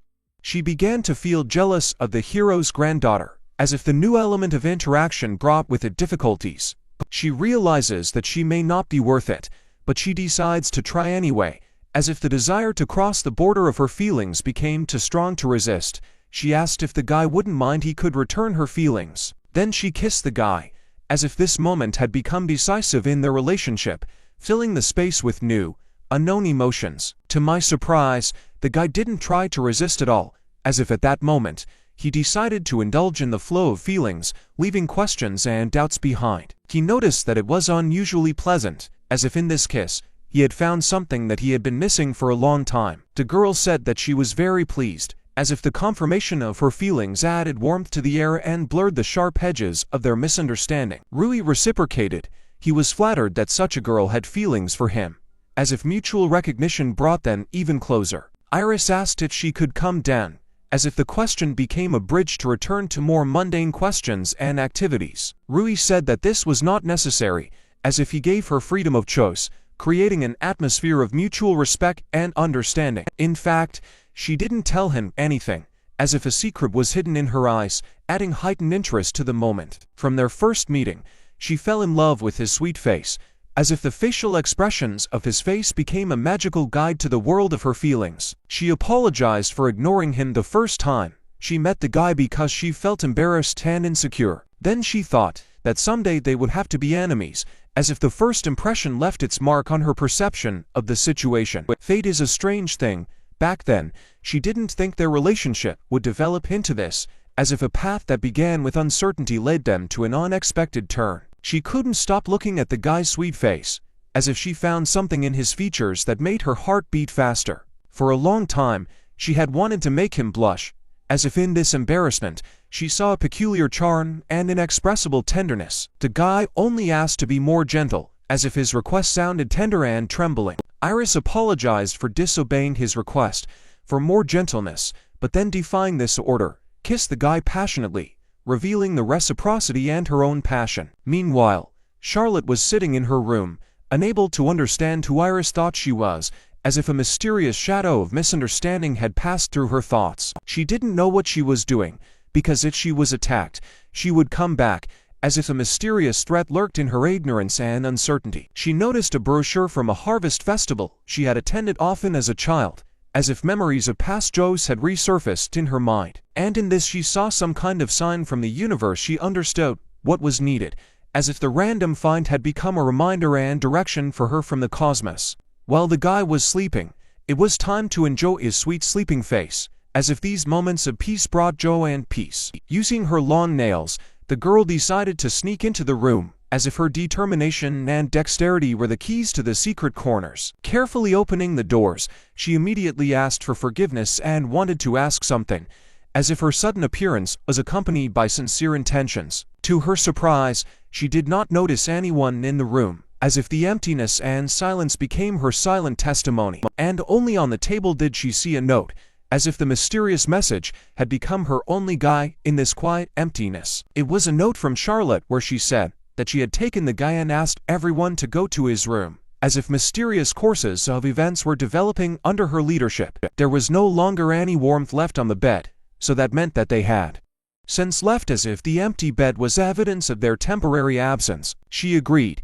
and now takes her for a rival in love. Next time she will not give in to her, as if a hot struggle for attention and feelings have flared up in her heart. At this time, the couple was directly running somewhere, as if their haste was evidence of urgent concerns or exciting events. The guy waking up in the morning and finding that she was in his room was scared. He would have been grateful if she had given advance notice that they would be leaving, since the surprise had caused misunderstandings and anxiety. And then the gaze of a couple of girls fell somewhere in the distance, as if something had attracted their attention in the distant future. This is the trading country of Bloom, as if the name of the place carried a hint of prosperity and variety of trading opportunities. They really use ships as homes, as if sea travel has become not only a means of transportation for them, but also a way of life. A state city on the seashore founded long ago by a great merchant, it is called the largest port on the mainland, as if its history is imbued with great trading traditions. Usually there are more people in the capital, but today there are a little more people here, all because today is the first day of the fertility festival. As if a festive atmosphere filled the streets of the city. The main character was incredibly happy, because for the first time, he came to some festival, as if enthusiasm and excitement filled his heart. He immediately grabbed his girlfriend's hand and told them to go, as if the excitement of discovering a new adventure had visibly awakened his resolve. Charlotte slightly did not expect such abruptness from the guy, as if his unexpected energy gave their walk an unexpected pace. She noticed that they hadn't gone on a date together in a long time, and she was glad that she brought him, as if remembering how nice it was to spend time together gave them a special mood. And then their journey into the world of adventure began, as if every step at the festival opened up new, interesting opportunities for them. They both had as much fun as they could, as if every moment at the festival became a reason for laughter and joy. It was just time for a snack, as if appetite had become an involuntary companion of their exciting journey through the gastronomic delights of the festival. Rui really enjoyed the food as well as everything else about the festival, as if the delicious food had become an integral part of his positive experience of the event. So they will be cheerful for the second half of the day. Charlotte's fish soup is also very tasty, as if the delightful impressions left them with energy and satisfaction. However, all the stories she showed were good, as if the selection of offers pleased them with variety and quality. There were even magical objects that Max probably didn't have. Somehow they continued to meet him, as if the mystery of magic added a new element of interest to their everyday life. Wolf and Bird also see each other often. I don't know what happened, but they somehow found a common language, as if the invisible ties of friendship became stronger. Charlotte asked the guy not to worry, because she had already planned everything, as if her confidence added comfort and confidence in future events. To be honest, this made the main character laugh, as if the unexpected course of events added lightness and playfulness to the situation. He asked the girl for forgiveness after he saw her face, as if caring about her feelings became more important to him than jokes. He just feels like an ordinary student when they walk him around so calmly, as if the ordinariness of the moment creates a pleasant sense of normalcy. From the moment he decided to save his little sister with Rio, he only thought about how long he would have to fight alone to achieve his goal. He did not think that he would spend such a peaceful time, as if life had surprisingly changed its ways. The girl kindly called him a fool, as if the playful abuse had become another link in their friendly relationship. They really may be a little unusual, as if the originality gives their relationship a special charm. But this does not mean that they cannot be satisfied with something ordinary, as if in simple joys they find their uniqueness. Maybe because they try so hard, they have the right to everything and faces more than others, as if their efforts give special meaning to every moment. Rui completely agreed with this, as if in the unity of thoughts and feelings, they found the harmony of their existence. For some reason, he really began to think too much, as if a shadow of misunderstanding had covered his thoughts. Charlotte offered to go already because she had not yet had enough fun, as if the anticipation of the fun made her look forward to the continuation of the adventure. The main character looked at the girl and how happy she was with a smile on his face, as if his own happiness was closely connected with the joy he brought to her. Still they bought something. The guy, as always, bought something incomprehensible, as if his interest in unusual things was an eternal source of surprise. The fun passed for him, as if in an instant he wondered how many more stores it would go to, as if his curiosity knew no bounds. But suddenly, all the fun in the guy's eyes ended after one mention of his name, as if a wave of seriousness and anxiety covered his soul. Out of nowhere, Eleanor appeared behind the guy, as if she had emerged from the shadows ready to bring new twists to their adventures. Charlotte could not understand what was going on, as if Eleanor's mysterious appearance had brought mystery and unsolved mysteries into her world. The main character was clearly not happy about the girl's appearance, as if her appearance disturbed his peace and caused misunderstanding. He immediately began to wonder where she came from here, as if trying to reveal the secret of her appearance in their world. Now, she was convinced that it was still a guy. She had been looking for him for a long time, as if solving a riddle that had been tormenting her mind for a long time. She didn't think he would leave the village and become an adventurer, as if imagining his future had changed her view of him. Alina had clearly been preparing for this meeting for a long time. Her gaze expressed secret plans and long-hidden feelings. As an adventurer, you can earn money and travel to different countries. It was a very convenient profession. It took a lot of effort to find him, but she still turned out to be strong. She quickly advanced to silver rank. Alina, noticing the determination in the guy's eyes, decided to invite him for a walk, and at that moment, on a magical night, she said that she forgives him for his previous rejection, opening the door to a new chapter in their relationship. In a world of magic and mystery, where destinies are intertwined, she, like a gentle shield, will cherish him again. Her love is an invisible armor in the storm of life. Perhaps her intentions were hidden in manipulation, because this apparently was not a simple defense. In her presence, he did not know how to relax. Naturally, her words caused a wave of anger in the girl, stirring up the inner fire of intransigence. If he desires misfortune, let him follow this dark path where shadows envelop the soul, for light and joy will be far from him. Charlotte politely asked if she could squeeze in, eager to find comfort in their conversation. Charlotte said that the girl is free from obligations to the guy, and can choose not to communicate with him. Now she takes care of him as if she has become his invisible protector. Lena perceives Charlotte as the girl's mistress, aware of the upcoming date, and therefore is not going to interfere, leaving them to enjoy the moment together. Alina couldn't believe it. The lady turned out to be more than just a childhood friend.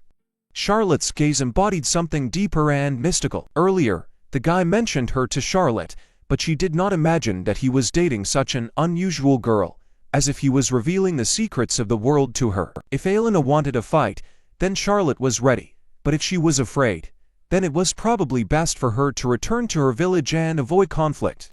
These words ignited anger in Alina, and she became ready for any possible action, despite the consequences. The readiness to kill Charlotte right on the spot pierced Eleanor's soul, clouded her mind, and swallowed her heart with a dark wave of revenge. Politely addressing the guy, the girl asked him to look after her purse, as if showing unobtrusive concern for her property. Then, like a wolf, she stretched out for her sword, ready for a virtuosic blade dance in battle, personifying strength and determination. Having said that she was going to cut off all their ties, she said it with such determination, as if she was tearing off the last invisible cord connecting their worlds. Eleanor lacked patience and resolutely attacked first, as if releasing an internal flow of passion and determination. Of course, Charlotte easily deflected this blow, as if dancing with the wind, allowing her to masterfully soar in the air, avoiding a collision. At this time, the main character was still in a state of shock, stunned by the development of events, as if floating with the flow of fate. He noted that Alina had gained considerable strength since leaving the village, as if her time away from him had allowed her to accumulate incredible energy. Her words were true. His sword was fast but heavy, and she wielded it deftly, using the weapon with incredible ease and skill. After uttering these words, even greater anger flared up in Alina, as if a fiery storm of intransigence flared up in her soul. She couldn't understand why each of her attacks missed Charlotte aimlessly, as if she were shrouded in an invisible shield of immunity. Charlotte, as if seeking to break the prolonged stalemate, decided to strike, as if summoning a force capable of overcoming Eleanor's resistance. Deciding to use the brave cherry petals technique, Charlotte created a beautiful and deadly whirlwind attack, as if scattering indomitable petals around her, summoned to the dance of fate. In addition, Sokolo's aspiration, acting as a powerful technique, enhanced the effectiveness of her attack, as if natural forces were supporting her stamina and determination. Alina, it seems, will not forgive Charlotte for anything, as if a strong determination arose in her heart, not to forget and not to forgive. She couldn't comprehend how Charlotte dared to seduce her with Rui, as if it was an incredible betrayal that deeply wounded her trust. Charlotte felt as if she saw herself in Alina before she met the guy, as if her own path was reflected in the mirror of time. Boasting of her gift, Charlotte, when faced with failures, showed her hysteria, as if it was difficult for her to come to terms with the fact that not everything was going according to her plan. The main character changed her, and Charlotte felt gratitude to him for this, as if he were the architect of her changes. Alina remained perplexed, could not understand why Charlotte decided to free herself from the sword, as if from a symbol of her strength and steadfastness. The girl came to the idea that if Alina did not attack, it could mean that she was admitting defeat, as if giving Charlotte freedom of choice. Alina was losing track of how to express her anger vividly, as if she had exhausted all ways to express her anger in this situation. Then naturally, she decided to attack again, as if trying to regain control and prove her strength. Charlotte once again chose to use the brave cherry petals technique, as if creating a whirlwind of invisible, deadly blades around herself. Only this time she used a move called Petal Flash, as if adding a new, unexpected dimension to her attack. In this fight, Charlotte looked much more powerful than Alina, as if her strength and skill shimmered in every movement, asserting her superiority. As expected, Alina was unable to defeat Charlotte, and only fell as if realizing her defeat in this battle.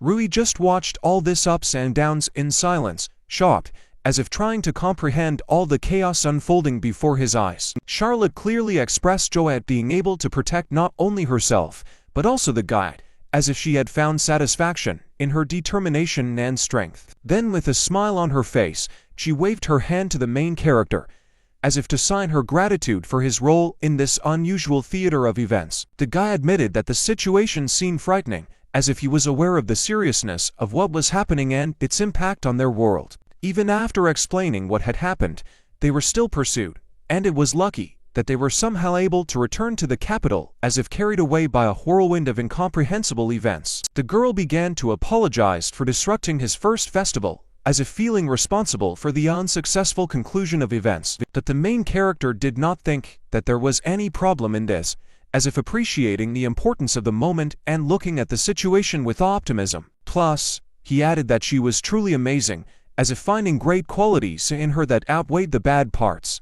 Suddenly she began to train Qigong, focusing only in front, and became stronger, as if new energy and determination had awakened in her soul. In response to this, when he saw Alina, he instantly fell down, as if feeling like a failure in comparison with her inner strength. It seems that in this situation, it is difficult for him to find the strength to become stronger, as if he feels his own limitations in the fight against current circumstances. Charlotte instantly grabbed the guy's hand and walked with him somewhere, as if holding his hand. She was opening up new horizons before them. Dragging him to the bed, she declared that she had become stronger thanks to him, taking him as a model, as if in his presence, she found strength and inspiration.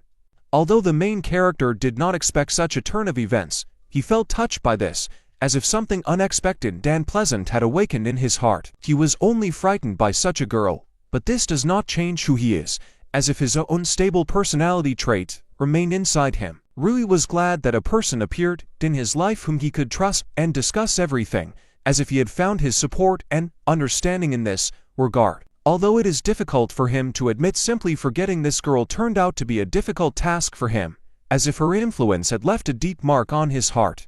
Charlotte promised to make him forget her, as if her eyes sparkled with determination to erase the memories of her previous girlfriend. After that, she kissed him passionately, as if this kiss was a promise of a new beginning and oblivion of previous difficulties. For the first time, she yielded to him, realizing that she also needed to become more experienced in these sensual moments, as if discovering new facets of her own desires. Charlotte promised that she would try all day to make him forget, as if trying to create moments of weightlessness and pleasure for him. The main character apologized for everyone constantly paying attention to him, as if aware of his role in the spotlight. But Charlotte did not attach any importance to this, as if, for her, the lack of time was just an insignificant factor in their communication. Alina, after the battle, still could not come to her senses and was ready to go to extremes, even to the point of thinking about killing Charlotte. She couldn't comprehend how Charlotte dared to desecrate her boyfriend, as if, in her eyes, it was supernatural audacity. At that moment, a stranger approached the girl and asked if he could ask her something, as if the sudden appearance of a stranger added a new twist to events. The man introduced himself by the name of Thorn, as if adding to the mystery of his appearance in this already tense environment. He said that he was helping find the way for lost lambs, as if his arrival turned out to be some kind of strange salvation at this moment. Alina stated that he looked suspicious and did not want to talk to him, as if she felt something mystical and disturbing in his presence. The man was still able to hold the girl by mentioning her hated enemy and the person she seeks to win back, as if these words had an effect on her, making her think. The stranger asked to believe him, clarifying whether what he was saying was true, as if casting doubt on his veracity. The man said that he knows all these details because he is a pastor and is able to sense people's weaknesses, claiming that they can help Alina. Alina could not comprehend what the man meant when he spoke of saving her, as if his words remained a secret, incomprehensible and mysterious to her. No matter how he looks, he is actually well placed in a large organization. If she wants help, they can help solve her problems, as if providing new perspectives and opportunities. Alina noticed that it all really looked very suspicious, as if every element of this incident was filled with mystery and uncertainty. But if, like today, she misses the guy again, it's as if doubt and fear of loss are tormenting her heart. In the worst case, you can beat them up and just leave.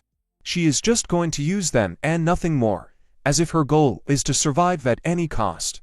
Alina stated that she agreed to the man's terms, as if making a decision that she believed could ensure her survival and protection. Alina was curious about what kind of organization this was, as if she was trying to unravel the veil of secrecy surrounding this mysterious man in his proposal. He said that he was a member of an organization called the Church of Genesis, confident that she would definitely like the name, as if assuming that she would find something attractive in it. The man was disappointed that nothing was known about the Demon King until now, as if his expectations and hopes for new information remained unfulfilled. He reminded that the subordinate is trying harder at his job, as if calling for greater dedication and diligence in performing his duties. 300 years have passed since separation from Rui's sister Alice, and he has aged greatly, as if time had left its inevitable mark on him. However, after more than a century of searching, there is not a single clue, and there are very few who are looking for her seriously, as if the mystery of her disappearance remained unsolved and forgotten. A guy approached the man and asked if she could talk to him for a moment, as if the appearance of a new face brought some change to the routine. The guy's name was Jason, as if the new name gave him individuality and mystery in this difficult world. 300 years have passed since the mistress disappeared, and the inhabitants of the demon territory began to show dissatisfaction due to the long absence of their king, as if the power and order in their world began to be shaken. Recently, wars have begun, as if demons deprived of their ruler fall into chaos and struggle for power, bringing with them destruction and anxiety. And this was just the beginning, as if the shadows of future storms were already darkly stretching ahead, foreshadowing even greater trials and changes. The man was furious at the news that there was a new contender for the throne, as if his power was under threat, and this made him angry and worried. The man is almost the only protector of the Demon King's family. The guy realizes that angering him is in vain, and it is probably better for him not to worry about the possible consequences. As he said earlier, due to the absence of a king, the inhabitants of the demon territory have a hard time. However, thanks to him, the country was not left without a ruler, and this prevents complete chaos from disintegrating. But this still cannot continue for long, as if the pressure of circumstances and the instability of power are slowly, surely eroding the foundations of a demonic society. The man agreed that there was some truth in this, but it was wrong to assume that he was not looking for a replacement, as if recognizing his secret desire to find a worthy heir. Jason confidently declared that he would become the new king, as if challenging the current protector of the Demon King's lineage. It is clear that the man was not just angry, but simply furious after hearing what he heard, as if his emotions flared up and turned into a storm of indignation. Jason's gaze, on the contrary, was very confident and calm, as if he did not have the slightest doubt about his words and actions. The man said that the guy had simply wasted his time, and asked him not to come into his sight again, as if stopping any discussions and putting an end to their meeting. Someone approached the guy and said that he was great, as if expressing recognition for his determination and courage in a difficult situation. They asked Jason how it all went, as if expecting details about the meeting with the man and the conversation about claiming the throne. He began to say that, as the Prime Minister said, he was devoted to the country and better than others, he did not involve himself in this either, as if conveying the assessment of his situation by senior officials. The man who appeared said that they would then ask them themselves, as if hinting that fate might bring unexpected turns. It was Minister Grand who heard their conversation, as if suddenly intervening in events and leaving his mark on the turns of history. He was interested and asked for more details, as if trying to unravel the mystery and understand what forces and influences were currently operating in their demonic society. However, everything that the guy tells further will become a big secret. He has one condition, as if hinting that this information is not intended for a wide range of people. He wants permission to enter human territory, as if raising the question of the need for cooperation and interaction between two different worlds. Indeed, if he gives him permission, he will be able to pass, as if opening up the opportunity for the guy to interact with the human world. A long time ago, when the hero ogre defeated the demon king, it was as if a legendary story about the struggle between different worlds and forces began. There was a war between three races: demons, beastmen, and humans, a great war in which the continuation of the race of each of the races was at stake, like a clash of destiny survival. It divided the territory where the demon king lives and the territory where people and beast people live, and everything has remained that way until today, as if the borders drawn in that distant period of the war remained unchanged. If they are caught, it could lead to execution, like a hanging threat for violating centuries-old rules and laws. Well, the guy couldn't understand what the man was waiting for, and asked if it was time to return to the era when demons were the strongest, as if offering to look at the past in search of solutions to current problems. In the dark corridors, a man, brave and determined, meets his fate and becomes a hero, saving demons, his sword sparkling, piercing the darkness and releasing light in their world. Having met a mysterious woman with eyes sparkling under the moonlight, the man was clearly aflame with passion in her gaze. He found something that stirred his soul. Jason realized that a new piece had appeared in his game, a pawn, and finally, the moment of revenge had come when he would make his move and change the course of fate. He will take revenge, although it is not clear for what, but Jason intends to direct his revenge towards Elise, as if in the shadows of the past there is a secret hiding that requires unraveling. At this time, the main character, his fears coming true in his eyes, entered the vast expanses of endless hell, where darkness swallowed up every glimmer of hope. Angry at Rio's actions towards the guy, Alice looked excitedly in his direction, a wave of misunderstanding and disappointment raging in her heart. She, embarrassed and confused, decided to defuse the tense situation, and in a light mocking tone, asked how much time she would have to spend on the guy's lap. Alice noted dissatisfiedly that she had to sit on her knees more often than she would like, while, in turn, she never preferred this position. The main character, not paying attention to this, believed that there was no problem in this, not realizing the dissatisfaction and disappointment that Alice concealed within herself. Rio embroidered fun into every minute with the fabric of her mood, generously decorating life with smiles and funny stories, trying to bring her sister out of seriousness and into the world of laughter. The guy, being at the exciting peak of his story, asked if he had time to share the details of his adventure in the dungeon, revealing all the secrets of the hero and the information discovered. On the canvas of the performance, where he was depicted surrounded by three faithful friends, the image of not just a hero emerged, but a great monarch, ruler of three worlds. The images of the Fairy King and the Snake King were spinning in his mind, and he believed that it was they, this trinity of mysterious lords, who could reveal the secrets of the hero. Although there was almost negligible information about the Snake King, fairies and Lamia, preferring to avoid contact with other races, became mysterious creatures, and the girl had no idea where traces of their presence could be found. Alice, having no information about the whereabouts of the fairies and Lamia, made Rio feel even more lost in this mysterious, above unknown areas. The disillusioned protagonists realized that even their own sisters did not have the information they needed, and the question of how to find out became a mystery along a foggy path. Rio supported the guy, assuring him that there was nothing scary on the unknown path and that he would definitely be able to cope with the challenges facing him. In recognition of her confidence in him, she decided to give the guy an award symbolizing his strength and determination in climbing unknown paths. The reward was a kiss, which became a sincere treasure, emphasizing not only her recognition of his perseverance, but also awakening new feelings in him. Then, as if transporting their feelings to a more intimate dimension,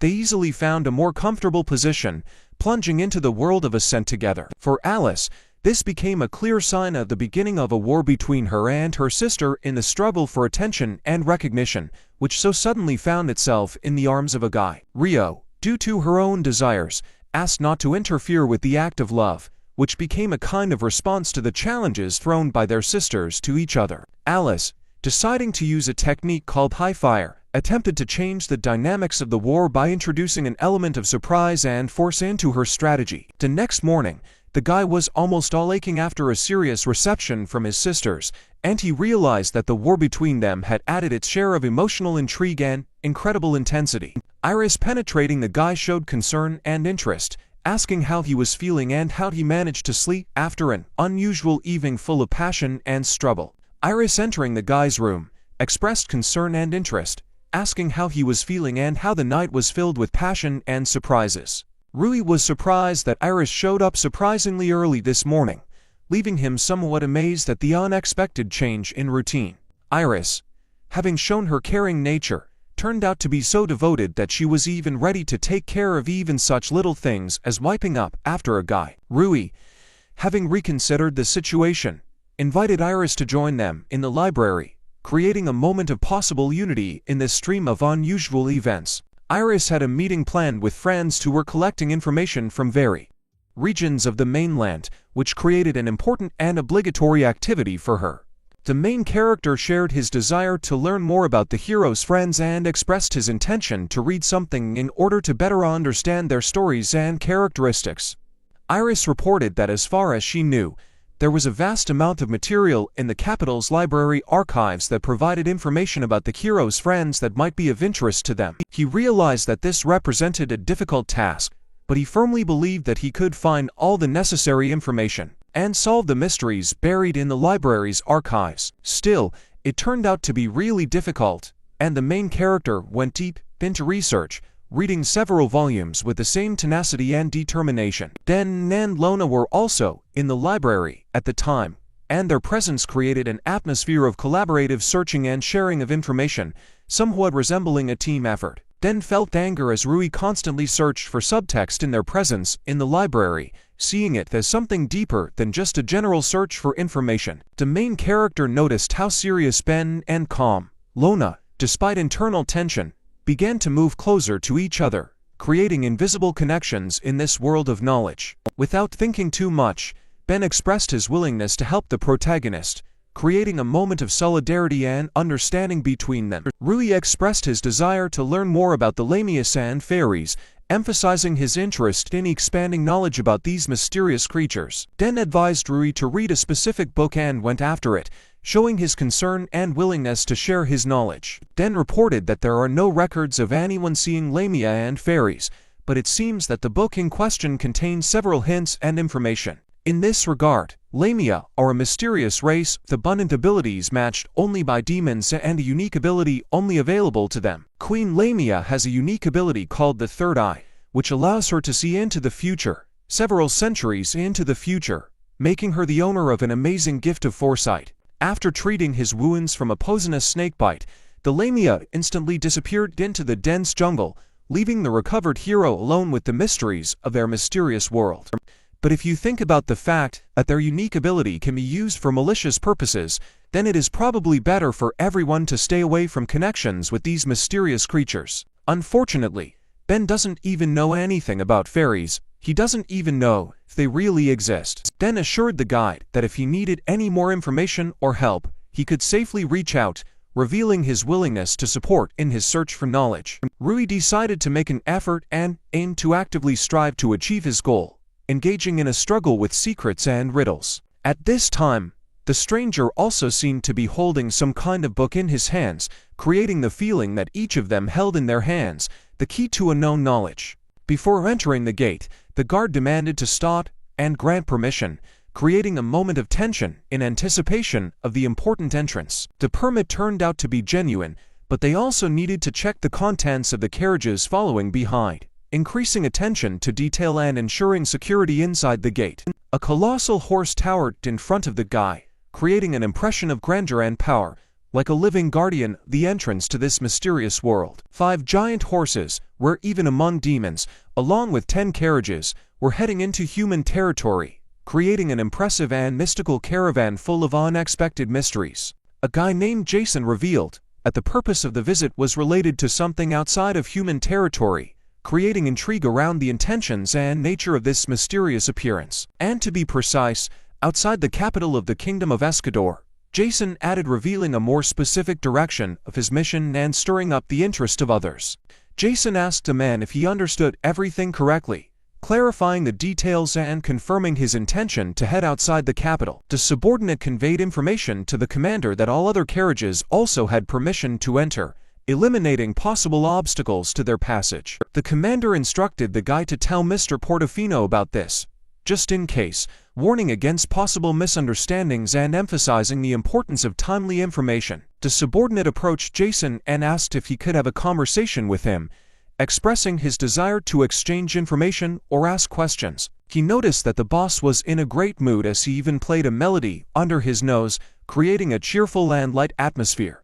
Jason revealed that the book would prove useful to his plan, revealing hints of strategic motives and mysterious intentions. The guy did not hesitate to express that for him, this book looked just like an ordinary book, without anticipating any special attention. Jason claimed that finding this book was destiny and believed that the heavens were his sign to become king, paving the way for him to greatness. There was a small village nearby, a small corner where life was housed, and its presence provided a contrast to Jason's mysterious secrets and plans. Jason, the brilliant leader, decided to give his subject something incredible.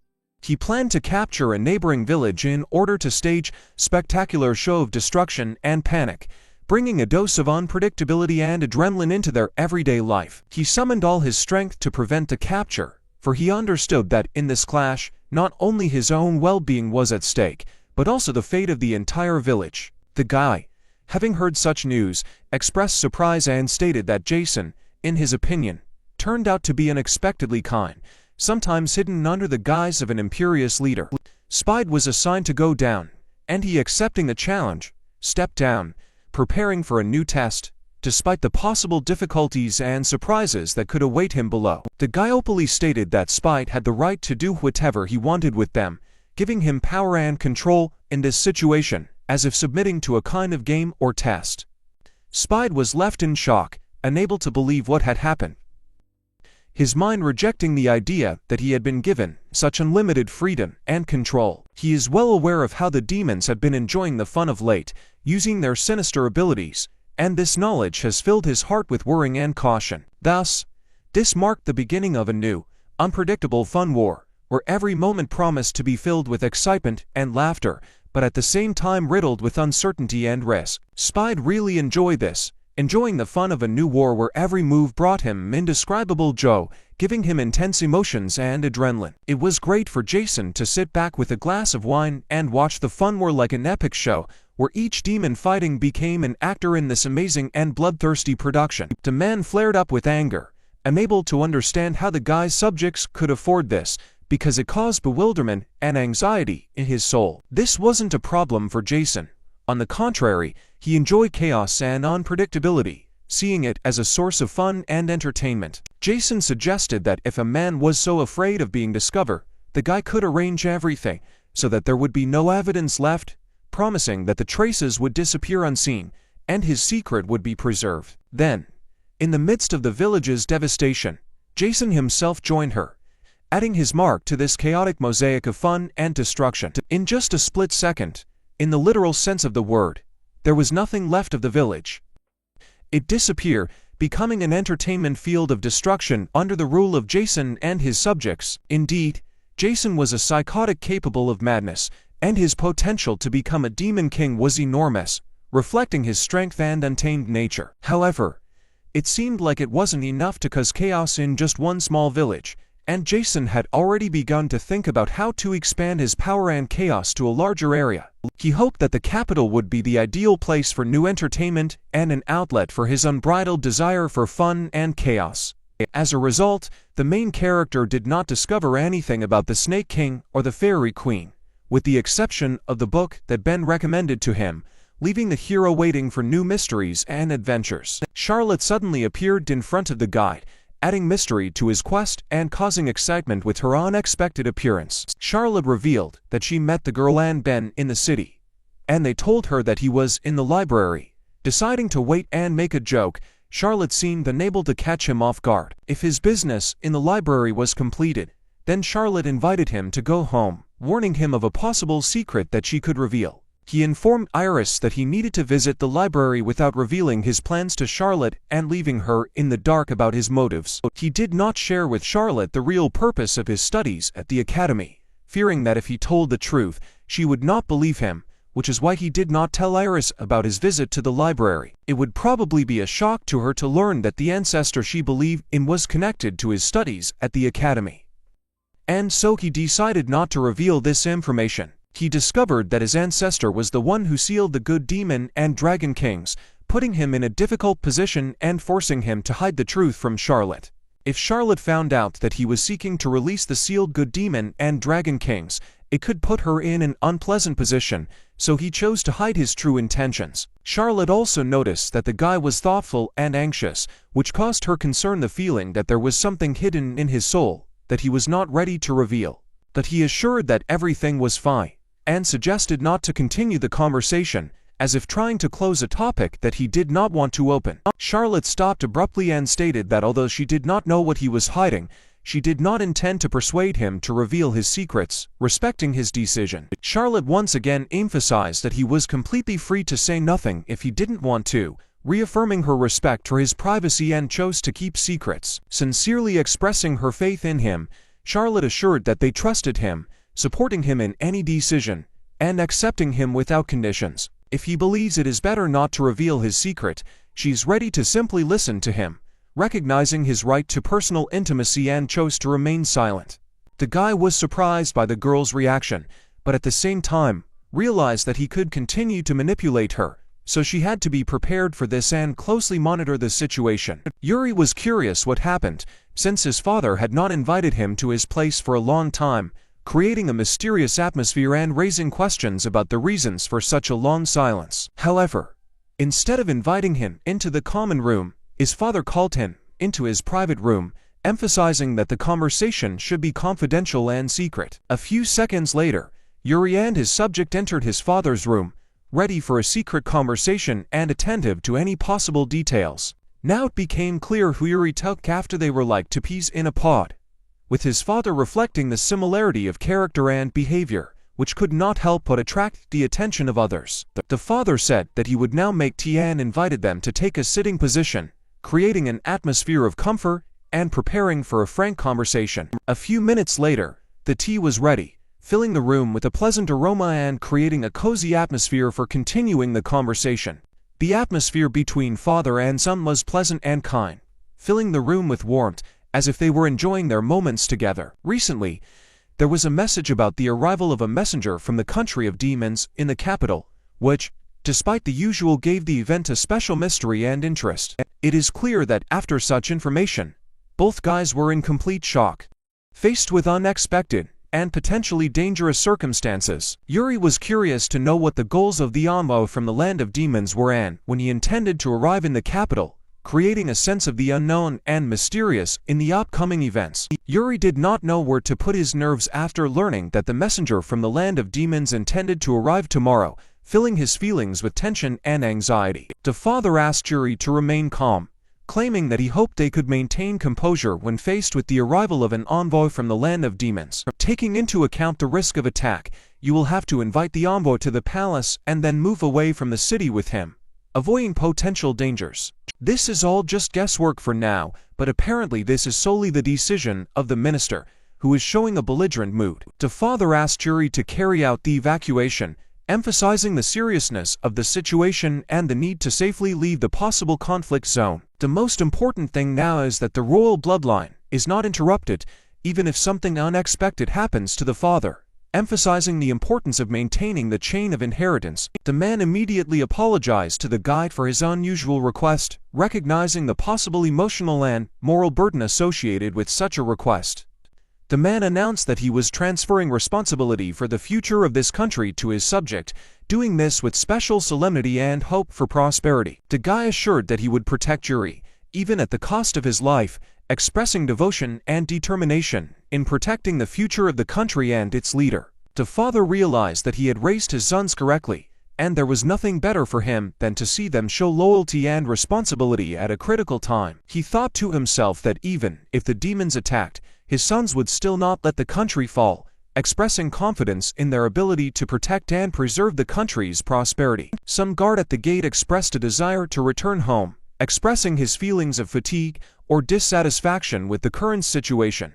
A man asked Carlos where his energy had gone, expressing curiosity or surprise at the changes in his mood or behavior. As it turns out, it was a commander named Eccles providing information about the identity of the one asking the question about Carlos' energy loss. Carlos was indeed surprised by such a meeting with Commander Eccles, feeling surprised and perhaps a misunderstanding in the situation. The commander behaves with dignity, even after being notified of the impending demon attack, demonstrating the example of the kingdom's shield and confirming the expectations of its reliable protection on allowing highly skilled riders to enter the capital to quickly cause disaster due to the potential for chaos and poor horse handling in confined spaces.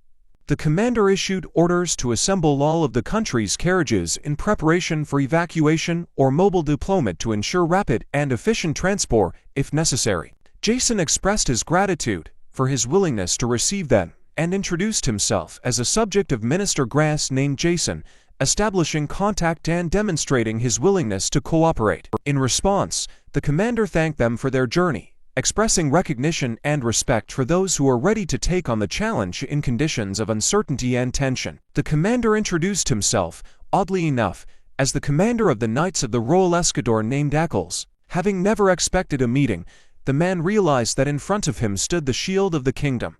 He was well acquainted with the heroic deeds of this great military leader, whose deeds had become legends among the inhabitants. Hearing the commander's confident words that he was well aware of the man's exploits, he suddenly asked him, wondering what he himself thought about it. Then, without wasting any time, we proposed to resolve the conflict by force right away, insisting on instant reconciliation.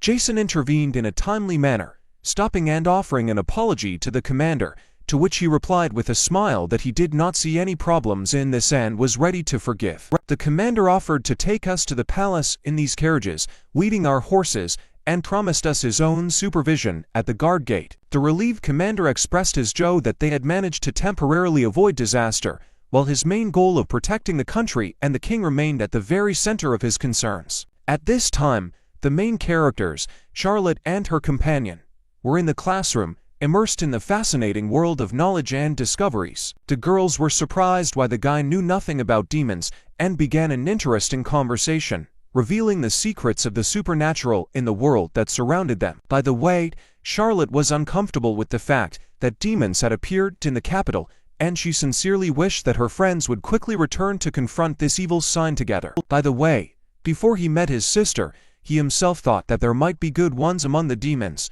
but not everyone knows about it. No one knew that Iris was also a demon, and it remained a hidden secret, adding to the mystery of her personality. When his sister returned from endless hell, he dreamed that people would be able to make friends with her, but he realized that it would be very difficult. At this time, the main character noticed that Iris was sitting nearby, giving the moment special excitement and an unexpected turn of events approaching Iris. He asked if she would be fine and if she was connected to demons, trying to find out the truth and calm his worries. Iris revealed that vampires have the ability to change their appearance and warned that if she was discovered, there would be a commotion, adding to the mystery of her existence. She remembered asking at the vampire meeting the day before yesterday, and she was told that no one was sent to Escador, which confused her and created mysterious secrets. Only now she was informed that a demon named Jason was involved in the case, about whom there was a lot of bad gossip, adding intrigue to the solution. The main character thanked for the information and assured that he would remember this demon named Jason, as if ready to face the mysteries and challenges that had yet to be solved. When the teacher entered the classroom, the main character noted that it was not possible to start yet, since Yuri and Ibuki did not show up, emphasizing the importance of their presence. The teacher announced that Yuri had health problems, so he was absent, and at the same time, apologized for the brevity of lessons today, explaining that recent events had created certain difficulties in the schedule. The main character was very surprised, because Yuri had never missed a lesson until today, and even had his lessons cut short. And all this happened right when the demons came. Although the time for the end of the lesson was a little early, the teacher announced that that was all for today, asking to be careful on the way home, as if anticipating possible difficulties. Rui was finally free. He planned to go to the cafeteria and eat as always, and then go home. Charlotte offered to go somewhere with her guy, if he was free. The main character, with wide eyes, looked for an answer in bewilderment, unable to comprehend the reason why all this happened again, as if a mysterious turn of fate had disrupted his routine. Charlotte stood in bewilderment because she couldn't understand why Iris was with them, because she had only invited a guy. She explained her presence, claiming that it was her responsibility to be with the master. Confusion flashed in her eyes, but she stood firm in her opinion. Of course, adding that if Charlotte doesn't like something, she is supposed to be free to move to another place, without unnecessary hassles and complaints, to make it comfortable and easy for her. Classmates were happily informed that their order was ready, and this news of the successful completion of their selection filled them with pleasant satisfaction, creating a pleasant feeling of joy and satisfaction. It is also worth emphasizing that all this seemed truly appetizing, which combined with a pleasant notification that the order was ready, created a tempting prospect of tasty pleasure, inspiring real gastronomic pleasure. The main character completely immersed himself in pleasure, fully enjoying the delicious food that was brought to him, forming a moment of complete satisfaction and true joy around himself. Noticing that he was dirty, Iris immediately began to help him, showing care and friendliness at this unexpected moment, creating an atmosphere of attention and support. From the expression on her face, it became clear that she was alarmed by the girl's behavior, reflecting anxiety and bewilderment at the unexpected actions of her interlocutor, creating an atmosphere of misunderstanding and anxiety. She was sure that Iris was doing this on purpose, demonstrating her actions right in her presence, causing her a feeling of dissatisfaction and irritation. After that, she decided to take action, and was ready to tell the guy something important, taking responsibility for conveying information, creating an environment of seriousness and readiness to act. Then she suddenly just licked it, creating a moment of confusion and surprise with her unexpected action, giving the situation a strange cast and raising questions in the air. And after that, she gratefully expressed her gratitude and said that everything was delicious. Ending the meeting with a positive review, creating a pleasant impression and ending the meeting in a good mood. Of course, the main character could not understand what was happening here and was slightly alarmed, feeling some awkwardness and misunderstanding of the situation, creating an atmosphere of mystery and slight anxiety. Everyone else present will also always be in shock at what is happening, creating an atmosphere of surprise and bewilderment among everyone present, leaving a trace of mystery and surprising excitement in the room. Iris then offered her pancake to Rui with a smile on her face, creating a warm and pleasant environment where the delicacy became not only a symbol of taste, but also a sign of friendship, blossoming in an atmosphere of mutual understanding. Immediately after this, Charlotte began to offer her cake, adding to the atmosphere of fun and sharing of treats, creating a delicious moment in their communication together, where taste and joy became an integral part of this pleasant evening. The guy was at a loss, could not understand what was happening, because he saw how both girls were competing for his attention, and did not know how to behave in this situation, feeling a mixture of surprise and bewilderment. It was difficult for him to choose one girl, because both of them were ideal in their own way, creating a dilemma of choice and causing mixed feelings in him, leaving him in a state of indecision and hesitation. He then decided to use the escape technique, and by simply using the disappearing technique, he suddenly disappeared from the setting, leaving the girls in amazement and bewilderment, creating a mysterious effect and a mysterious ending to the scenario. Charlotte sarcastically called the guy polite, insisting that payment could wait, adding a humorous note to their communication and emphasizing a peculiar view of the situation, giving the conversation a slight ironic tone. After all these events, Iris apparently decided that it was time for her to go home, emphasizing the closure of the meeting and perhaps the desire to avoid further surprises, creating an atmosphere of closure and resolution. She explained her move by saying that, without the main character, there was no point in being there, expressing her need for his presence and emphasizing the connection between them, giving the situation a touch of emotional importance. Charlotte couldn't understand why Iris always said things like that, causing her confusion and questions about her friend's behavior, leaving a sense of mystery and misunderstanding in the air. The girl simply could not understand whether she had done something wrong and why she deserved such treatment. From Iris feeling misunderstandings and doubts about her behavior, creating mixed feelings and questions in her soul, Iris understood that the Demon King had the ogre sealed, and his granddaughter had nothing to do with it, but she still felt some inexplicable emotions, especially towards the girl, creating a mysterious moment in their relationship. Inside, Iris felt an inexplicable anger towards the girl, although she understood that she was not to blame for anything, experiencing an internal contradiction between emotions and rational understanding, creating a complex emotional conflict. Then she simply decided to say goodbye and leave because she had nothing to say, ending the meeting with a vague feeling of disappointment and misunderstanding, creating a moment of parting and an atmosphere of unresolvedness. Charlotte considered the girl a fool, while Vitya seems to hold grievances inside herself, creating a tense and unclear dynamic in their relationship, leaving negative tension in the air. The next day, the main characters told their friends what happened to them, sharing their impressions and worries after the unusual events, creating an atmosphere of discussion and exchange of impressions. The guy sincerely hoped that the girls would find a common language and become support for each other with the confidence that friendship between them would make their interaction more pleasant and calm, introducing an element of mutual understanding and harmony into their relationship. Volf said that in that case, they needed to eat meat, and asked the man for 3 large skewers, expressing her need for nutritious food and making a request him, creating mixed feelings around the request for meat.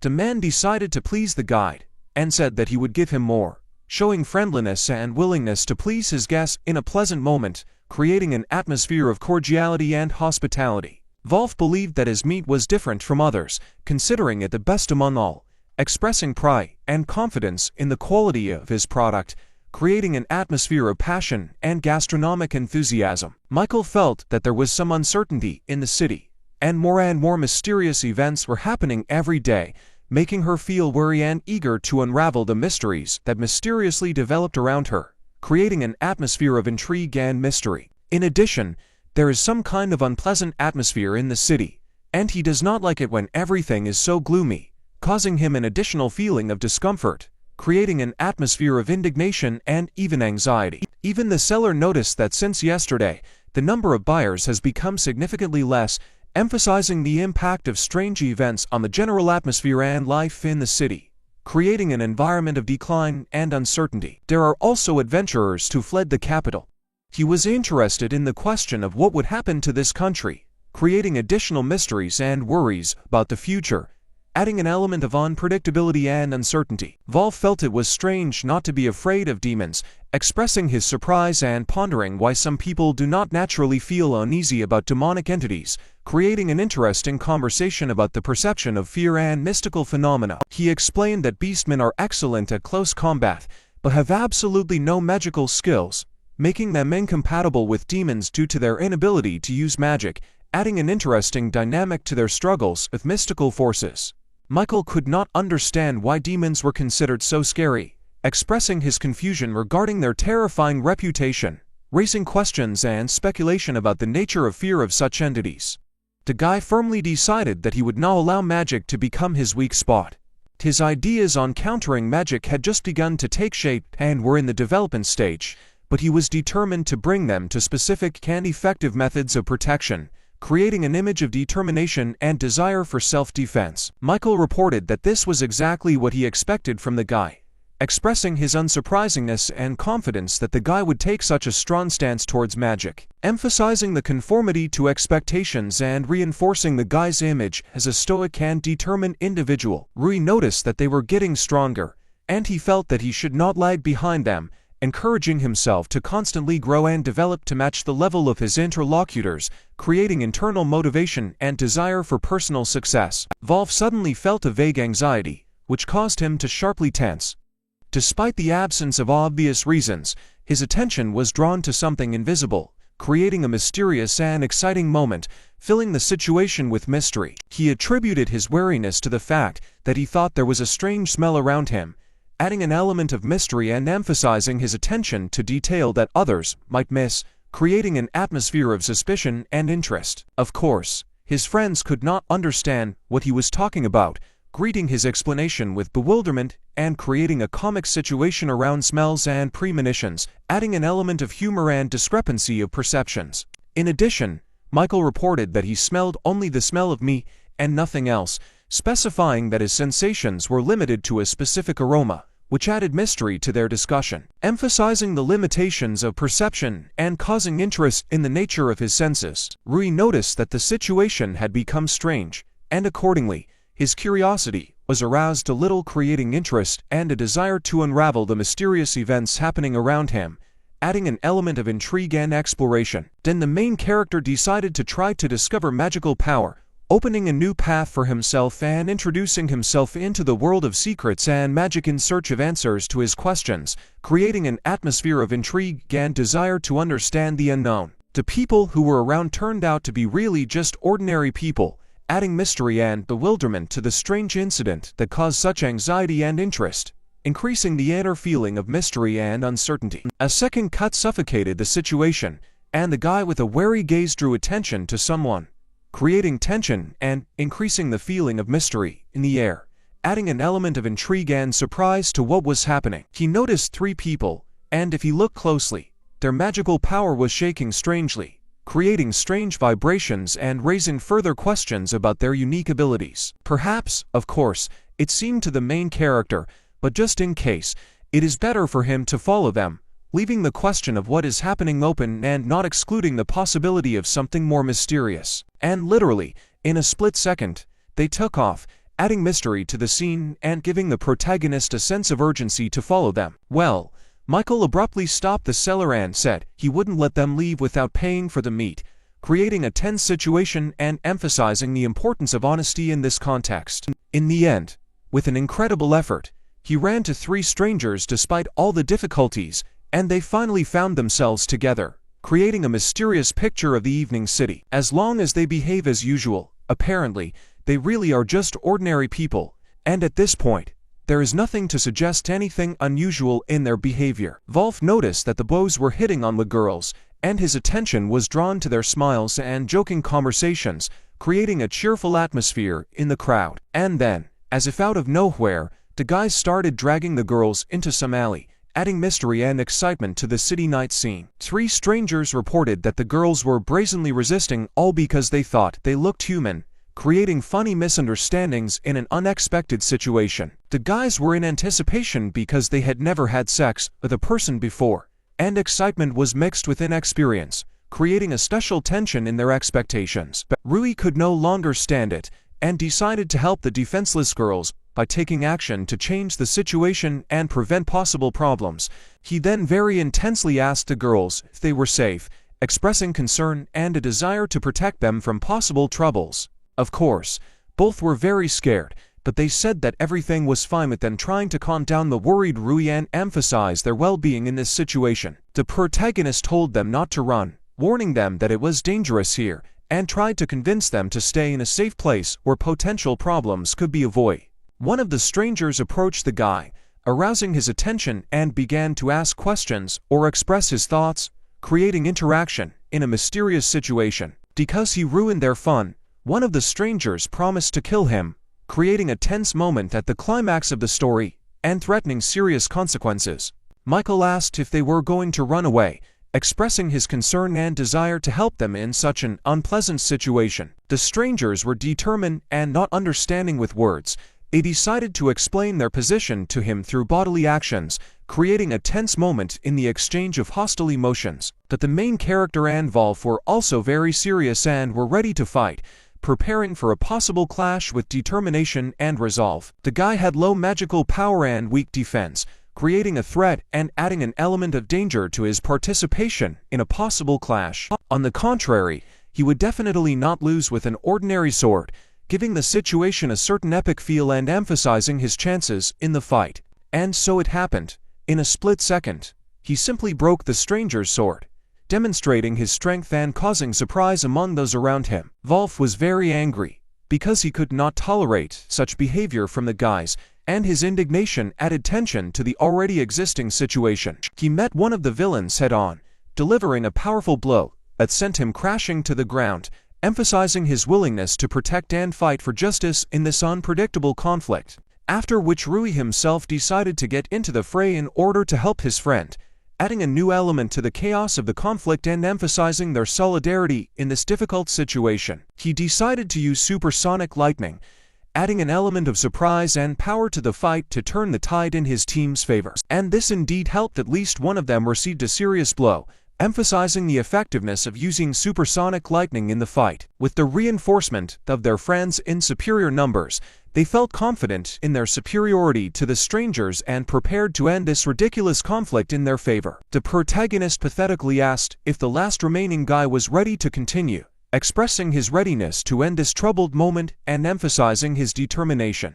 By tearing the chain from his chest, he became a symbol of possible surprise, leaving everyone around him tensely waiting to see what would happen next in this mysterious and unpredictable scenario. And then demonic wings began to appear on him, giving this unusual situation an even more mystical and mysterious character, leaving everyone in amazement. He said it was too late to apologize, and said he would kill the guy, hardening his tone and adding a new element of tension and danger to the situation. It is clear that the main character knew this, but he also noticed that the stranger skillfully hid his magical power, creating a certain mystery and an additional element of danger. The chain he removed had the ability to hide his demonic nature. It wasn't perfect, but to most common people, it effectively masked his true nature. The protagonist noted that this was indeed the case, emphasizing his insight and ability to discern subtle details in a situation. The main character noticed that the chain removed by the stranger was capable of hiding his demonic essence, and if the guy had not smelled the smell, he would not have noticed either. Perhaps there are other demons among them, and the situation may be even worse than it seems. Magic items weaken the magical power of demons, adding a new element to the scenarios, characteristics and influencing the power dynamics in the conflict between the heroes and stranger. The stranger asked the guy not to think that he was still the same, emphasizing his changeable nature and possible deceptions in the world of magic and intrigue. And then he asked the main character to prepare for the blow, creating a tense moment in anticipation of the inevitable collision and emphasizing the seriousness of the situation. Of course, Rui was not going to just stand there and wait to be hit, showing determination and willingness to respond to the challenge, which added to the dynamics of the fight. On the contrary, he immediately delivered his blow, thereby preventing the attack and emphasizing his vigilance and skill in battle. The blow was really strong, and the opponent flew straight into the opposite wall, creating a spectacular finish to his attack and emphasizing Rui's power in combat battles. He just could not understand how the demons got into the city and whether there were other demons in the city, adding questions and mystery to the mysterious events in their surroundings. Avoiding full disclosure, the stranger remained silent, emphasizing his caution and intractability in disclosing details, which only increased the mystery and misunderstanding in the eyes of the protagonist. The main character said that he was ready to bloody his hands to protect those who are dear to him, and asked if the stranger was ready for such a sacrifice, finding out his readiness for protection and alliance in this difficult battle. And then the guy gave up and began to say that there was no one else in the city, yet they were simply ordered to go out into the city, but thinking that if they were ordered to act according to plan, they would not be given time to have fun. The guy could not understand what plan the stranger was talking about, leaving in the air a feeling of mistrust and unsolved secrets in their future cooperation that he couldn't say, because if he spoke out, his boss would simply kill him, creating an additional layer of danger and drama in their interaction. Contrary to expectations and ambiguities, the stranger somehow managed to escape, leaving behind a mysterious trail and forcing the protagonist to ponder the possible consequences that could arise from this unexpected turn of events. To be honest,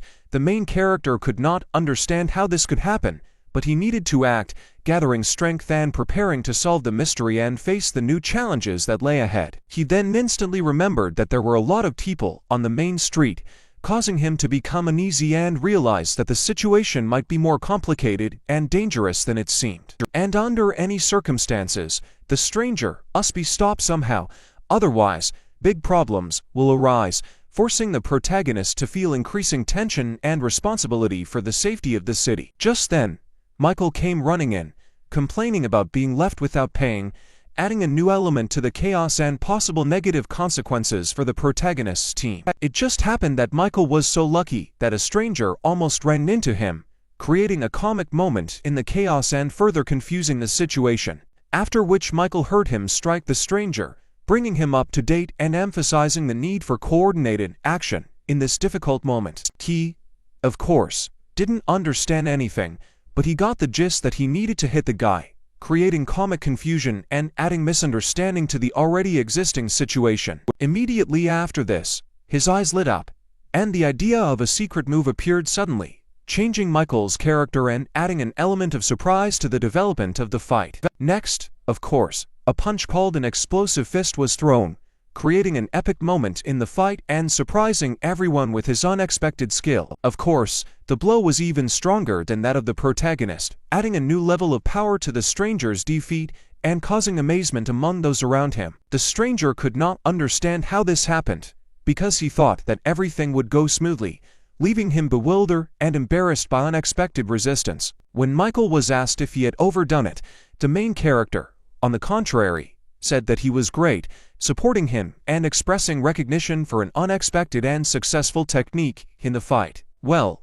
Michael still continued to yell about being left without paying, adding a comic element to the situation and highlighting his displeasure at this chaotic moment. Rui revealed that the demons may be up to something, so they need to scout, adding an additional element of mystery and preparation for possible dangers in the future. If they have a plan, they must first find out who their boss is, emphasizing the need for strategy and intelligence to effectively counter the demonic conspiracy. But to do this, the main character will have to use his power a little, emphasizing the need to use his skills and magic to achieve his goals. Rui then raised his hand to the stranger's forehead, creating a mysterious moment that could have a connection to his magical abilities or some mysterious ritual. To be honest, Michael could not understand what the main character was up to, creating an additional layer of intrigue and uncertainty in their group, causing interest and misunderstanding from those around him. An advanced version of memory manipulation magic is magic that can put an unconscious person into a trance and control them, opening the possibility of forcing them to tell all the information, creating an intriguing element in the world of magic and introducing new possibilities into the plot. Michael reported that it was true, scary magic, emphasizing its power and raising alarm about the potential dangers associated with its use. The main character seems to be able to take control of the stranger, highlighting his mastery of magic and creating new possibilities in a situation with a demonic threat. As it turns out, the stranger's name is Arago, adding a new element to the plot, a character name that may have its own history and meaning in the world of magic and mystery. Still, it was true that no one except the three of them went outside, increasing the feeling of isolation and emphasizing their special position in this mysterious situation. The stranger reported that Jason made them sit in the hotel forever, and this really pissed him off, introducing new details into the motivations of the characters and the dynamics of the plot. If what Iris said yesterday was true, then he is still that villain, adding to him negative aspects and a threat to the heroes and those around him. The main character asked what they were going to do, expressing concern and uncertainty about the group's future actions and plans. He didn't know the details, only that they had some kind of ritual to perform, and they were going to use people from the capital as victims, creating a new level of tension and urgency in the task of preventing a sinister plan. He was told to commit genocide, revealing a darker and more catastrophic plot that gives the whole situation a deeper, darker dimension. And they had to start this chaos by introducing an element of timing and emphasizing the urgency of the task of preventing an ominous event. Today, at 3 o'clock, they would have to attack the city with the ringing of a bell.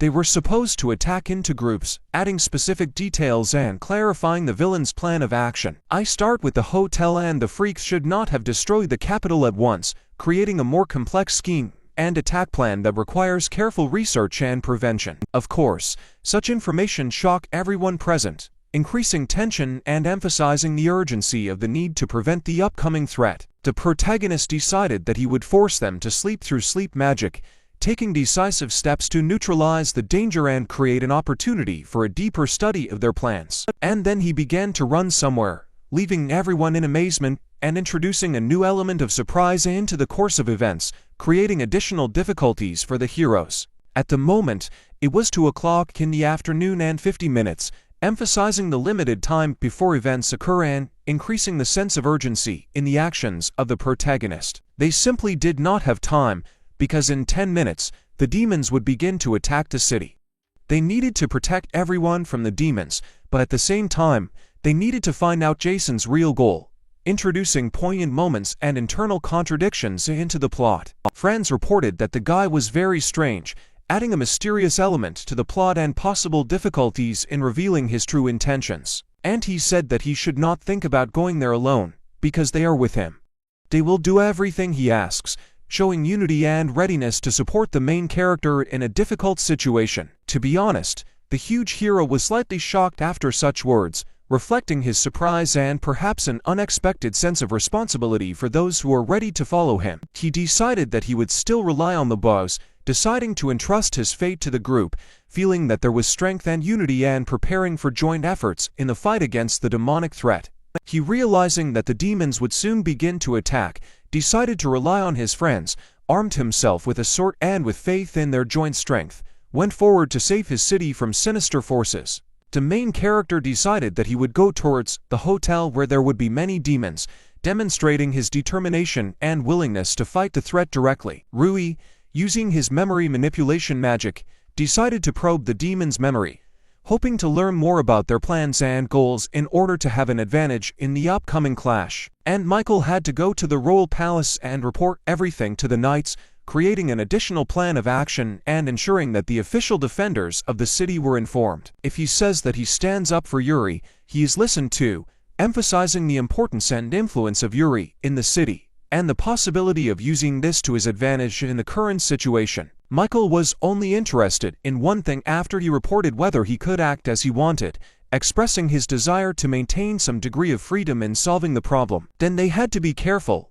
realizing that every step in their plan matters, and any mistake could be decisive in the fight against the demons and to save the city. The next time they meet is after everything is over, emphasizing the anticipation of the unknown and the tense atmosphere before the upcoming battle with the demons. Under the weight of responsibility for the future of the city, they formed an unbreakable alliance ready to confront the darkness and bring victory to the light, taking up arms and turning their gaze towards the advancing enemy. At this time, Jason calmly drank wine for himself, emphasizing the carefree attitude of his attitude towards the impending danger and creating a contrast with the tense situation of the main characters. Seeing Jason calmly enjoying the wine, the man conveyed the information.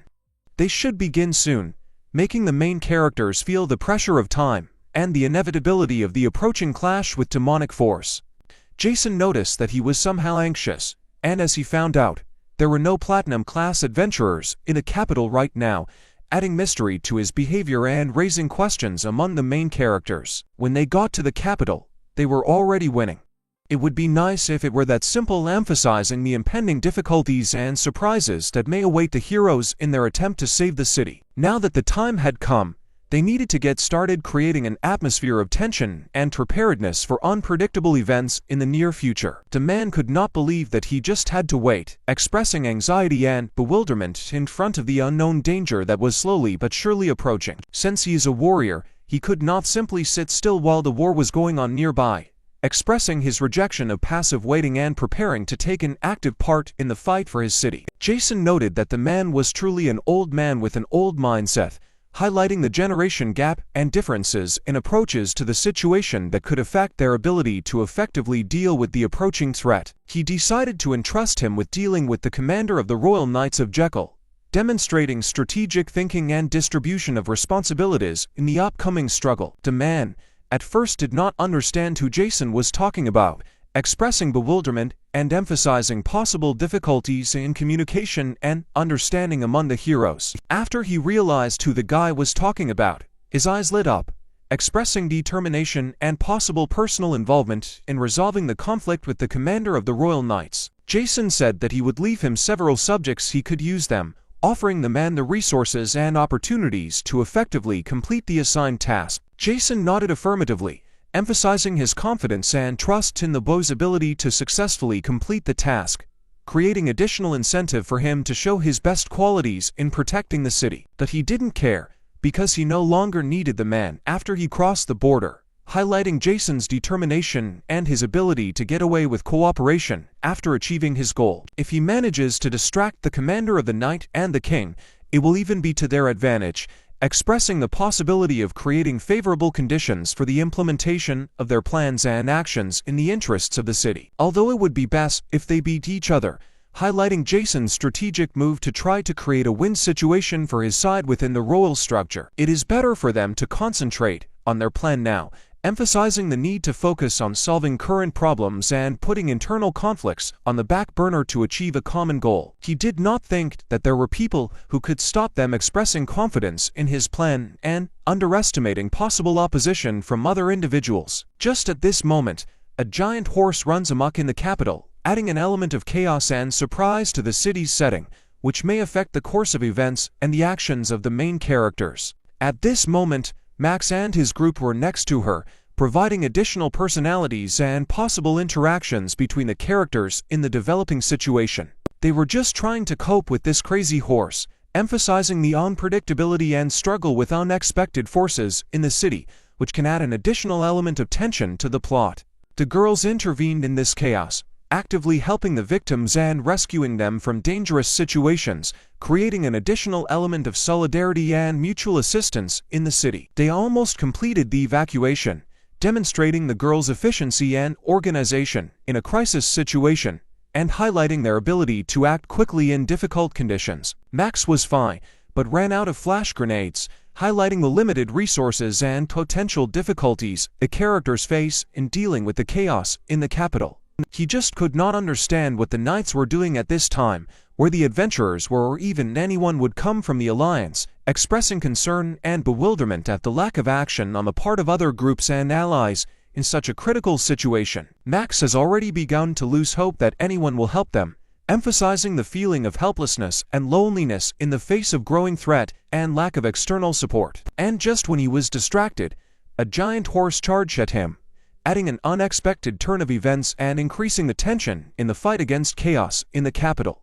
And then he realized that he could no longer evade and simply decided to take a stance, expressing determination and readiness to confront despite the unexpected attack of a giant horse. Well, fortunately for Max, it is unclear who decided to help him, emphasizing the sudden support that appeared from an unexpected source at a critical moment. Wolf, arriving just in time, quickly joined Max, creating a unified frontline in the fight against the giant horse and increasing the chances of a successful confrontation in this unexpected clash. Max Extra could understand what the guide was doing here, creating a mystery around Wolf's presence and possibly introducing additional mysteries into the course of the plot. He reported that the leader told him to protect the people in this territory, and they just happened to be here. When this horse suddenly went berserk, adding an explanation to his appearance and strengthening Wolf's role in protecting the city. They were able to somehow save the people, but they themselves would not be able to defeat the horse, emphasizing the complexity of the situation and the need to join forces to overcome the threat. Wolf was effusive in his praise and expressed his admiration, saying that the bows were truly great, having overcome difficulties and shown outstanding perseverance in all trials. The guy instantly turned into a Wolf and, claiming that he was now taking the initiative, said that from now on, he was leading the business and promoting it with his Wolf lifestyle. The guy asked if Max was scared, because for the first time, he showed his strength, demonstrating that he was capable of something much more impressive and powerful. Well, to tell the truth, according to Max, he was not only not afraid, but he was delighted, and said that it was simply incredible, and he was simply delighted with all this magical magic. To be honest, it never even occurred to him that the moment would come when such words would be spoken to him, and he was pleasantly surprised and even a little shocked by this unexpected confession. Having said that the demons were preparing to appear at the hotel near the royal palace, the guy said that the leader was already on his way, but he could use additional help in this difficult matter. Max only knew about the adventurers, noting that the platinum class, the highest currently, was not in the capital, but among the gold class adventurers, there were probably still some left. Then the guy decided to take the issue with the horses into his own hands, while Max suggested turning to the adventurers for a conversation and joint action. Quite frankly, it is not at all clear for what exact reasons, but at that moment, Max seemed to suddenly lose his confidence and somehow awkwardly found himself in a state of confusion. Having overcome his inner fears, Max finally decided that he would definitely call for additional help and involve his reliable friend for support, relying on their joint efforts in this difficult matter. Wolf, who rose to the attack, moved into battle, filled with determination and passion, ready to face the unknown, because before him was a spectacle of trials requiring strength and courage. Max, with full confidence that the adventurers did not trust them, turned out to be right. The chances of success were extremely meager, as originally expected, and the whole situation seemed even more hopeless to him. Well, since he was already asked for help, he readily took up the matter, trying to make every effort and help as much as possible, because it was important for him to contribute and satisfy the request, and he worked to the fullest without sparing himself. He couldn't bear the thought that his friend might die, and so he determinedly set out to do whatever he could to prevent that fate, preparing to fight and doing everything in his power to save his friend. Of course, the girls agreed with Max because he had an irresistible charm and the ability to win their hearts. And in his every request or proposal, there was an easy confidence which made his opinion very attractive to the fair sex. They certainly didn't have enormous power, but that didn't make them powerless. On the contrary, they were going to put in their best efforts and try to achieve their goals, overcoming their weaknesses and achieving success in their efforts. Max told Jin to stay put and help the guy, emphasizing the importance of this task and expressing confidence in Jim's ability to make a significant contribution to resolving the situation. And he persuaded another girl to go with him, assuring him that if he was beaten, she would be there, ready to provide the necessary help and support, creating an atmosphere of mutual trust and protection. He then decided to do whatever he could, relying on his strength and determination to achieve his goal, overcome obstacles that might come his way. And the girls, in due time, will show that they are not cowards, showing strength of character and determination in the situation, proving their ability to cope with challenges and not succumb to difficulties. Michael rushed forward as if he had escaped madness, shouting that if his encounter had been unfortunate, it would no longer be his problem, filling the moment with an atmosphere of anxiety and uncertainty. He still had a little time left before the palace, and he relied on the fact that he would be able to meet Yuri, hoping for a favorable set of circumstances and the opportunity to spend time in the company of his friend. But suddenly, someone restored his run, to put it mildly, introducing an unexpected element into his plans and forcing him to face unexpected events caused by mysterious incidents. At this time, Kazaka and Oscar appeared in front of him, creating a situation full of anticipation and excitement. Since their presence was a harbinger of something important or unusual, the guy reported that they had been doing a bit of investigating here, suddenly introducing an element of mystery and intrigue into the situation, raising questions about the nature and purpose of their investigation. And the girl reported that the beetles were not feeling well, creating a mysterious atmosphere and arousing interest in what could affect the condition of these strange insects. After the demons arrived, they began to behave strangely, explaining that they had a strange feeling about the palace, which was why they came here, causing misunderstandings and incredible speculation. Michael was surprised, because he did not think that both of them were so friendly, causing him some surprise and joy at the unexpected harmony between the demons, which he did not expect to see. As it turned out, classes ended earlier than usual today, and Oscar suggested they go for a walk, suddenly creating an unexpected turn of events and an opportunity to have a good time after the school day. Michael, to be honest, did not expect Oscar to seem like this,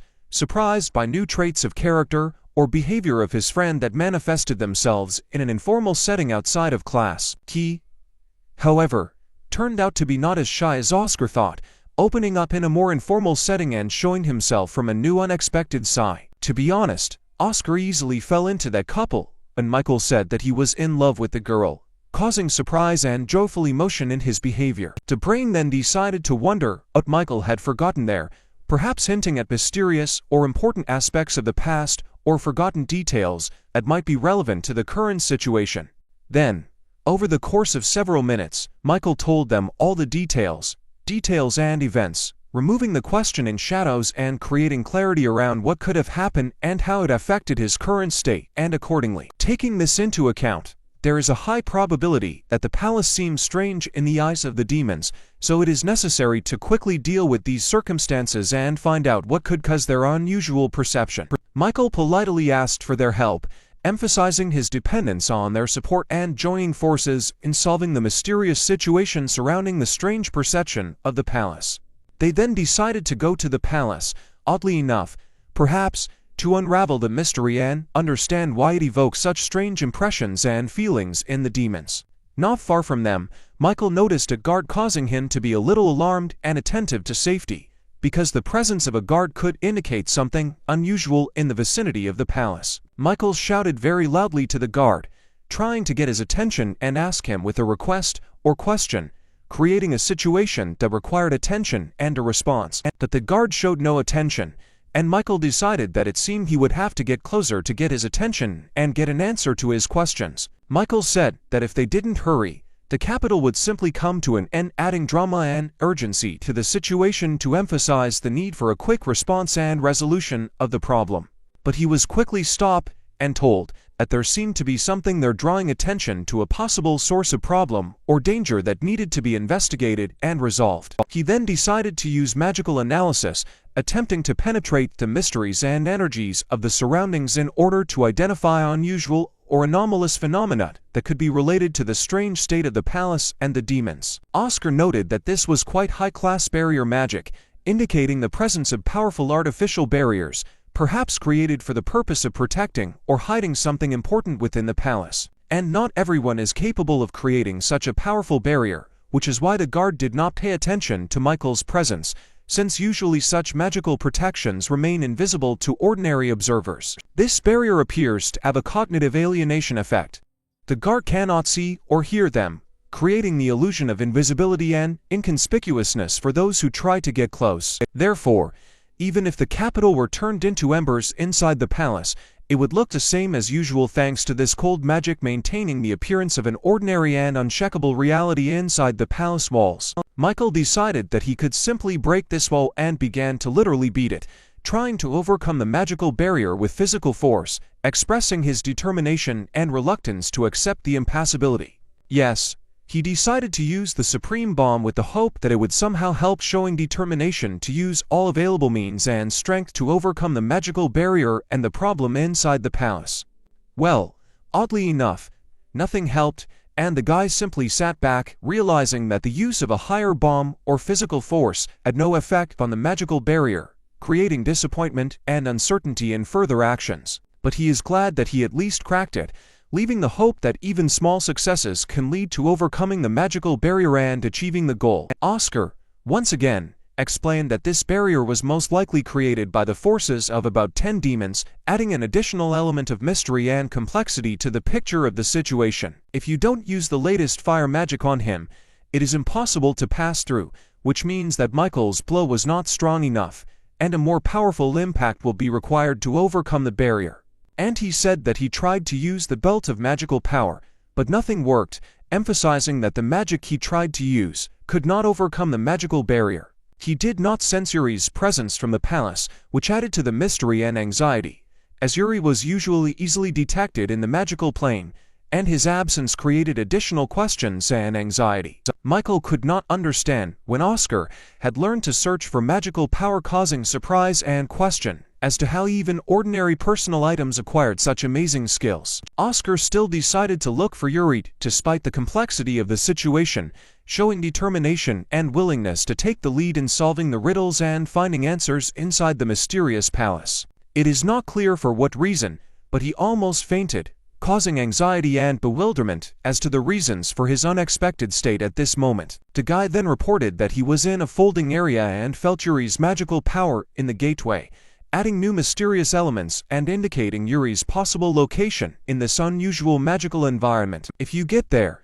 you can defeat the one creating the barriers and it will disappear, providing a new path to solve the mystery and overcome the magical obstacles inside the palace. Of course, Michael was for such an idea, because this proposal opened up the opportunity, not only to discover Yuri, but also to get rid of the source of the magical barriers standing in the way of solving the problem. Just at this time, the guards were punched in the face, which caused some satisfaction and a feeling that their plan was beginning to work, making it clear that magical influence on the barriers could produce results. As it turns out, these were demons who were beating up the guards, adding an element of chaos and danger to the environment, which could be due to their interests within the palace and their influence on the magical barriers. They laughed because the partner was worried about his friend demonstrating his cruelty and indifference to the feelings of others, which created an additional layer of tension in the situation. One of the demons reported that if the surviving partner sat on his knees, he would let him live, offering the destruction of the relationship and reduction to a level of submission in exchange for sparing his life. Of course, the guard was not ready to let them into the city and considered this very cruel,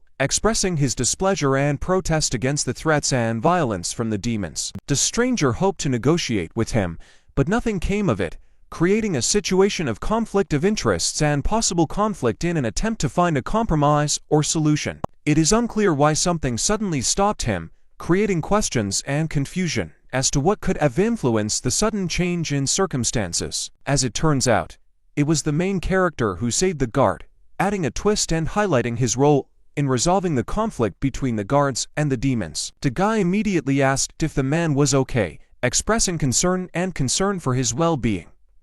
After intervening in a conflict with demons, to be honest, this guard's look was very frightened because he did not understand what was happening, evoking sympathy and understanding of the complexity of the situation that he had to face. The main character said that he would figure it out himself, emphasizing his willingness to take responsibility and resolve the situation in the future. And then he advised them to identify people with injuries and direct them to the gates, providing specific actions to organize assistance and manage the situation within the city. The guards couldn't believe that such a small boat had saved them, causing surprise and perhaps a re-examination of stereotypes about who can be a hero or leader in difficult situations. One of them heard that he had defeated the swordsman who had attempted to assassinate the prince a month ago, spreading rumors about this student from the magic school, which gave him additional status and respect in the eyes of the guards.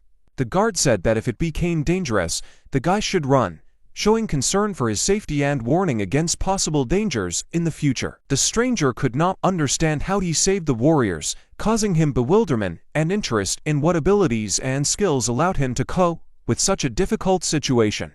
Magic is the profession of demons. They will definitely benefit by expressing skepticism and confidence in the power of demons in the field of magic and anticipating the outcome of future events. Of course, the main character knew about the power of strong demons, but he is very sorry that they use their magic for such sinister purposes, expressing sympathy for potentially powerful creatures, but used for harmful purposes. He simply could not let them into the city, expressing his determination to confront the demons and not allow them to enter the safe areas of the city. The man then decided to use a supreme firestorm, taking measures to protect the city and confront the demons, showing his willingness to use powerful magical abilities to protect the monastery. Of course, Rui was prepared for this, demonstrating confidence and readiness to take on the challenge of the ultimate firestorm and use his magical skills to combat the danger. He was ready to defend the capital with all his might, showing devotion and determination to protect his city from possible threats and ensure the safety of its inhabitants. The demons could not understand who he was,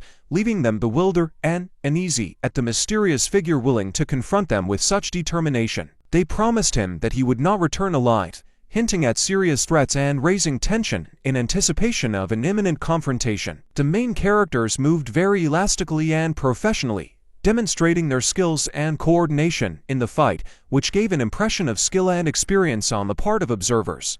And he dealt with demons with ease, expressing his fearlessness and skill in combat, which strengthened his reputation as a strong and experienced warrior. Next, the main character decided to use attacking technique number 3, emphasizing his strategy in the fight and his readiness for a variety of tactical approaches in the fight. This technique was indeed very effective and mesmerizing, giving the impression of not only skill, but also virtuosity in the use of combat skills. The demons no longer believed that he was human, emphasizing the supernatural abilities and skill of the protagonist in the fight against them. The demons were wrong, as he was taught to fight by the Dragon King, revealing the secret source of his strength and skill in battle. They realized that they couldn't kill him up close, and decided that they would attack with magic, adopting tactics and strategies according to their magical abilities to achieve their goals. They noticed that he even saw all their feints, expressing surprise at his incredible skills in perceiving and deflecting attacks. It happens that he sees magic but cannot control it,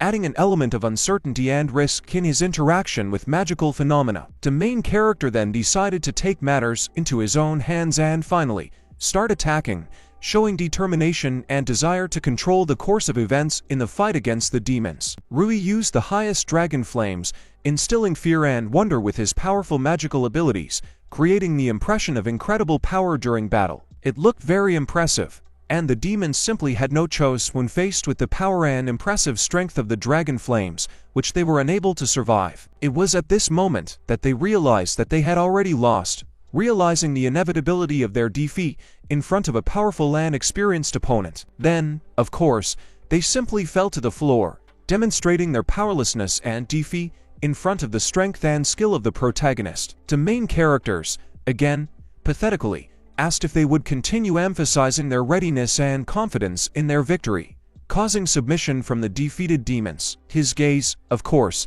was cool and confident, reflecting determination and control in the situation. After a successful battle, the guy promised that if they told where Jason was, he would not do anything to them, expressing his willingness to cooperate and leaving room for dialogue instead of conflict. But they don't know what the boss will do to them if they tell, highlighting the dangers that may await them from the top brass and creating additional tension in the situation. Additionally, they don't know where the boss is or what he's doing, adding mystery and uncertainty around the actions of top management and highlighting the complexity of the demon situation. Just then, their conversation was interrupted by some demon who called out to the guy, creating a sudden turn of events and raising questions about what might happen next. As it turned out, he took one of the guards hostage and thereby threatened the guy, creating a tense situation and forcing the hero to make difficult decisions. He set his own conditions for the guy to throw the sword, demonstrating his power in this situation and trying to control the course of events. The guard even told the guy not to worry about him,